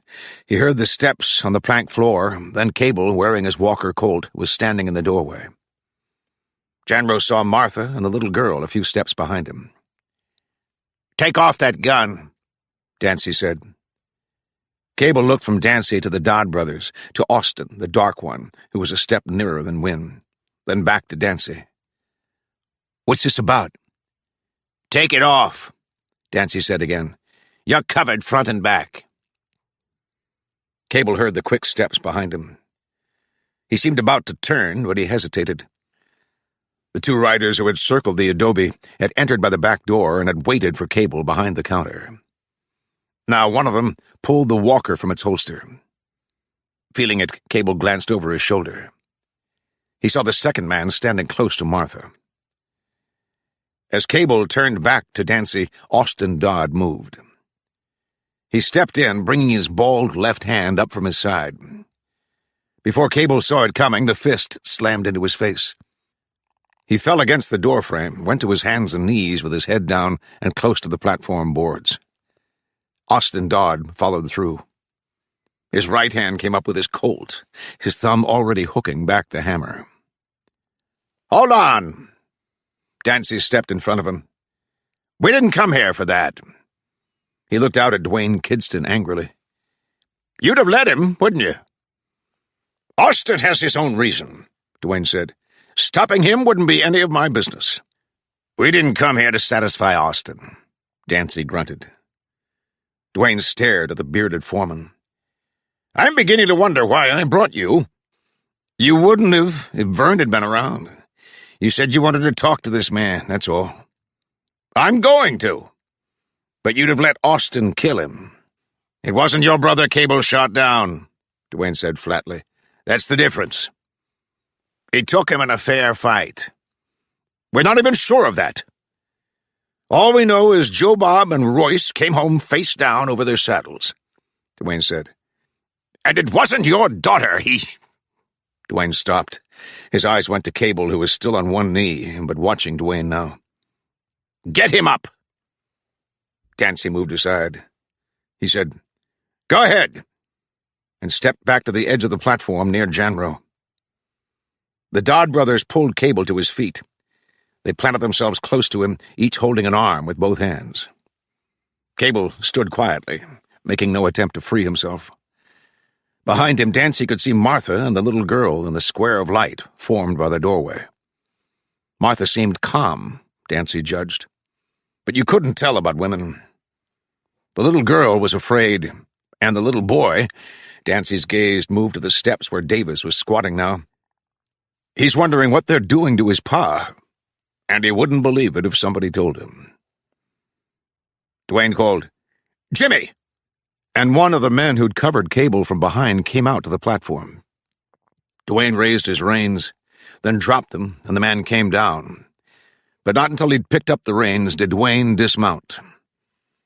He stepped down stiffly, straightened his coat, then walked around to the steps and up to the platform, past Davis without even glancing at him, though he touched him with his riding quirt in a gesture of brushing the boy aside. His full attention was on Cable now. Dwayne stepped squarely in front of him, close to him, and stood for some moments in silence, his legs apart and his hands fisted on his hips. But before he spoke, his hands dropped to his sides. I should let Austin kill you, Dwayne said, but I can't do it. God knows everyone here would be better off for it, but I can't pass final judgment on a mortal man, not even after he's done what you did. What did I do? Cable asked, not with surprise or indignation, but calmly, wondering what had suddenly brought Dwayne here. Offended innocence, Dwayne said. You better keep your mouth shut. I've taken all of you I can stomach. I asked a civil question. Dwayne's quirt came up and lashed across Cable's face. And I said shut up! He stepped back as Cable twisted to free himself. Wynne Dodd stumbled to one knee and Cable almost broke away, but Austin forced Cable's right arm behind his back and jerked up on it. I'll break it! Cable stopped struggling. He let his breath out slowly and his body seemed to sag.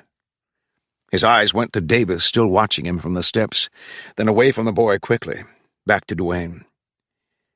Do you have to do this in front of my children? Dwayne stepped close to him again. How much respect did you show my daughter? What did Lorraine say I did? She didn't have to say anything. She was all night at your place. Janro, near the edge of the platform, looked at Martha, but her eyes were on her husband. He noticed Dwayne's gaze move to her then. You hear that, Mrs. Cable? Your husband and my daughter. He told me about it, Martha said quietly. He told you, did he? Dwayne's mouth barely moved. Did he tell you how he dragged Lorraine into that hut? He turned on Cable, and in the motion slashed the quirt across his face. Did he tell you how he kept her there all night? The quirt came back across Cable's face. How he threatened her and forced his will on her. He swung on Cable again and again, hacking at Cable's cheeks and forehead with the rawhide. Cable's eyes were squeezed closed, and he would turn his head with each stinging blow. But he was off balance, leaning forward awkwardly, and he was unable to turn his body with Austin holding his arm, twisted behind him. Dwayne struck him 8 times before his arm dropped heavily to his side. Did he tell you all that, Mrs. Cable? He told me everything that happened, His version. If you've finished, Mr. Kidston, may I take my husband inside? Duane stared at Martha, his face tight as he held back the temper ready to flare out at her calm, quiet manner. He said then, "If you want him, take him. Take him anywhere you like, but not back to your house. You're finished here, and I believe you're intelligent enough to realize it. If you think this is unjust, that's too bad. Your husband is lucky to be alive. I'll tell you frankly, if it wasn't for your children, he would be dead now." Bill Dancy watched Martha, waiting for her to speak again, but Martha said nothing, her hand on the little girl close to her side. Dancy walked across the platform. Going down the steps, he patted Davis's shoulder, but the boy pulled away from him. Dancy mounted, then looked up at Duane. "You said it. What are you waiting for?" Duane still faced Martha. He ignored Dancy and said, "This evening, my men leave for the horse pastures. They'll be gone 1 week. If you haven't cleared out by the time they return, we will take your husband out and hang him. That's my last warning, Mrs. Cable." Duane turned and marched stiffly down the steps to his horse. The Dodd brothers followed, almost reluctantly, both of them looking back at Cable as they mounted and rode out after Duane. Janro came away from the edge of the platform and studied Cable's face closely. "Duane laid it on you, didn't he?" Cable said nothing. He felt Martha standing next to him now, but he continued to watch the riders. When they had finally crossed the river and started up the slope, he looked at Janro. "That one Duane called Jimmy. What did he do with my gun? Did you see?" Janro stepped to the edge of the platform again and looked down. "He dropped it right there." "Get it for me." Janro seemed to smile. "I'd be glad to." Cable felt Martha's hand on his arm. He looked at her soft, clear expression, at her eyes that seemed moist, though he wasn't sure if she was crying. She said, "Cabe, come inside now." He followed her through the store, through the main room to the kitchen, then sat down while Martha went to the sink. She dipped water from a bucket into a kettle and put the kettle on the stove to heat. Claire and Davis appeared in the doorway, staring at their father, until Martha noticed them and told them to go outside and play. Cable looked up. "No, let them stay," he said. He motioned to the children. They came in hesitantly, as if this man with the red welts across his face was someone neither of them had ever seen before. But when he smiled and held out his arms, both of them ran to him and pressed against his chest. He kissed Claire on the cheek, then Davis. The boy's arms went around his neck and clung to him, and Cable felt the knot in his stomach slowly begin to relax. Martha poured the warm water into a basin. She carried it to the table, then leaned close to her husband and began bathing the swollen red marks that crossed both of his cheeks, his nose and his forehead. A bruise colored his cheekbone where Austin Dodd had hit him. Cable's eyes raised. "Where's Sandy?" "Still taking his nap. I'm glad he didn't see it." Martha said nothing. She moved the two children aside to give herself more room, then pressed the wet cloth gently to Cable's forehead. "The second time they've seen me beaten," Cable said. "Beaten up twice in front of my children. Standing there turning the other cheek while a man rawhides my face." Martha raised his chin with her hand. "Cabe, you don't have to prove yourself to them. You're their father." "Something they don't have anything to say about." "They'd love you under any circumstance, you know that." "Then it's a question of proving myself to me." Martha shook her head. "It isn't a matter of principle. A question of whether or not you're a man. This is something that affects the whole family. We want to go home and live in peace. Claire and Davis and even Sandy. We want what is rightfully ours, but we don't want it without you." "Then you want to leave here?" Cable said. "I didn't say that. If we run away, we lose. But if we have to bury you, we lose even more." Martha, I don't have a choice. She leaned close to him with her hands on the arms of the chair. Cabe, don't go after them just because of what Dwayne did.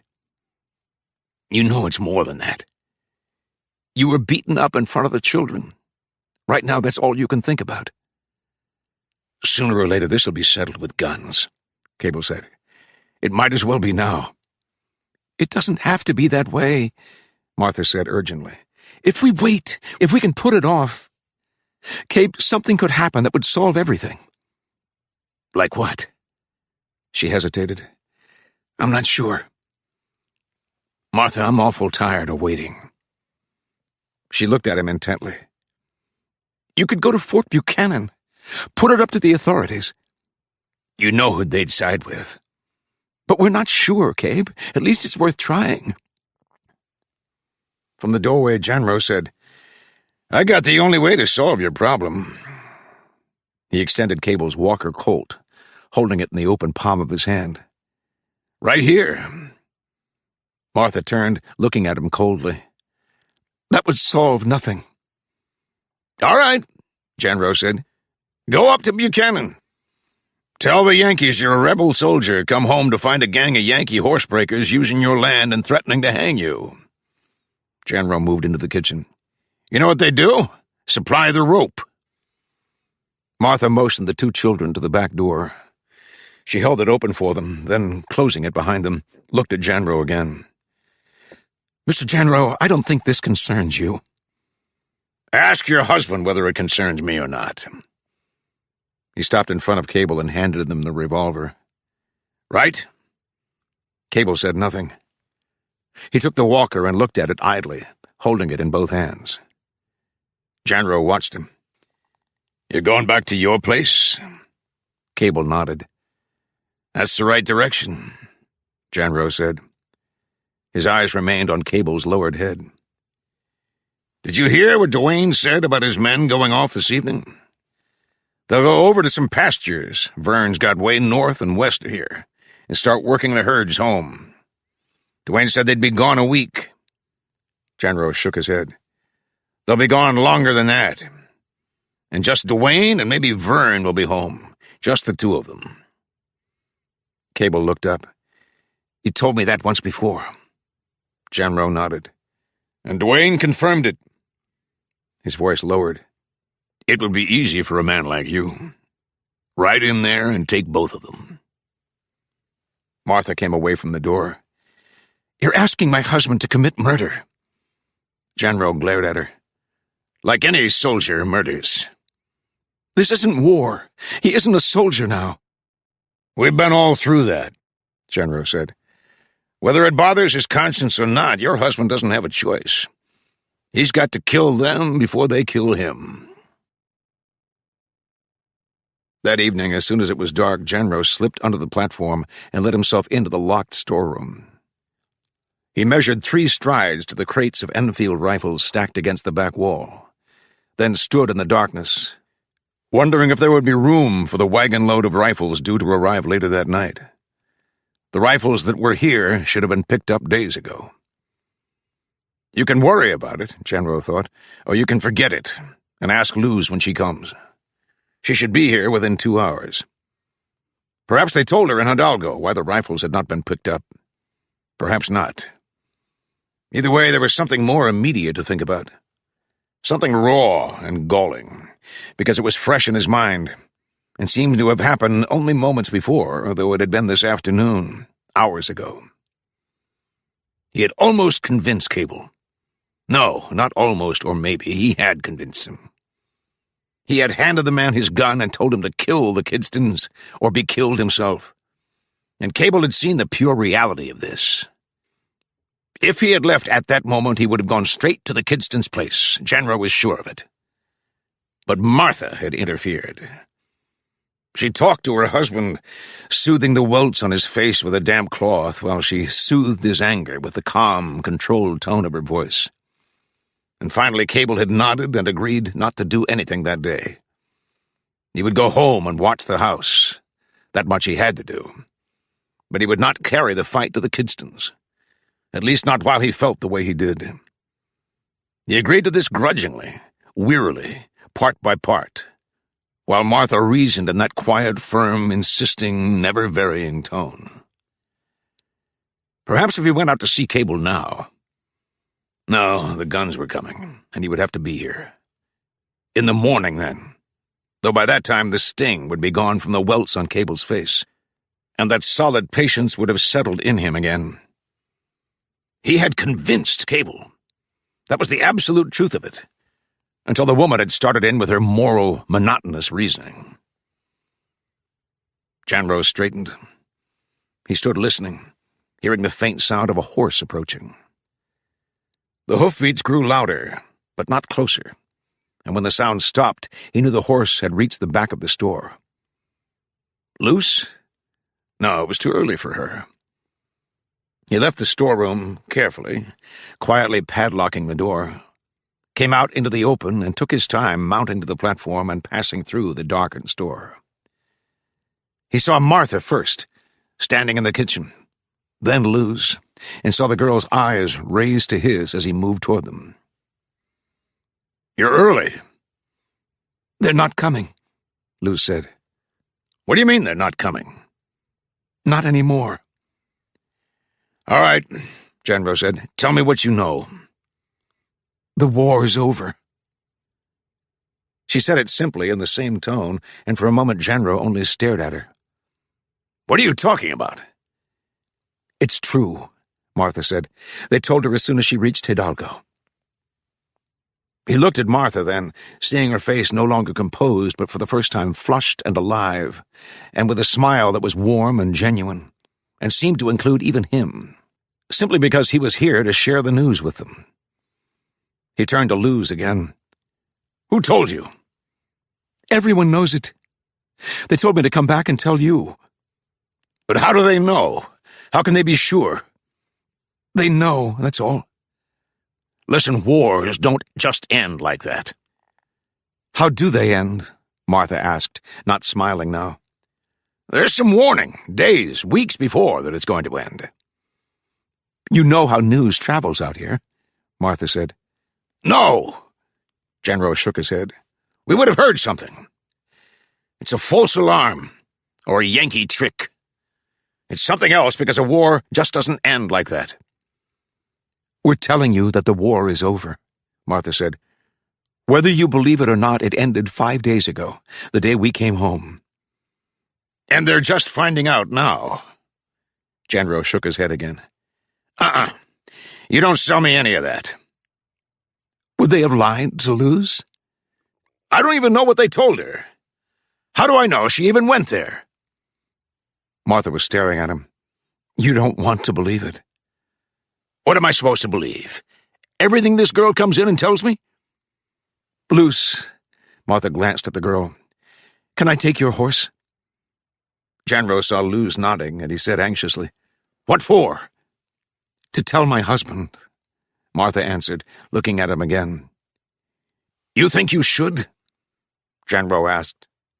It was moving too fast again, rushing at him again, not giving him time to think. And already it was the next step, telling her husband. They would not just stand and talk about it and see how ridiculous the news was. They would bring Cable into it. And if he argued about the sense of her going, she would go all the quicker.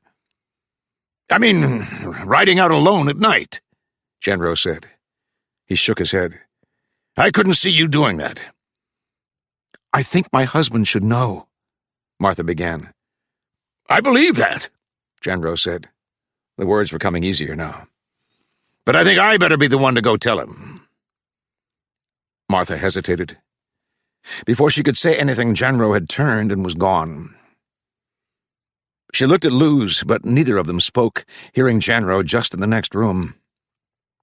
When he came into the kitchen again, he was wearing a hat and a coat, the armless sleeve flat and ending abruptly in the pocket, but bulging somewhat with the shape of a shoulder holster beneath the coat. "You will see him," Martha said.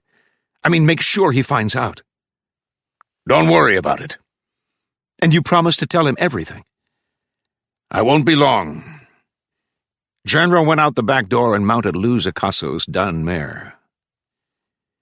He crossed the river and hurried the dun up the slope to the horse trail, following it north, almost blindly in the night darkness of the trees, brushing branches in his haste and kicking the dun.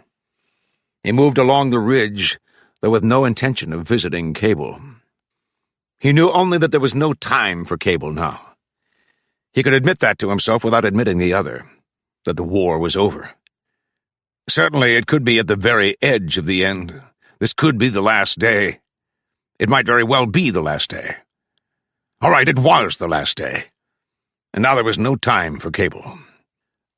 The war was not over yet, he told himself, but there was time to do only one thing now. 4 raging, uninterrupted years of war did not end with 2 women standing in a kitchen and saying that it was over. You would expect that of women. It was typical. A woman would tell you anything. Lies became truth to them because they felt justified in using any means at hand to hold life to a sweet-smelling, creeping pace. To make this a woman's existence, with no room for war or fighting, or so many of the things that men did and liked to do, and only really proved themselves as men when they were doing them. If he had not entered the kitchen, he wouldn't have heard anything. A man couldn't wait and plan for 8 months, and know what he had to do, and then see it all cancelled by walking into a kitchen. That couldn't be. So the 2 women had lied, and it was stupid to think about it. And even if it was not a matter of their lying, then it was something else, something equally untrue. And whether this something was a lie from the women, or a trick, or an untruth from another source was beside the point. He was hurrying, as if to keep up with time, so that not another moment of it would go by before he reached the Kidston place. But even after half admitting this was impossible, he told himself that right now was part of a whole time, not a time before or a time after something. It was a time which started the day he came to live at the store and would end the day he saw the Kidstons dead. So this was part of the time of war. But almost as he thought this, it became more than that. Now, right now, was the whole of the war. The everything of a war that would not end until the Kidstons were dead. It took him less than an hour altogether. By the time he left the horse trail, he had cleared his mind of everything but the Kidstons. Winding, moving more slowly through the sandstone country, he was able to calm himself and think about what he would do after. What he would do about Cable, what he would tell Martha and Luz. Martha. By the time he reached the edge of the timber stand, bordering the Kidston place, looking across the open area to the house and outbuildings, he was composed and ready. He was Edward Genro, who happened to be riding by, say, on his way to Fort Buchanan. He was a man they had seen at least once a week for the past 8 months. He was the one-armed man who owned the store now and didn't say much. He was nothing to be afraid of, or even wonder about, which was exactly the way Genro wanted it. Chapter 6. Genro came out of the trees, letting the dun mare move at its own pace toward the house. He was aware of someone on the veranda, certain that it was Duane when he saw the pinpoint glow of his cigar. There was no hurry now. Genro's eyes rose from the veranda to the lighted second-story window. Then beyond the corner of the house, past the corral, where a dull square of light showed the open door of the bunkhouse. There were no sounds from that end of the yard, none from the big adobe that was pale gray and solid-looking in the darkness. The cigar glowed again, and now Genro was close. "Good evening, Major."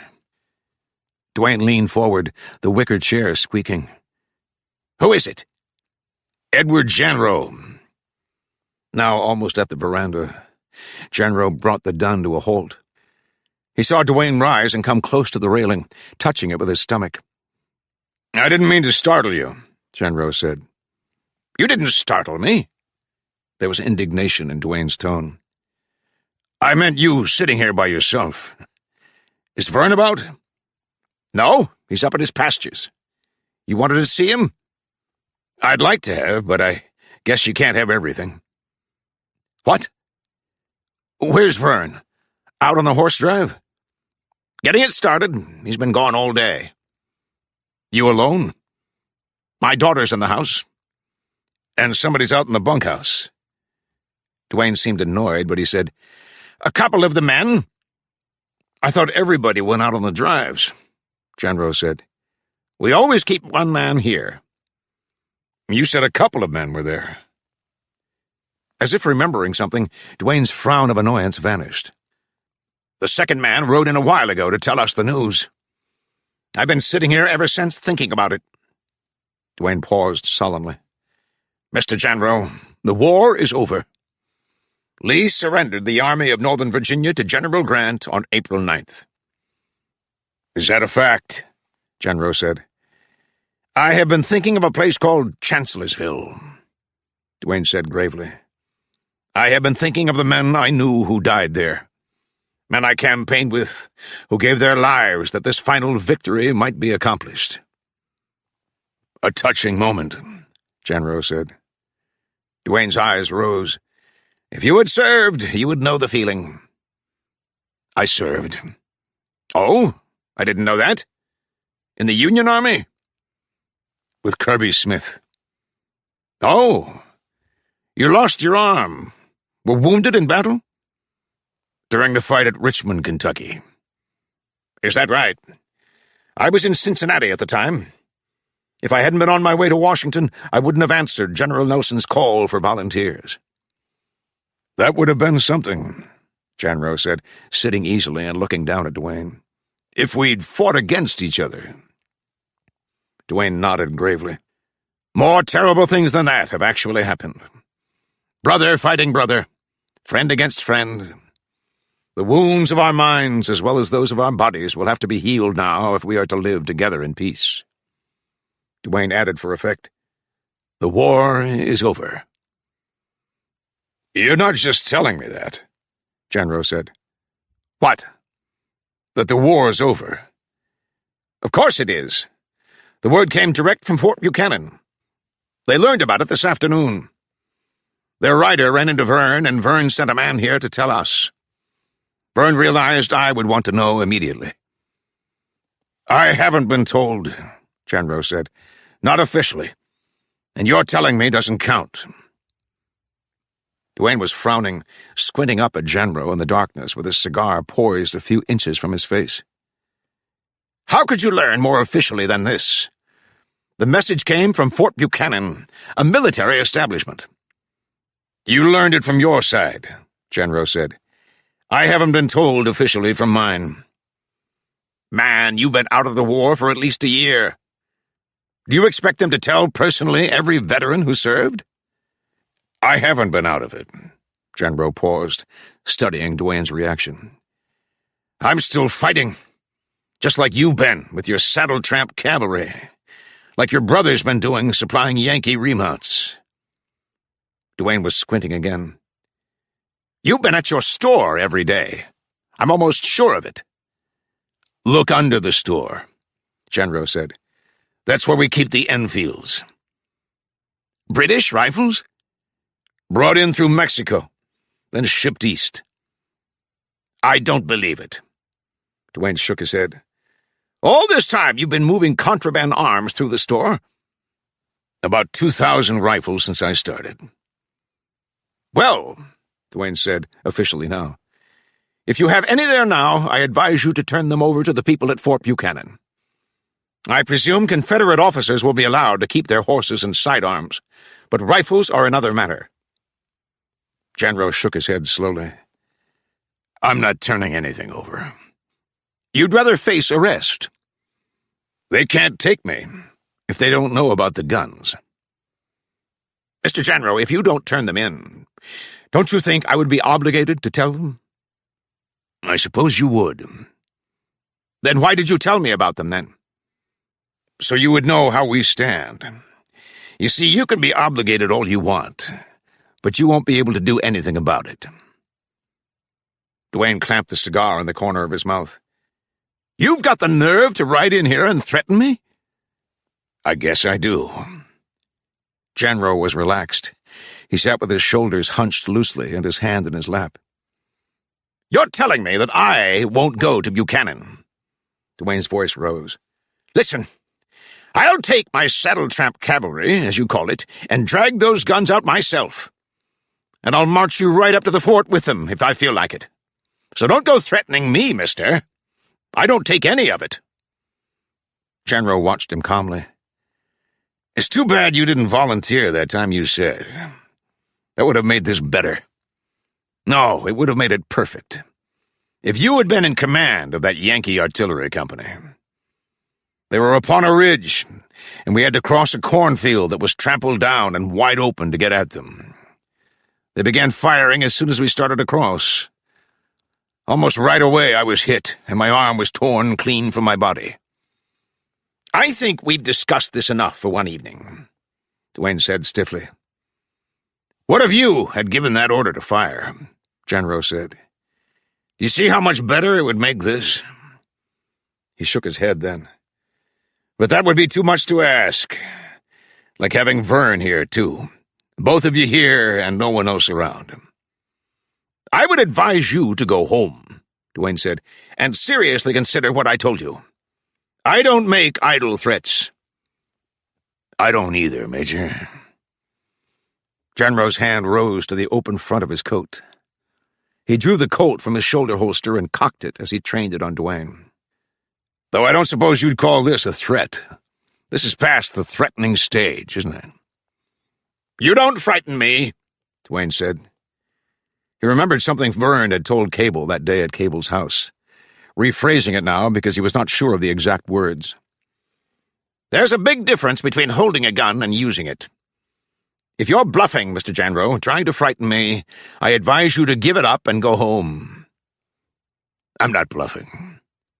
Then you're out of your mind. Major, I don't think you realize what's happening. I realize I am talking to a man who hasn't complete control of his faculties. That's meant to be an insult, nothing else, Janro said. If you believed it, you'd be scared out of your wits. Dwayne hesitated. He watched Janro closely in silence. The hand holding the cigar had dropped to his side. You wouldn't dare use that gun, he said finally. It's the reason I came. But you have no reason to kill me. Call it duty, Major. Call it anything you like. Janro put the front sight squarely on Dwayne's chest. Do you want to run or stand there? Make up your mind. But the war is over. Don't you realize that? Janro pulled the trigger. In the heavy report, he watched Dwayne clutch the railing, holding himself up, and Janro fired again, seeing Dwayne's body jerk with the impact of the bullet before sliding, falling to the porch. It's over now, Janro said. He reined and kicked the dun to a gallop as he crossed the yard. Behind him he heard a window rise and a woman's voice, but the sounds seemed to end abruptly as the darkness of the trees closed in on him. Now back to the store. There was no reason to run. He would tell the women that Cable was not at home, that he'd looked for him, but with no luck. Tomorrow he would ride out again, telling the women he would try again to locate Cable. But he would take his time, giving Vern time to learn about his brother's death, giving him time to convince himself that it was Cable who'd killed Dwayne, giving him time, then, to go after Cable. No, there was no need to run. It had been a satisfying time, the best since the days near Opelousas, when he'd killed the Yankee prisoners. Bill Dancy had spent the night in a line shack 7 miles north of the Kidston place. The day before, after the incident at Denneman's, after watching Dwayne demonstrate his authority with a rawhide quirt, after riding back to the Kidston place with Dwayne and the Dodd brothers and not speaking a word to them all the way, Dancy had decided it was time for a talk with Vern. But Vern was still away.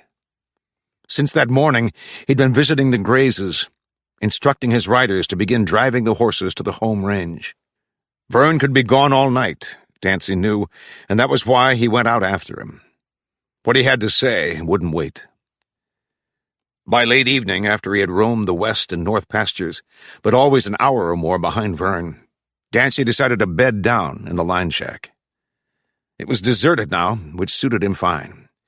It was good to get away from the others once in a while, to sit peacefully or lie on your blanket with quiet all around and be able to hear yourself think. It gave him a chance to review the things he wanted to tell Vern. With the first trace of morning light, he was in the saddle again, and it was at the next pasture that he learned about Duane. There were 5 men here, still at the breakfast fire. They told him that Vern had been here, but a rider came during the night with news about Duane. One before that with word about the war being over. It had sure as hell been an eventful night. And Vern had left at once, taking only the 2 Dodd brothers with him. By 6 o'clock, Dancy was back at the Kidston place. He crossed the yard at the corral, unsettled, and turned his horse into the enclosure before going on to the house. Austin and Wynne Dodd were sitting on the steps. Wynne sitting low, leaning forward and looking down between his legs. Austin sitting back with his elbows resting on the top step. Austin with his head up, his stained, curled-brim hat straight over his eyes. Both men wore holstered revolvers, the butt of Wynne's jutting out sharply from his hip because of the way he was sitting. Austin, Dancy noticed then, was wearing 2 revolvers. 2 Colts that looked like the pair Joe Bob had owned. Dancy stopped in front of them. "Vern's inside?" Wynne looked up. Austin nodded. "He told you to wait for him?" "Right here." Wynne leaned back, saying it, propping his elbows on the step behind him. "If that's all right with you, Bill," Austin said dryly. Dancy moved through them to the porch. He opened the screen, then stood there, seeing Vern and Lorraine at the stove fireplace across the room. Dancy waited until Vern saw him before moving toward them. "I've been looking for you," Vern said it bluntly, and the tone stirred the anger Dancy had held under control since yesterday afternoon. He wanted to snap back at Vern, and if it led to his quitting, that was all right. But now Duane was dead, and before he argued with Vern, he would have to say he was sorry about Duane. And Lorraine was here. Her presence bothered him, too. She didn't appear to have been crying, but stood staring at the dead fire, probably not even thinking about her father, more likely wondering what was going to happen to her. She seemed less sure of herself now, though Dancy realized he could be imagining this. He looked at Vern. "Your brother's dead." And when Vern nodded, Dancy said, "I'm sorry about it. Where is he now?" "Upstairs. We'll bury him this afternoon." "All right." Dancy's eyes moved to Lorraine. "What about his girl?" "I think she'll be going back home," Vern said. "This brought her up pretty short. She might have even grown up in one day." "It could do that," Dancy said. "When was it, last night?" Vern nodded. "He rode in while Duane was on the porch. Lorraine was upstairs. She heard the 2 shots and looked out her window in time to see him riding off." "Who's he?" "Who do you think?" "Did she see him clearly?" "She didn't have to." "It's best to be sure." "All right, Bill, if it's not Cable, who would it be?" "I know it's probably him, but you have to be sure." "I'm sure as I'll ever be." Vern moved past him, and Dancy followed out to the porch. The 2 Dodd brothers were standing now, watching Vern. "There'll be just the 4 of us," Vern told them. He waited until they moved off, then seemed to relax somewhat, leaning against a support post and staring out across the yard. He said to Dancy behind him, "They'll bring you a fresh horse." "I can get my own," Dancy said. "I guess you can, but they'll bring it anyway." "Now we go visit Cable, is that it?" "You don't have to come." "Then I sure as hell don't think I will." Vern turned suddenly from the post, but hesitated then. "Bill, do you realize the man's killed 3 people now? One of them my brother." "Are you telling me you're going after Cable because you and Duane were so close?" "Be careful, Bill." "What would you have done if 2 men came to your house at night? 2 men like Royce and Joe Bob. What would you have done if somebody busted your house? I had no part in that, you know it. Dwayne said yesterday he didn't either. Dancy paused. Maybe Lorraine just made it up. The tone of his voice probed for an answer. But Vern said only, "Who did it isn't my concern." All right, Dancy said. How would you see it if somebody had taken a rawhide quirt to your face while two others held your arms? I don't have to see it. The man killed my brother, do you understand that? You've got something to say for your stand. Dancy saw the anger etched deeply in Vern's eyes, hardening the solemn, narrow-boned look of his face. But what are you going to do about it? Take him up to Fort Buchanan. You better go in shooting. If that's the way it has to be. It's the only way you'll beat him, Dancy said. And even then, he'll fight harder than you will. He's got his family and his land at stake. Vern shook his head. This has gone beyond arguing over land. You got 300 horses up in the high pastures, Dancy said. When you bring them down, they're going to have water. That's the point of all the talk. Nothing else. You got horses relying on you. He's got the people.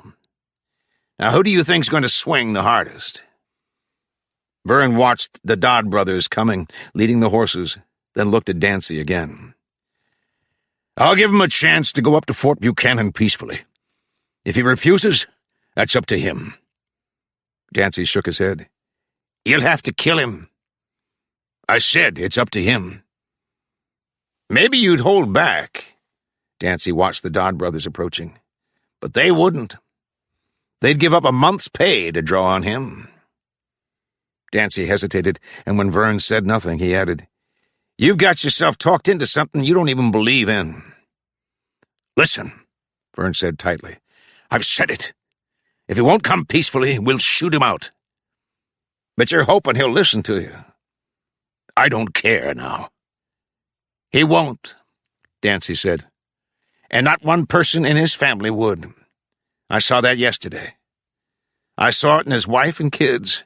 His little boy standing there watching his daddy get rawhided, and the kid not even flinching or crying or looking the other way. The man's family is with him, Vern. They're part of him. That's why when you fight him, you'll think you're fighting 5 men, not just one. There'll be 4 of us, Bill, Vern said, so that almost evens it. He started down the steps.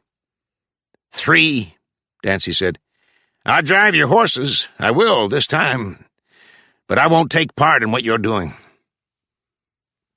Vern was looking up at Dancy again, studying him, but he said only, All right, Bill, as if he had started to say something else, but changed his mind. He moved to his horse and mounted, not looking at Dancy now, and led the 2 Dodd brothers out of the yard. They'll kill Cable, Dancy thought, watching them go. But they'll pay for it, and not all 3 of them will come back. Cable was in the barn when Lou Zicasso came. Earlier, while he was fixing something to eat and had gone to the river for a bucket of water, he saw Kidston's mares and foals out on the meadow. He had planned to run them 2 days ago, but Manuel had come, and he had forgotten about the horses until now. So after breakfast he mounted the sorrel and again chased the herd up the curving sweep of the valley to Kidston land. He was back, less than an hour later, and leading the sorrel into the barn when he heard the horse coming down through the pines from the ridge trail. He waited. Then, seeing Lou Zicasso appear out of the trees and round the adobe to the front yard, Cable came out of the barn. But in the same moment he stepped back inside again. 2 riders were coming along the bank of the river on the meadow side. Then, as they jumped their horses down the bank, starting across the river, Cable turned quickly to the sorrel.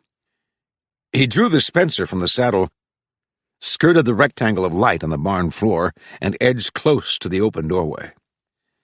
From this angle, looking past the corner of the house, he saw Lou Zicasso first. Lou standing close to her dun horse now, staring out across the yard. Then beyond her, he saw the 2 riders come out of the willows. One was Vern Kidston. Cable recognized him right away. The other was one of the Dodd brothers, and Cable was almost sure it was the one named Austin. But why didn't they sneak up? No, they couldn't have seen him. He had stayed close to the trees, coming back from running the horses, and he had been in the yard after that only a moment. Watching them now, he was thinking, if they wanted to kill you, they would have sneaked up. Unless, he thought, there were more than just the two of them. Vern could be drawing him out, wanting him to show his position, if he was here. So wait a minute, just watch them. But there was Luz to think of. His gaze returned to the girl. She was facing Vern, still standing by her horse, but now, as Cable watched, she dropped the reins and moved toward the two riders, walking unhurriedly and with barely a trace of movement beneath the white length of her skirt. Vern Kidston came off his saddle as she approached them. Cable heard him ask, "Where is he?" The words faint and barely carrying to him. Luz spoke. There was no sound, but he saw her shrug and gesture with her hands. Then Kidston spoke again, a sound reaching Cable but without meaning, and he saw Luz shake her head. For several minutes they stood close to each other, Luz looking up at Kidston and now and again making small gestures with her hands, until, abruptly, Vern took her by the arm. Luz resisted, trying to pull away, but his grip held firmly. Vern walked her to the dun, helped her onto the saddle, and the moment she was seated, slapped the horse sharply across the rump. He watched her until she passed into the aspen stand, a dozen yards beyond the adobe, then motioned to Austin Dodd. Austin caught up the reins of Vern's horse and came on. Cable watched him, wondering where the other Dodd brother was. Wynne. He had seen them only twice, but still he could not picture one without the other. Perhaps Wynne was close by. Perhaps that was part of these two standing out in the open. Austin reached Vern and handed in the reins. Cable waited. Would Vern mount and ride out? If he did, it would be over. Over for this time, Cable thought. Then he would wait for the next time, then the next, and the time after that. Unless you do something now, Cable thought. Tell him and make it plain. No, Cable knew that to make his stand clear and unmistakably plain, without the hint of a doubt, he would have to start shooting right now, right this second. And that was something he couldn't do. He did not see this in his mind during the moments of waiting. He didn't argue it with himself. But the doubt, the conscience, the whatever it was that made him hesitate and be unsure of himself was part of him, and it held him from killing Vern Kidston now, just as it had prevented him from pulling the trigger once before. Briefly, he did think, you can be too honest with yourself and lose everything. He hesitated because this was a simple principle, a matter of almost black or white, and whatever shades of gray appeared, whatever doubts he might have, were still not strong enough to allow him to shoot a man in cold blood. Though there was more to it than that. A simple principle, but not a simple matter. Not something as brutally, honestly simple as war. He couldn't shoot Vern in cold blood, but if he could, if the urge to end this was stronger than anything else, would his shooting Vern end it? Would he be sure of getting Austin, too? Then Wynne and Dancy and Duane. And how many more were there? It wasn't good to think. That was the trouble, thinking about it, and seeing it as black and white and good and bad and war or not war. Wouldn't it be good if they could go back 6 days and start over, and not have the Kidstons here or Janro, not having anything that has happened happen, not even in a dream?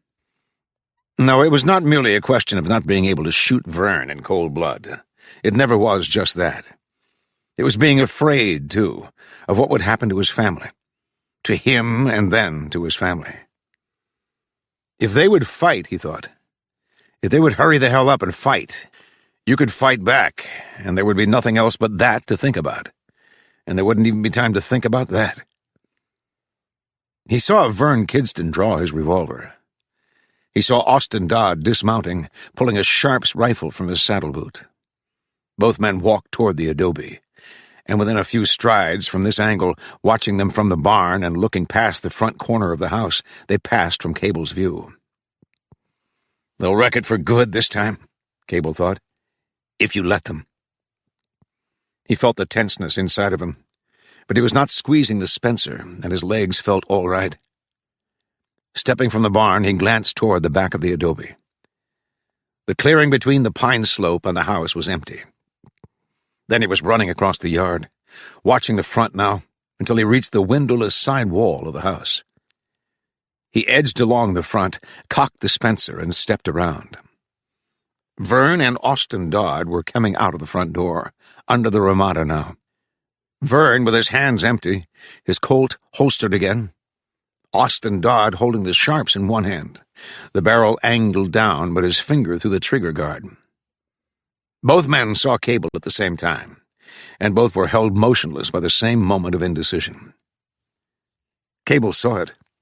He stopped, ready to fire if either man moved a finger, waiting now, leaving the decision with them, and almost hoping to see the barrel of the sharps come up.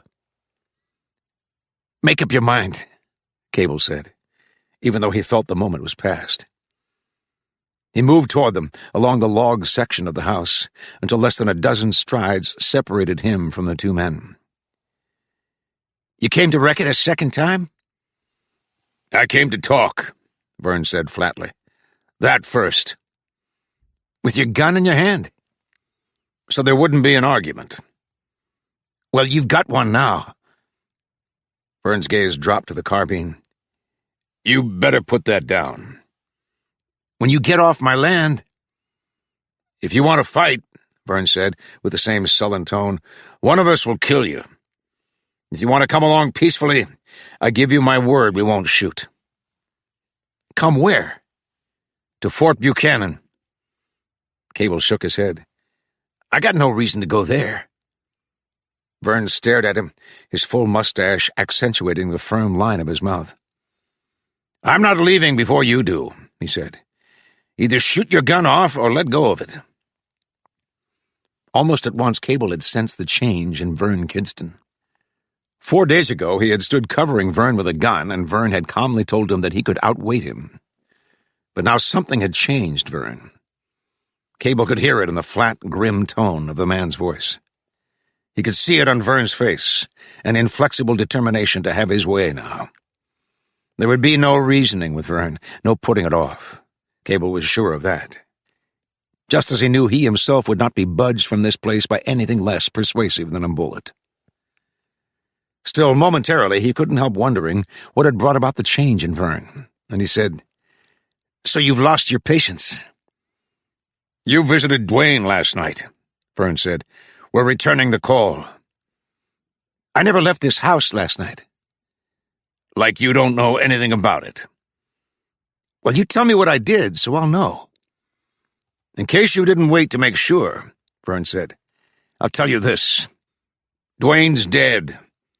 Either one of the bullets would have killed him." Cable stared at Vern, almost letting the barrel of the Spencer drop and then holding it more firmly.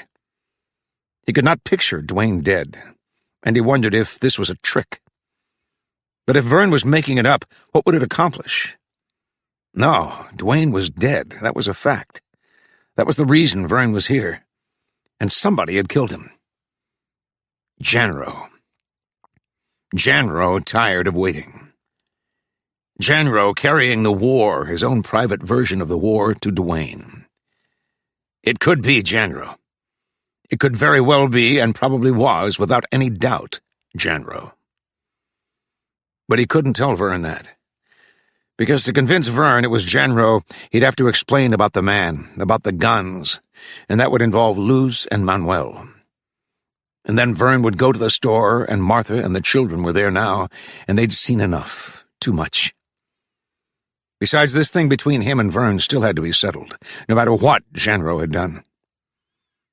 Cable said, "I didn't kill your brother. If I had sneaked up to kill anybody, if I'd carried it that far, it would have been to put a sight on you." "You're the only man who had reason to do it," Vern said. "That might seem to be true," Cable answered, "but I didn't. Like you're the only one who had reason to wreck my house. Did you do it?" "I never touched your place." "So there you are," Cable said.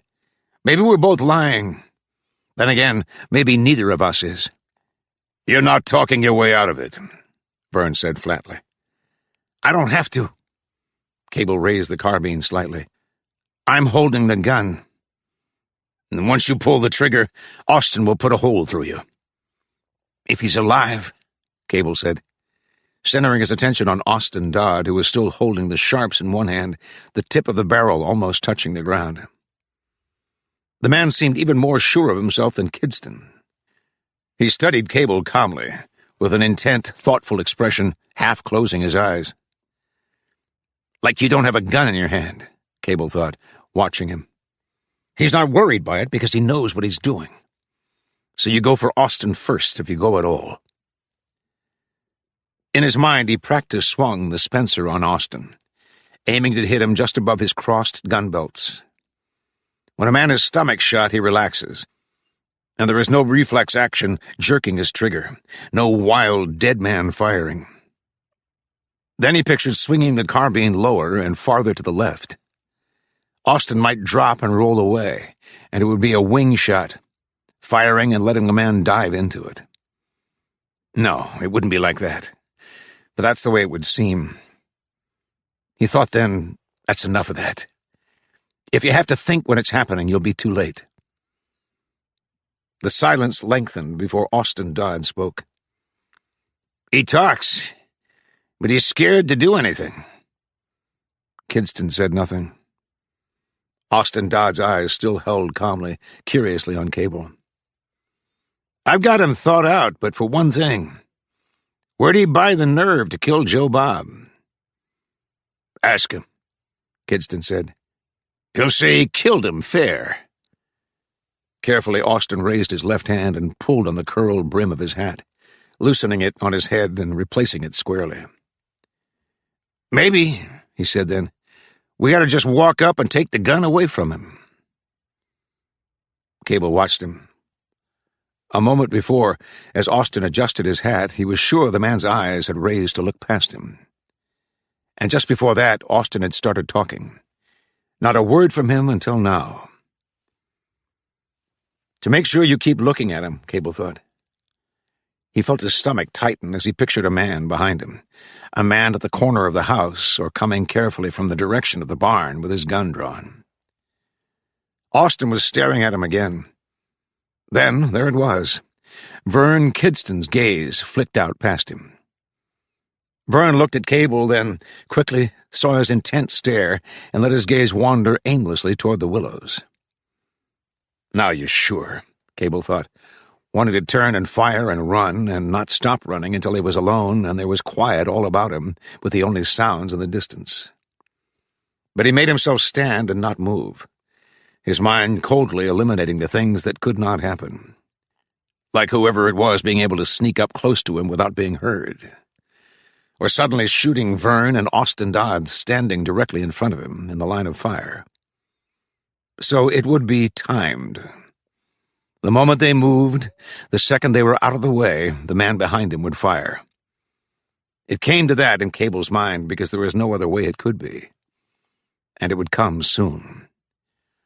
Watch Austin and go the way he goes. It would be coming now. But don't think and listen to yourself. You'll hear it. God, you'll hear it all right. You'll even see it. You'll see Austin.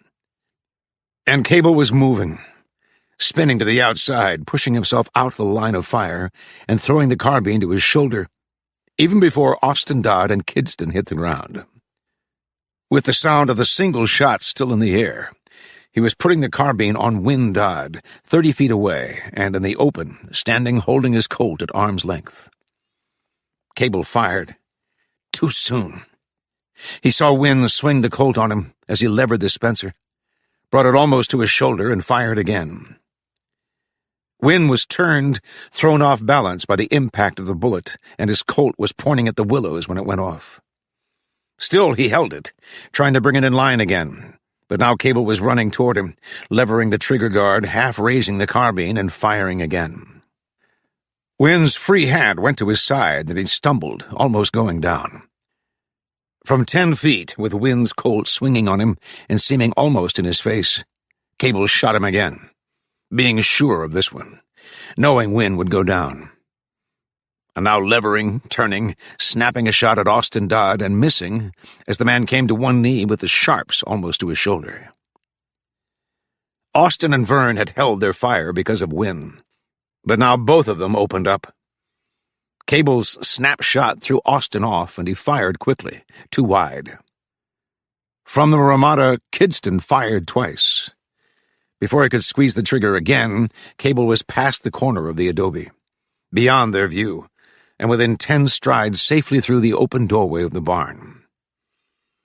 He brought the sorrel out of its stall, thonging the Spencer to the saddle horn, then mounted and drew the walker. Now time it, Cable thought. He knew what Kidston and Austin would do, which was the obvious thing, the first thought to occur to them. And they would respond to it because they would have to act fast to keep up with him or ahead of him and not let him slip away. Only one man could watch the barn from the corner of the house. The second man would have to expose himself, or else drop back to the willows to the protection of the cut bank and move along it until he was opposite the barn, directly out from it and little more than 100 feet away. If that happened, he would be pinned down in the barn until he was picked off, burned out, or eventually drawn out by a need as starkly simple as a cup of water. If he waited, time would be on their side to be used against him. So he would move out, and he would do it now, while they were still realizing what had to be done, while they were still scrambling to seal off his escape. He knew this almost instinctively after 2.5 years with Bedford Forrest. You weren't fooled by false security. You didn't wait, giving the other man time to think. You carried the fight on your own terms and on your own ground. Now it was a matter of timing. Move fast, but move at the right time. The sorrel was lined up at the doorway now, though still well back in the barn. From here, Cable could see the corner of the adobe. As he watched, he saw a man's shoulder, then part of his head, and the dull glint of a Colt barrel in the sunlight. Almost at the same time, he heard the horse somewhere off beyond the adobe, the other man running for the cut bank. Cable's eyes clung to the corner of the house. Now move him back, he thought, raising the walker and putting the front sight on the edge of the house. He fired once. The man, Cable was sure was Kidston, drew back out of sight. At that moment, Cable moved, abruptly spurring the sorrel. He was suddenly in the sunlight and reining hard to the right, the walker still covering the corner. And as Kidston appeared, coming suddenly into the open, Cable fired. He had to twist his body then, his arm extended straight back over the sorrel's rump. He fired again, almost at the same time as Kidston did, but both of their shots were hurried. Then he was reining again, swerving the sorrel to the left, passing behind the adobe just as Kidston fired his second shot. Even as he entered the horse trail up into the pines, Cable saw the way to throw the fight back at them, to swing on them again while they were off guard in the true hell-raising, hit-and-run style of Forrest. And he left the trail, coming back down through the trees. Then he was in the open again behind the adobe, but now cutting to the right and circling the side of the adobe away from the barn. A moment later, he broke past the front of the house. 20 feet away, Kidston was mounting, looking directly at Cable over the pommel of his saddle. He saw Vern trying to bring up his Colt. He saw Vern's face clearly beyond the barrel of his own revolver. He was pulling the trigger when Vern's horse threw its head into the line of fire.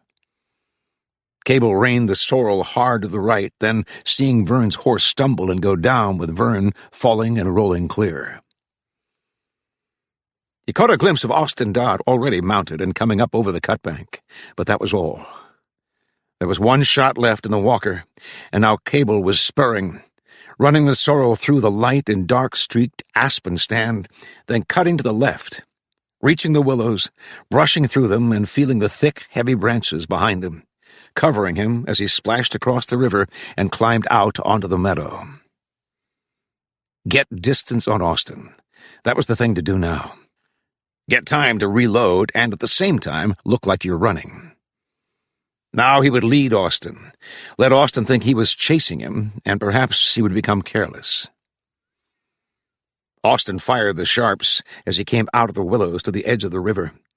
But he hurried the shot, and now Cable was almost 200 yards ahead of him, holding the sorrel to a steady run. Cable was calm now, even though he was sure only in a general way what he would do. Somehow he would stop Austin Dodd just as he had stopped Vern. But was Vern stopped? For how long? He could be coming too. He would find Wynn's horse, which might or might not take time, but he would come. So it wasn't over, or even halfway over. It was just starting. He would have to be careful and keep his eyes open and stop Austin. Austin first. Now it was a matter of leading him on until he found the place he wanted to fight him.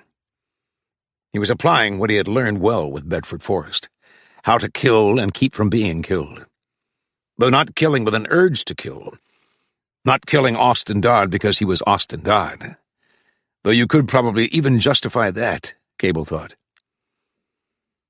He would start up the far side of the meadow and be in the trees while Austin was still in the open. Then Austin would slow up, and that would give him time to reload. That would be the way to do it, he thought, lifting his gaze to the pinyon trees and the open slope that rose above them. Yet it was in the same momentary space of time, with the heavy, solid report, with the unmistakable smacking sound of the bullet, that Cable's plan dissolved. The sorrel went down, shot through a hind leg, and Cable was suddenly on the ground. He rolled over, looking back in time to see Austin Dodd mounting again. The man had reloaded on the run, got down for one last chance long shot with the sharps at 200 stretching to 300 yards. And you weren't watching. Cable started for the sorrel, on the ground with its hind legs kicking in spasms. The Spencer was still thonged to the saddle. The cartridge tubes and loads for the walker were in the saddlebags. But he knew at once that it was too late to get them. If he delayed, he'd be pinned down behind the sorrel. In Cable's mind, it was not a matter of choice. Not with a slope of thick pinyon less than 40 yards away. He ran for it, crouched, sprinting, not looking back but hearing the hoofbeats gaining on him. Then the high, whining report of the colt. Before Austin could fire again, Cable was through the fringe of yellow-blossomed mesquite and into the pinyons. From here he watched Austin rein in at the sorrel and dismount. Cable was moving at once, higher up on the slope. A dozen yards or more before he looked back at Austin again. The gunman was squatting by the sorrel going through the one accessible saddlebag. But now he rose, holding the Spencer down-pointed in one hand, stepped back and shot the sorrel through the head. He threw the carbine aside, looking up at the pinyon slope. "Cable!" Austin shouted the name. He paused while his eyes scanned the dark foliage. "Cable, I'm coming for you!" Cable watched him, a small figure 40 or 50 yards below him, and out in the open, now coming toward the trees. He's sure of himself, Cable thought, because he's been counting shots, and he knows it as well as you do. Cable pulled the walker and checked it to be sure. One bullet remained in the revolver. Extra loads, powder, and percussion caps were all out in the saddlebag. Luz kept the dun mare at a steady run, her bare knees pressed tightly to the saddle, holding it and aching with the strain of jabbing her heels into the dun's flanks. She realized she should have taken the horse trail. It was shorter, but Vern Kidston had set her off abruptly, and in the moment her only thought had been to keep going, to run for help as fast as the dun would move. And now she was following the curving 5-mile sweep of the meadow, already beyond the paths that led up to the horse trail from Cable's land. They would find Cable in the barn. She had seen him go in as she approached, and if he showed himself, they would kill him. Even if he didn't, he was trapped. She pictured Vern and the other man firing in at him, not showing themselves and taking their time. But if they waited, having trapped him, she might have time also. Time to bring help. If her brother was home. She had thought of no one else, picturing him mounting and rushing back to Cable's aid. He would have to be home. God, make him be home, she thought, closing her eyes and thinking hard so God would hear her. He said he would come today, so all you have to do is make sure of it. Not a miracle, just make him be home. And if he's not, then Mr. Janro. No, she rejected the thought, shaking her head violently. God is just. He couldn't offer something that's evil to do something that's good. Yet in the good act, saving Cable, Vern Kidston could be wounded or killed, and there would be nothing good in that. She closed her eyes as tightly as she could to see this clearly, but it remained confused, the good and the evil overlapping and not clearly defined or facing one another as it should be. Because the wrong ones are fighting, she thought. But why couldn't they see this? Vern Kidston and Paul Cable should be together, she thought, because they are the same kind of man, though perhaps Paul is more gentle. He has a woman and has learned to be gentle. But Vern could have a woman, and he could also learn to be gentle. She knew this, feeling it and knowing it from the first time she saw him, feeling it like a warm robe around her body the time he kissed her, which had been almost a year ago and just before Janro came. Then feeling it again, standing close to him and seeing it in his eyes as they faced each other in front of Cable's house. She had told him Cable was not at home, and he said, then they would wait for him. I will wait with you, Lou said. But Vern shook his head, saying, go on home to Janro. She told him then, without having to stop to think of words, what she thought of Edward Janro. What kind of a half-man, half-animal. What kind of a nawal he was. And she could see that Vern believed her when she said she despised Janro. She had pleaded with him then to put his guns aside and talk to Cable, to end it between them honestly as two men should. She had thought of the war being over, saying, see, they ended after seeing how senseless it was that so many men should die. End your war too, she had said. But he had taken her arm and half-dragged her to the dun mare and told her to go. Because now it was this business with Cable and not a time for gentleness.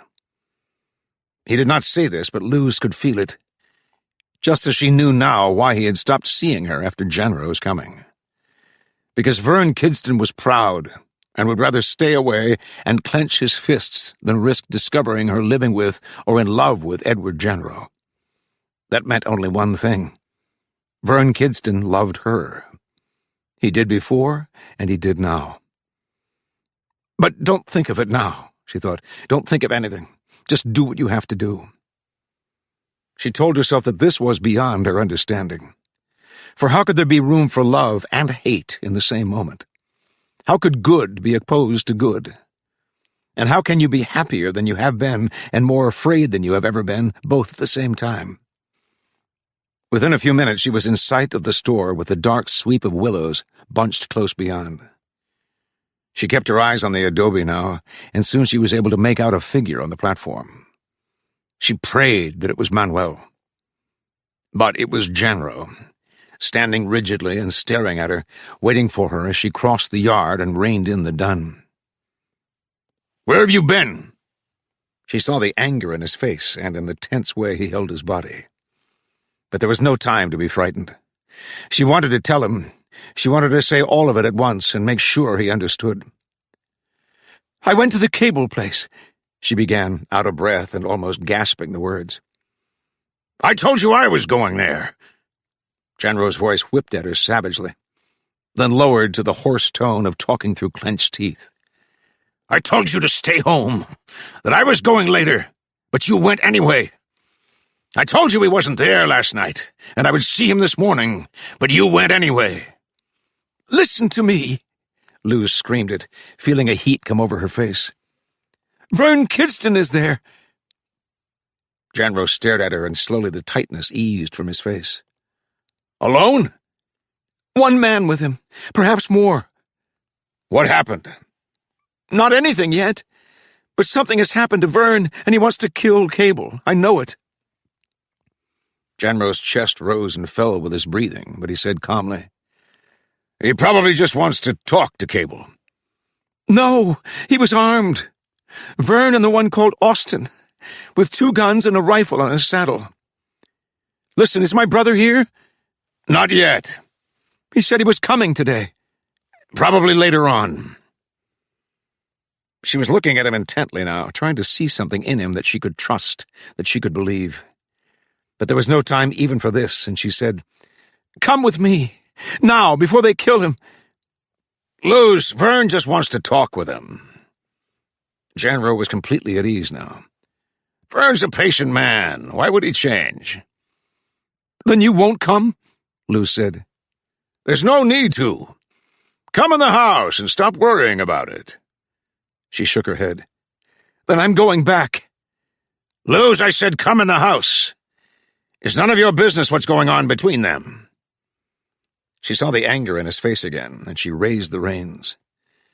Janro came off the platform, reaching for the bridle, but the dun was already sidestepping, wheeling abruptly, and Janro was knocked flat. Luz broke away and was across the yard before Janro could push himself to his feet. She held herself low in the saddle and kept the dun running with her heels and with her voice, making the horse strain forward and stretch its legs over the grass that seemed to sweep endlessly toward the curve of the valley. She would do something, she told herself, because she had to do something. There was no one else. She wouldn't think of it being over. She would arrive before they found Cable and plead with Vern, not leaving this time even if he tried to force her. He would listen. Then Paul would come out and they would talk, and after a while the thing between them would be gone. But only moments later she knew she was too late.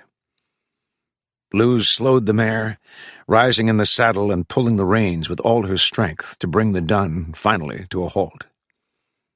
She sat listening.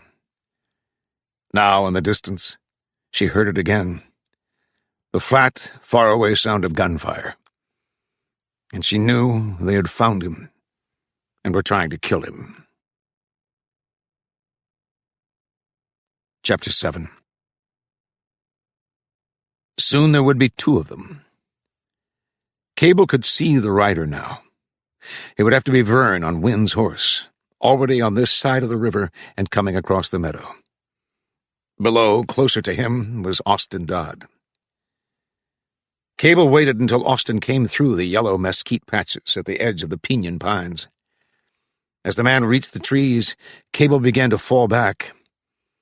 He moved carefully up the slope, glancing behind him, not wanting to stumble and lose time, and not wanting to lose sight of Austin. He caught glimpses of the man moving cautiously up through the trees. The slope was not steep here, and the piñons seemed almost uniformly spaced, resembling an abandoned wild-growing orchard. It was not a place to stand with one shot in his revolver and fight a man who had 2 Colt guns and all the time in the world. Cable moved back until he reached the end of the trees, and now he stopped to study the open slope behind him. It was spotted with patches of brittle bush and cliff rose, but nothing to use for cover. Not the entire, gravelly, nearly 100 feet of it that slanted steeply to the sky. Perhaps he could make it, but not straight up. It was too steep. He would have to angle across the slope, and Austin would have time to shoot at him. But it was worth trying, and it would be better than staying here. He would have to forget about Austin, and about Vern, almost across the meadow now, and concentrate on reaching the crest, not letting anything stop him. He was in the open then, running diagonally across the rise, his boots digging hard into the crusted, crumbling sand. Almost at once he felt the knotted pain in his thighs, but he kept going, not looking back and trying not to picture Austin Dodd closing in on him, or Vern at the foot of the slope now and taking out his rifle. Cable cut through a patch of brittle bush, getting a better foothold then and running hard. But he came suddenly onto a spine of smooth rock. It humped no more than 2 feet above the ground, and here he slipped to his hands and knees. He tried to get up and stumbled again. then rolled over the side of the smooth rock surface before lunging to his feet. He was climbing again, less than 20 feet from the top, when Austin's voice reached him. "Cable!" He stopped, catching his breath and letting it out slowly before coming around. He knew he would never make the crest. He was sure of it then, seeing Austin already well out of the pinyon, to his left below him, and less than 60 feet away. Austin's Colts were holstered, but his hands hung close to them. He came on slowly, his face calm and his eyes not straying from Cable. "Pull any time now," Austin said. He advanced up the slope, not looking at the ground, but feeling his way along with each careful step. "You want to? But you got only one shot." He was reaching the brittle bush now. "Count the other man's shots. That's something I learned a long time ago. Then when I saw your extra load still out there with a horse, I said to myself, I wouldn't want to be that boy. You don't have one chance between hell and breakfast." Cable said nothing. He stood facing Austin Dodd, watching him move into the small field of orange-colored brittle bush. There, Austin stopped. "So when you pull," Austin said, "you have to make it good the one time." He seemed almost to be smiling. "That could tighten a man's nerves some." Austin was ready, standing on his own ground. And to beat him with one shot, Cable knew he would have to be more than fast. He would have to be dead center accurate. But he wouldn't have time to aim, time to be sure, unless Austin hesitated or was thrown off guard. Cable's gaze dropped from the brittle bush to the smooth spine of rock where he had slipped. If he could draw Austin to that point, if he could jiggle him, startle him, if he could throw Austin off balance only for a moment, time enough to draw and aim and make one shot count. If he could do all that, and Vern was into the pinyon now. No, one thing at a time. Slowly then, Cable began to back away. Austin shook his head. "You wouldn't come near making it." Cable was still edging back, covering 6, 8, almost 10 feet, before Austin started toward him again. Cable stopped. He watched Austin come out of the brittle bush, watched him reach the spine of rock and grope with one foot before stepping onto the smooth, rounded surface. As Austin's foot inched forward again, Cable went to the side, dropping to one knee and bringing up the walker in one abrupt motion. Austin was with him, his right hand cold out and swinging on Cable. But the movement shifted his weight. His boots slipped on the smooth rock, and even as he fired, and fired again, he was falling back, his free hand outstretched and clawing for balance. Beyond the barrel of the walker, Austin seemed momentarily suspended, his back arched and his gun hand high in the air. Cable's front sight held on his chest, and in that moment, when he was sure and there was no doubt about it, Cable squeezed the trigger. He was sliding down the gravel as Austin fell back into the brittle bush, reaching him then, knowing he was dead, and concentrating on prying the revolver from the man's fingers. Cable took both of Austin's revolvers, both Colt Army .44s. He waited a moment, but there was no sign of Vern. He rose, half-crouched, expecting to hear Vern's shot, expecting to feel it, then ran for the pinyon pines. He went down beneath a tree, feeling the sand and grass patches warm and the thick branches close above him. And now he listened. Vern would be close. In the time, he could have come all the way up through the trees. Perhaps not, but at any rate Vern would have seen him running across the open. Probably he was just not in position for a shot. But now Vern knew where he was. That much was certain. So move, Cable thought. He pushed up to one knee and waited, listening. Then was running again, keeping low and dodging through the brush-like trees. Almost immediately a rifle report whined through the grove. Cable dropped, clawing then, changing his direction and moving down the slope. The firing began again, this time with the sound of a revolver somewhere between 50 and 100 feet away from him. Cable kept going, and the .44 sound hammered after him 5 times until he dropped into a shallow gully. Cable rolled to his stomach, holstered one of the Colts, and at once began crawling up the narrow wash, up toward the open slope. He moved quickly, using his knees and forearms, until he was almost to the edge of the trees, roughly 30 feet above the spot where he had entered the gully. He stopped then to listen. There was no sound. Beyond the brush and rock shadows close in front of him, the slope glared with sunlight. He turned, looking back the way he had come, then removed his hat and rolled on his side, resting the Colt on his thigh so that it pointed down the length of the gully. Minutes passed in dead silence. Then there was a sound, but not close or in the pines.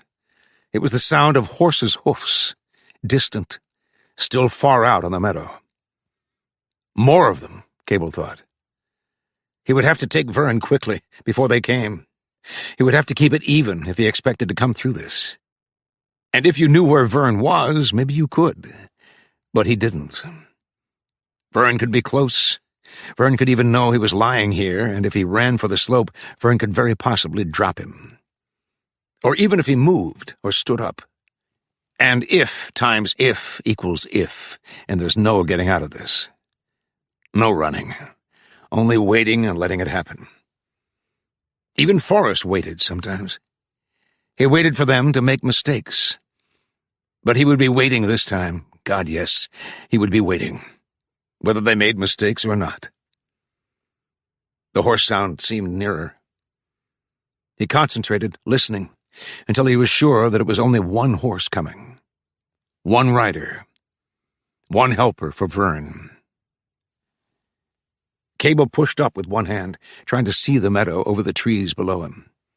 But he could see only the far side of the meadow and the willows marking the river and the dark, quiet, cool-looking slope beyond. The rider would be close to this side by now. Cable's gaze fell and held. Vern Kidston was facing him. Vern not 30 feet away, one leg in the gully, half sitting, half kneeling at the edge of it, and partly hidden by the brush. Vern with his revolver extended and watching him. Neither of them moved. They stared in silence with cocked revolvers pointed at each other.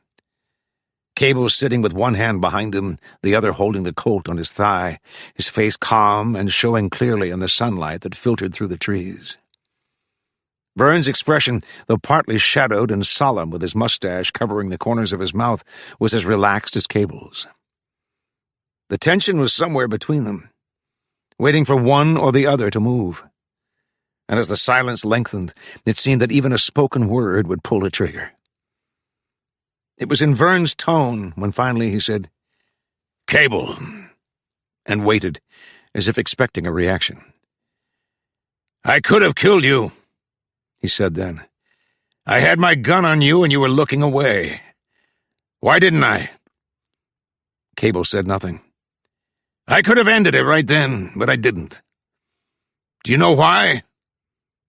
He waited again. "I'm asking you." Cable shook his head, though he saw Vern as he had seen him 2 days ago, a small figure against the front sight of his Spencer, and remembered how he had not been able to pull the trigger. He had thought about it enough, and knew the reason why he had held back. But it was not a clear reason, only a feeling, and it might be a different feeling with each man. What did Vern feel? At the same time, what difference did it make? Vern had not been able to pull the trigger when he had the chance, and knowing that was enough. But it would be different with him now, Cable thought, just as it's different with you. The feeling wouldn't apply or hold either of them back at this point. "Tell him anyway," Cable thought. And he said, "I had my sights on you once. The same thing happened. Though I'm not sure I'd let it happen again." "When was that?" 2 days ago. You were with Lorraine." "Why didn't you shoot?" "It takes some explaining," Cable said. "And I'm not sure it makes sense when you say it out loud." Vern nodded faintly. "Maybe it's called leaving it up to the other man." I didn't start this, Cable said flatly. I don't feel obliged to keep it going either. But you'll finish what you can, Vern said. What about Austin? He's dead? Cable nodded. I didn't think you'd have a chance with him. Neither did he, Cable said. That's why he's dead. So you killed all 3 of the Dodd brothers and Royce. What would you have done? You mean because each time it was them or you? Or my family, Cable said. I'm asking what you would have done. 2 choices, run or stand. All right. Vern paused. But Dwayne, that's something else. I didn't shoot your brother. There's no one else who would have reason to. Stay with one thing, Cable said. I didn't shoot him. Even after he rawhided you? If I'd wanted to get back at him for that, I'd have used fists. I never felt a beating was a killing thing. That could be true, Vern said. But how do I know it is? Whether you believe it or not, Cable answered. Your gun's no bigger than mine is. But he said then, I told you before, I didn't leave the house last night. And if you didn't do it, Vern began. Why couldn't it have been one of your own men? Vern shook his head. Everybody was accounted for. Then it was Janro, Cable thought, without any doubt of it. He said to Vern, I can ask you the same kind of question. You mean about your house? I never touched it. Then it was Dwayne. I know for a fact, Vern said, it wasn't anyone from my place. But you put Royce and Joe Bob on me. Again, Vern shook his head. They came on their own. What about Lorraine? I knew about that, Vern admitted. I should have stopped her. What was the point of it? Lorraine said wedge something between you and your wife, split you up, and you wouldn't have a good reason to stay here. Does that make sense to you? I said I should have stopped her. Vern, I've lived here 10 years. We've been married for 8.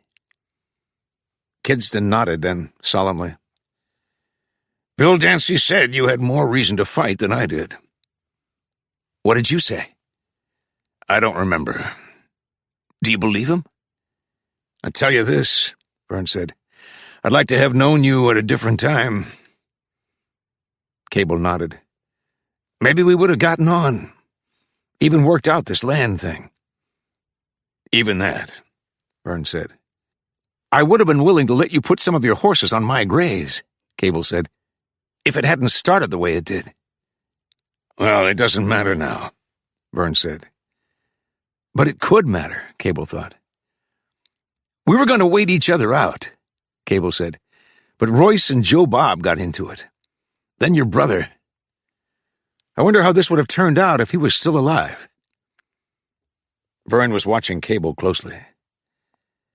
I wish I could understand you. Either you had nothing to do with killing Dwayne, or else you're some actor. Like trying to understand why you brought Wynn and Austin with you, Cable said. You're big enough to make your own fight. When a man's killed, Vern said, it's no longer a game or a personal contest. It was time to get you with the best, surest way I had. When the man's your brother, Cable said. When Royce and Joe Bob were killed, you went right on waiting. I've been wrong, Vern said, maybe right from the beginning. I let it get out of hand, too. I admit that. But there's nothing I can do about the ways it's developed. Then in time you would have backed off, Cable said, if nothing had happened to Dwayne. Well, with the war on, I could look on you as an enemy. Kick you off your land and tell myself it was all right. But now that it's over, I'm not sure about anything. Not even my horse business. Though I might probably get a contract from the stage line people when they start up. Cable stopped him. What did you say? He was staring at Vern intently. About the war? It's over. You knew that, didn't you? When was it over? A few days ago. You knew it then? We learned yesterday. Vern seemed to frown, studying Cable's expression. Luz knew about it. She mentioned it when I talked to her a while ago. Yesterday, Cable said. She would have learned it yesterday. Vern nodded. And if she knew it, Cable thought, so did Janro. Yesterday, before Dwayne was killed, Janro would have known. He must have known. But still he killed Dwayne. Could that be? You could think about it, Cable thought, and it wouldn't make sense, but still it could be. With anyone else there would be a doubt, but with Janro there was little room for doubt. This was strange because he hardly knew the man. But at the same time it wasn't strange. Not when he pictured this man who had lost his arm in the war and who had killed over 100 Union prisoners. Not when he heard him talking again, insisting over and over that Vern and Dwayne should be killed. Not when he remembered the feeling of trying to answer Janro. No, it wasn't strange. Not when he put everything together that he could remember about Janro. It could have been Janro who tore up his house. It occurred to Cable that moment, but at once he was sure of it. Janro trying to incite him, trying to make him angry enough to go after the Kidstons. Janro wanting to see them, the enemy, or whatever they were to him, dead, but without drawing blame on himself. Janro could even be insane. Something could have happened to him in the war. No, don't start that, Cable thought. Just take it at its face value. Janro killed a man you were being accused of killing. He did it, whether he had reason or not. Though the war wasn't the reason, because the war was over. And you were almost as sure as you can be sure of something that he knew it was over. So just take that, Cable thought, and do something with it. He sat up, raising the Colt, then turned the cylinder, letting the hammer down gently on the empty chamber. Vern did not move, though when Cable looked up again he knew Vern had been taken by surprise and was puzzled. "We're wasting our time," Cable said. "There's a man we ought to see." He began to tell Vern about Janro. Luz reached Cable's dead sorrel before she saw the two horses grazing along the mesquite at the foot of the slope. These would belong to Vern and the one called Austin. She slowed the dun to a walk now, her eyes raised and moving searchingly over the pinyon-covered slope. The firing had come from up there, she was sure of it. But there had been no shots for some time now. They could be hunting for him among the trees, or it could already be over. When she saw the two figures coming down through the trees, in view for brief moments as they passed through clearings, she was sure that it was over, that these two were Vern and Austin coming back to their horses. They left the pinyon and were down beyond the mesquite for some time. Finally they appeared again, and it was not until now that she saw the second man was not Austin, but Cable. She watched them approach with a strange feeling that this could not be happening, that it was a dream. They had been firing at one another, but now they were walking together, both armed, not one bringing the other as a prisoner. Questions ran through her mind, and she wanted to ask all of them at once, but now they were close, and it was Cable who spoke first. "Luz, did Janro leave the store last night?" The question took her by surprise. Without a greeting, without an explanation of the two of them together, without wondering why she was here, Cable asked about Janro. The question must be so important to him that he skipped all of those other things. She said hesitantly, "He went to see you last night, but he said you weren't home." "Where is he now? At the store?" "He was a little while ago." She remembered him jumping down from the platform, trying to stop her from leaving. "But he's acting strangely," she said. "I don't think I've ever seen him the way he was." Vern was looking at Cable. "Your wife and kids are there?" When Cable nodded, glancing at Luz again, Vern said, "I think we better go see Mr. Janro." Janro watched Luz until she was almost out of sight. He turned, pausing to brush the dust from his knees, and was aware of Martha in the doorway. He looked up at her, From her expression, he knew she had heard Luz. "Well?" Janro said. "I would like to borrow a horse," Martha said tensely. "You can't do anything." "Just let me have a horse," Martha said. "I don't need anything else from you, least of all advice." "And you'll take your kids with you?" "I'd like to leave them here." Janro shook his head. "I don't have time to watch your kids." Martha came out on the platform. "You would stop me from going to my husband? At a time like this, you would stop me from being with him?" "You couldn't help him," Janro said. "Neither could I. Luz is wasting her time, whether she thinks she's doing something or not. I tried to stop her, tried to talk some sense into her, but she wouldn't listen. That's the trouble with you women. You get all head up and run off without thinking." He had moved to the platform and was now mounting the steps.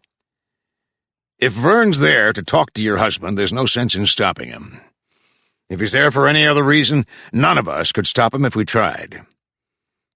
"You won't let me have a horse?" "Sit down on your hands. You won't be so nervous." "Mr. Janro, I'm begging you." "No, you're not." He moved her into the store in front of him. "You want to do something? Get out in the kitchen and do the dishes." Martha didn't want to back down. He could see that. But there was little she could say as she turned abruptly and walked away, down the length of the store counter. Janro said after her, "Don't leave the house, you hear me? Don't even open the door unless I say it's all right." He waited until she was in the next room before he moved around behind the counter that extended along the front of the store. From underneath the counter, he took a short-barreled shotgun with Hatch and Hodges carved into the stock. It dated from the time the store had been a stage line station. Checked to see that it was loaded, then laid it on the counter. From a peg behind him, he took his shoulder holster, with the Colt fitting snugly in it, and looped it over his armless shoulder. He wound the extra-long leather thong, which held the Colt securely, around his chest, and tied the end of it deftly with his one hand. "Just in case," he told himself. "Though you won't need them. You can be almost absolutely sure of that. Everything will go all right. Luz would be back within an hour. She would ride in slowly this time, putting off telling Martha what had happened. Then behind her would come Vern and Austin, probably both of the Dodd brothers, with Cable face down over his horse. Vern would tell it simply, in a few words, and if Martha cried or screamed at him, he would say, 'He killed my brother,' or 'He should have thought about his family before he killed Dwayne,' or words that said the same thing. Then they would dump his body, or let it down easy, now that it was over and the anger was drained out of them, and ride away. Then what? Then he would listen to the woman cry, the woman and the kids. There was no way of avoiding that. Afterward, he might even offer his services to the new widow. Then what? Kill Vern? No, forget about that for now. Then think about it when the time comes. There was no hurry. He could go back to St. Augustine, or he could stay here. That'd be something. To stay here and be a neighbor of Vern's. Talk to him about Dwayne every once in a while. And Cable and all the trouble Cable caused. That would be something. But the staying here, the living here, and letting the time pass might not be worth it. He would have to weigh that against the once-in-a-while satisfaction of Vern talking to him and not knowing he had killed Dwayne. No, there was no hurry. There would be time later on to think of what he would do. With 2 arms, he would have stayed in the army, even though the war was over.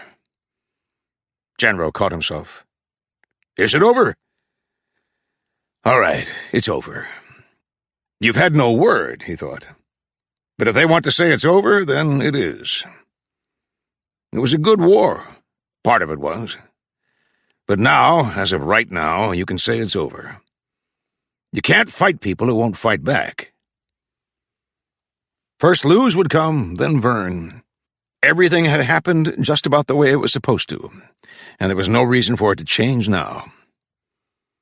Finding Luz gone this morning had affected his nerves. He knew she had gone to see Cable, and he had pictured her telling him that the war was over, then asking him if he was at home last night. Then why, she would ask, would General lie and say you weren't home? Then he had pictured Cable coming to the store. But it had worked out all right. Vern was there before her. Vern seeking vengeance.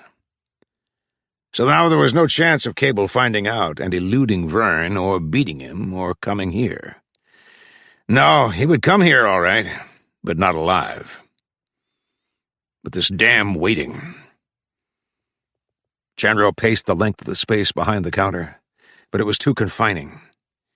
He went out to the loading platform and for some time stood gazing out at the sunlit sweep of the valley, then at the willows and the slope beyond.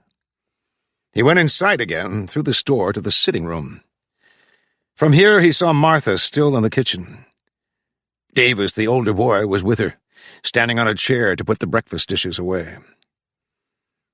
He heard a noise from upstairs, then remembered that the other two children were up there. Martha had sent Claire up to make her bed, and the younger one had gone with his sister. They'd probably forgotten all about the bed and were playing. He was out on the platform again in time to see the rider come down the slope and drop from sight behind the willows. Waiting, Janro was aware of the tight feeling in his stomach, and the ache, the dull muscle ache in the arm that wasn't there. But the next moment the tension and the pain were gone. He could feel only relief now, watching Luz appear out of the willows and come toward him across the yard. He saw her watching him as she came, all the way, until she had reached the platform. What happened? It's over. He's dead? Luz glanced at the doorway behind them, then back to Janro and nodded quickly. Where is he? At home. I thought Vern would be coming. Luz shrugged. I don't know. She dismounted and came up on the platform. I'd better go tell her. Janro stepped aside. Go ahead, he said then. You don't seem broken up any. Luz said nothing. Didn't Vern say he was coming? Luz shook her head. I don't remember. She moved past him into the store. Janro followed. Wait a minute. Tell me what happened. After, Luz said. She hurried now to the next room. Janro still stood at the edge of the counter after she was gone. But why wasn't she crying? She could be nervous about telling Martha, but she would have cried, if not now, sometime before, and she would show signs of it. From this, the suspicion began to build in his mind. Why wouldn't she tell what happened? She seemed to want to get away from him, to see Martha too quickly. Not holding back, putting it off, reluctant to face Martha, but wanting to see her, to tell her. To tell her what? He moved through the store in long, hurried strides, across the sitting room, and saw them in the kitchen. Martha and Luz and the little boy. Martha looked at him, her eyes alive and her hand going to Luz suddenly to stop her. What are you telling her? Luz turned, stepping back as he came in. Nothing. I was just beginning. What did she tell you? He turned to Martha abruptly. This doesn't concern you, Mr. Janro. Answer me! His hand clamped on Martha's arm, and he saw her wince, trying to pull away. She said your husband was still alive, didn't she? She said not to worry, that he was all right, that he was coming. Janro shook her violently. Answer me! He heard Luz moving. He wheeled, reaching for her, but she was already past him. Luz! She ran through the store ahead of him, out to the loading platform, and jumped. Janro reached the doorway. He pulled the Colt, cocking it, and screamed her name again, a last warning. But beyond Luz, he saw Cable step out of the willows with the Spencer in his hand. Then Vern, closer, running past the corner of the building. Janro pushed back inside. He thought of Martha and ran into the sitting room in time to see her starting for the stairs. She reached the first step before she heard Janro and turned to face him. You couldn't leave the two upstairs, could you? Genro said. Now they were in the willows watching the front of the store. Vern had been down farther, in view of the rear door, but he had come back as Luz ran out of the store and Genro shouted at her. "That nails it down," Vern said. "He killed Dwayne. I wonder what he's thinking, seeing us together." Cable at the edge of the trees said nothing. Luz was staring vacantly at the adobe. "I shouldn't have run," she said. "I should be there with your wife and children." "You did the best thing," Cable said. "But I ran, leaving them alone with him." "We shouldn't have let you do it," Cable said. "No," Vern said. "It was the only way, and it had to be tried. It was worth that much." The plan had been for Luz to tell Genro that Cable was dead, then to tell Martha, somehow without Genro hearing, to take the children and slip out. That would leave Genro alone in the adobe, and in time they would take him. But now they would have to think of something else. "Where was Martha?" Cable asked Luz. "In the kitchen." "The children with her?" "Just Davis." She looked at him then. "Could Claire and Sandy be outside?"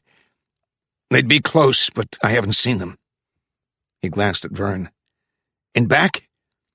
When Vern shook his head, Cable said, "Then they're all inside." "He wouldn't harm them," Luz said. "He'd be too afraid to do that." "Now he'll be thinking of a way out," Vern said, "unless he's already thought of it." Cable was still watching the adobe. "I think I'd better talk to him." Vern looked at him. "Just walk out there?" "I don't know of any other way," Cable said. He parted the willow branches and started across the yard. Almost at once, Genro's voice stopped him. "Stay where you are!" Luz's horse by the loading platform raised its head at the sound. Cable's eyes moved from the screen door to the first window on the right. One of the wooden shutters was open. If Genro was there, he would be in the store, behind the counter that ran along the front wall. Cable started toward the adobe again. "Stand or I'll kill you!" That's where he was, by the window. Cable was sure of it now. "Genro, you're in enough trouble. Let my family come out." There was no answer from the store. "You hear me? Send them out and nobody will harm you." He saw Genro at the window, then part of his head and shoulder momentarily. "How do I know that?" Genro's voice again. "You've got my word." "I got something better than your word." "Genro, if you harm my wife and children—" "I'm through talking to you, Cable." "All right." Cable's tone lowered, became more calm. "What do you want?" "I'll tell you when I'm ready. Go back where you were. Try sneaking up and you'll hear a shotgun go off." Cable stared at the window, not moving. "Go on!" "Genro," Cable said finally, "if you harm my family, you're a dead man." He turned then and moved back into the willows to stand with Luz and Vern. Soon after, Luz's horse moved away from the platform, the reins dragging. It wandered aimlessly at first, nosing the ground, but finally the horse's head rose and it came toward them, drawn by the scent of water. Taking the reins, Luz looked at Cable. "He could threaten us to bring it back. Why doesn't he?" "He knows he can do it any time he wants," Cable answered. They waited, watching the store and seldom speaking. The afternoon dragged by, and there was no word from Genro, not a sound reaching them from the adobe. In the late afternoon, with the first red traces of sunset, a rider came down the slope from the horse trail south. It was Manuel, back from Hidalgo. "Back for good," he said. He looked at Vern, then at Cable inquiringly, and Cable told it. Beginning with Dwayne and bridging to the present time. They had been here nearly 6 hours now, waiting for Genro to make his move. There was nothing they could do. There wasn't much doubt that Genro would take a hostage when he decided to make his run. Probably one of the children. probably, too, he was waiting for dark. But you couldn't count on anything. It was Luz who added this, because something was wrong with the man's mind. But Cable was sure Janro would know they would hold back for fear of harming the child, and Janro would lose them long before daylight. The question then, what would he do with his hostage? Cable said it bluntly, calmly, though his stomach was tight and he felt the unceasing urge through his body to move about and to do something with his hands, to do something.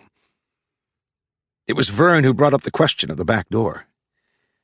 He can't watch front and back both, unless he lock the door. Manuel shook his head. There's no lock on it. But what if he heard you? That's something else, Vern said. The evening came gradually, with dust filtering into the willow grove before seeping in long shadows out toward the adobe store. There were faint sounds of birds up in the ridge pines, but close about them the willows were silent. Later on, perhaps, there would be a breeze, and the crickets would begin. But now there was a silence that seemed never to end. They waited. Luz and Vern sat close to each other, and occasionally Cable would hear the murmur of their voices. Janro had split them apart, and now he had brought them back together. Maybe they would get married. Maybe some good would come out of this. Later on, days or weeks, sometime later, he and Vern would talk this out that was between them. Cable remained apart from the others, sitting near the edge of the river and watching the dark water. After a while, he began to think of something Vern had said about the back door, and Manuel had answered that there was no lock on the door. But what if he heard you? Manuel had asked. But, Cable thought, what if he didn't hear you? He pictured himself keeping to the trees until he had reached the barn, then creeping along its shadows, then across the yard and carefully, quietly into the kitchen. It would already be dark inside the house, but if you bumped something... No, he thought then, you know the place well enough. You could blind your eyes and walk through the house without touching or bumping anything. Janro wouldn't expect anyone, and there would be no sound. Janro would be by the window, watching Martha and the children, but glancing outside often. He would creep to the doorway that led into the store, see Janro, and be very sure of killing him with the first shot. An hour passed. It was dark in the willows now, and the last red traces of sun were gone from the sky. Cable kneeled at the sandy edge of the river to drink, cupping the water in his hands.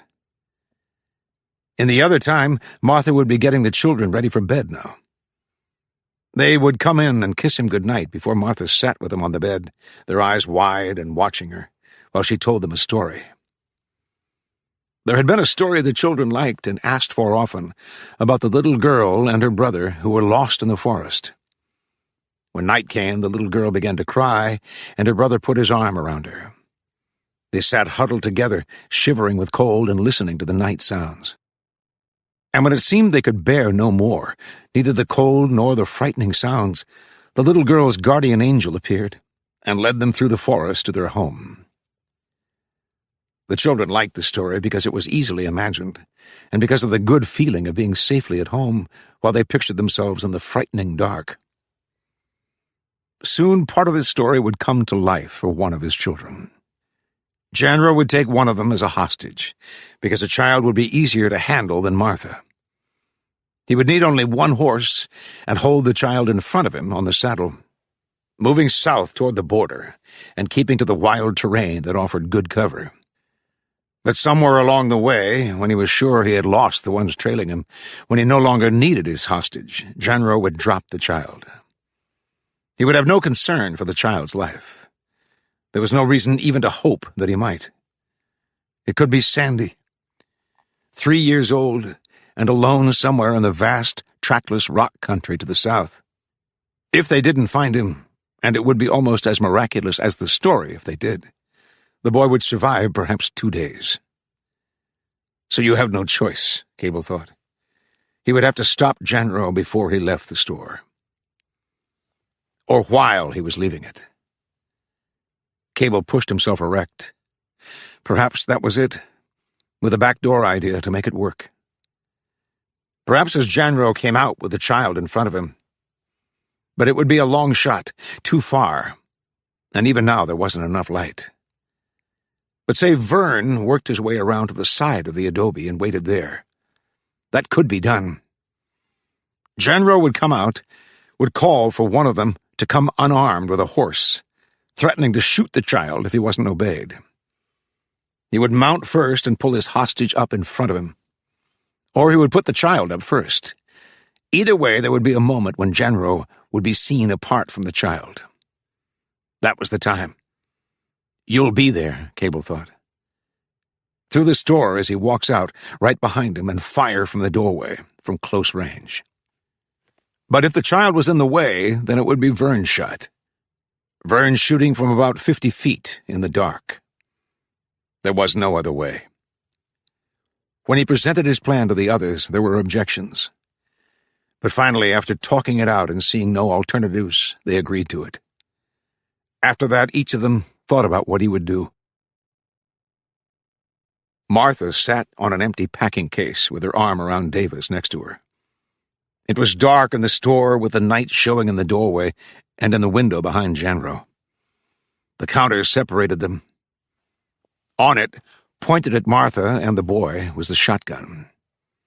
It was within easy reach of Janro sitting on a high stool with a cold revolver in his hand. Davis stirred, squirming on the wooden case, making it creak and causing Janro to look at them. Martha's hand, with her arm around him, patted Davis gently. There was no sound from the other children now.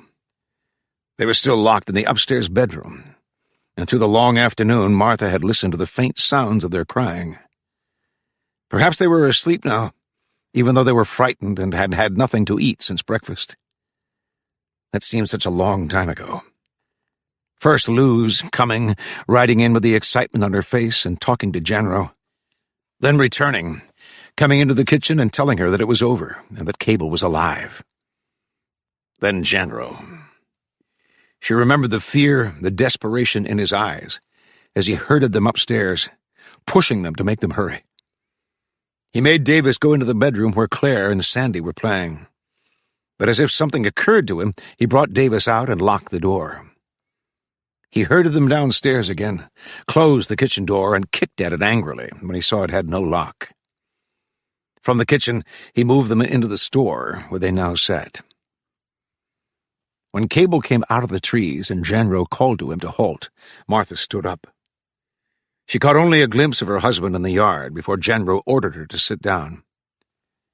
Once Cable's voice rose threateningly, and Martha tensed, seeing the strained look of desperation come over Janro's face again. But as the morning stretched into afternoon, Janro seemed to gain confidence. Gradually his expression became calm, and he sat quietly on the stool, his movements, as he looked from the yard to Martha, less nervous and abrupt. Martha noticed it.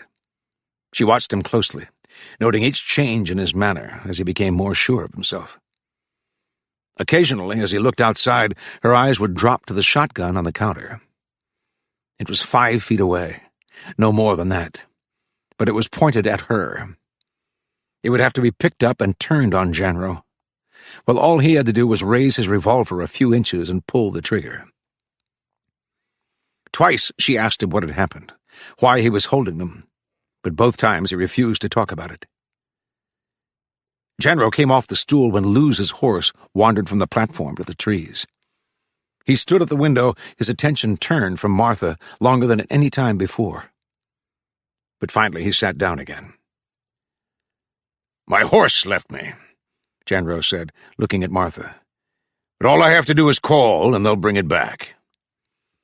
He seemed to be reassuring himself. Martha watched him. "Then you're leaving?" "In time." "Alone?" "Now, wouldn't that be something?" "I didn't think so." "Your boy's going with me." Martha hesitated. "Will you take me instead?" Janro shook his head. "Him? He's big enough to hold on, little enough to be managed." Martha felt Davis close to her. She glanced down at his hand in her lap, then at Janro again. What will you do to him? That's up to him. Tell him if he cries or tries to run, I'll hurt him something awful. Jenro's eyes moved from the boy to Martha. He's no good to me dead. At least not while I'm getting away from here. And after that? Jenro shrugged. I suppose I'll let him go. Knowing he'd be lost and possibly never found. Honey, I've got to look out for myself. If you leave him or harm him in any way, Martha said quietly, my husband will kill you. If he finds me, he'll try. He gave you his word, Martha said. If you release us, he'll let you go. But will Vern? At least talk to him again, Martha urged. Tell him where you'll leave our boy. That'd be like giving myself up. They spoke only occasionally after that. Now the room was silent but for Davis's restless movement.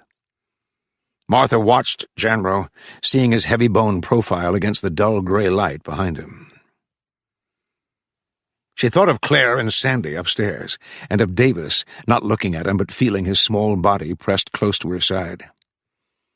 If Jenro left with him, she might never see her son again. Jenro would sacrifice Davis, admitting it with an offhand shrug to save his own life. Could that happen? Would God let something like that happen? No, she thought, don't blame God. Cabe had an idea about that. People, he said, blamed God for bad luck because they had to blame somebody. Some things you can do something about, and with God's help you can do it even better. But others you can't do anything about. So you wait and try not to worry or feel sorry for yourself. Which was this? You can do something, Martha thought, because you have to do something. Her eyes went to the shotgun. A dull, thin line of light extended from the breech to the blunt end of the barrel. 2 steps to the counter, Martha thought. Her right hand would go to the trigger, raising the gun, swinging it on Jenro at the same time. 3 seconds to do that, 4 at the most. But it would take him only 1. Jenro turned from the window. All right. Tell him he's going with me. You won't talk to my husband again? To Vern? Tell him. She saw Jenro turn to the window again and call out, Cable! Send Luz over here with the horse. He waited. You hear me? Just Luz. If anybody else comes, I'll kill your boy. His voice rose to a shout. I mean it! Then it's now, Martha thought. She could feel her heart beating as she bent close to Davis and whispered to him. The boy started to speak, but she touched his mouth with the tips of her fingers, her own lips still close to his ear, telling him calmly, carefully, what he would have to do. The boy nodded, and Martha kissed his cheek. Jenro was looking at her again. Is he ready? Martha nodded. As soon as she starts over with the horse, we go out to the platform. Jenro's elbow rested on the windowsill, his right shoulder against the side frame. The Colt in his hand was close to his body and pointed to just below the top of the counter. When he moves it, Martha thought, the moment he turns. Jenro looked out, but the Colt remained in the same position. Martha's gaze held on it. She heard him call out again, Luz, bring the horse! You hear me? Luz! Jenro wheeled, seeing Martha already at the counter. She was less than 4 feet from him, raising the shotgun, turning it on him. He slashed out with the Colt, knocking the barrel aside as Martha's finger closed on one trigger. The blast was almost in his face, and he struck the barrel again, lunging against the counter and turning Martha with the force of the blow. Jenro! Martha heard it, Cable's voice, and in the same moment saw Jenro's Colt swing toward the sound of it. Cable was in the doorway to the sitting room. He fired, and Jenro stumbled against the wall. Cable fired again, but this shot smashed into the window frame. Genro was already moving. He had been hit in the body, but he reached the doorway and lunged out to the platform. Burns stepped away from the corner of the building. He fired 3 times, deliberately taking his time, each shot finding Genro, the last one toppling him from the edge of the platform. Martha felt Cable move past her, past Davis, moving quickly, but making almost no sound in his stockinged feet. She thought of the children upstairs. "Davis, get Claire and Sandy." She heard the boy run into the darkness of the next room before she turned and walked out to the platform, to where Cable stood at the edge. Martha looked down, not seeing Genro on the ground, but thinking of her children and her husband and wanting to be held. The shotgun barrel slipped through her fingers until the stock touched the boards. She let it fall, feeling Cable's arm come around her.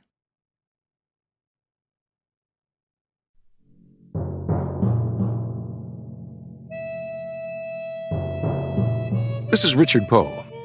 We hope you have enjoyed this unabridged production of Last Stand at Saber River by Elmore Leonard. This program was produced by John Marshall Media. Executive producer, Caitlin Gehring. Text copyright 1959 by Elmore Leonard, Inc. Production copyright 2017 by HarperCollins Publishers. All rights reserved. Thank you for listening.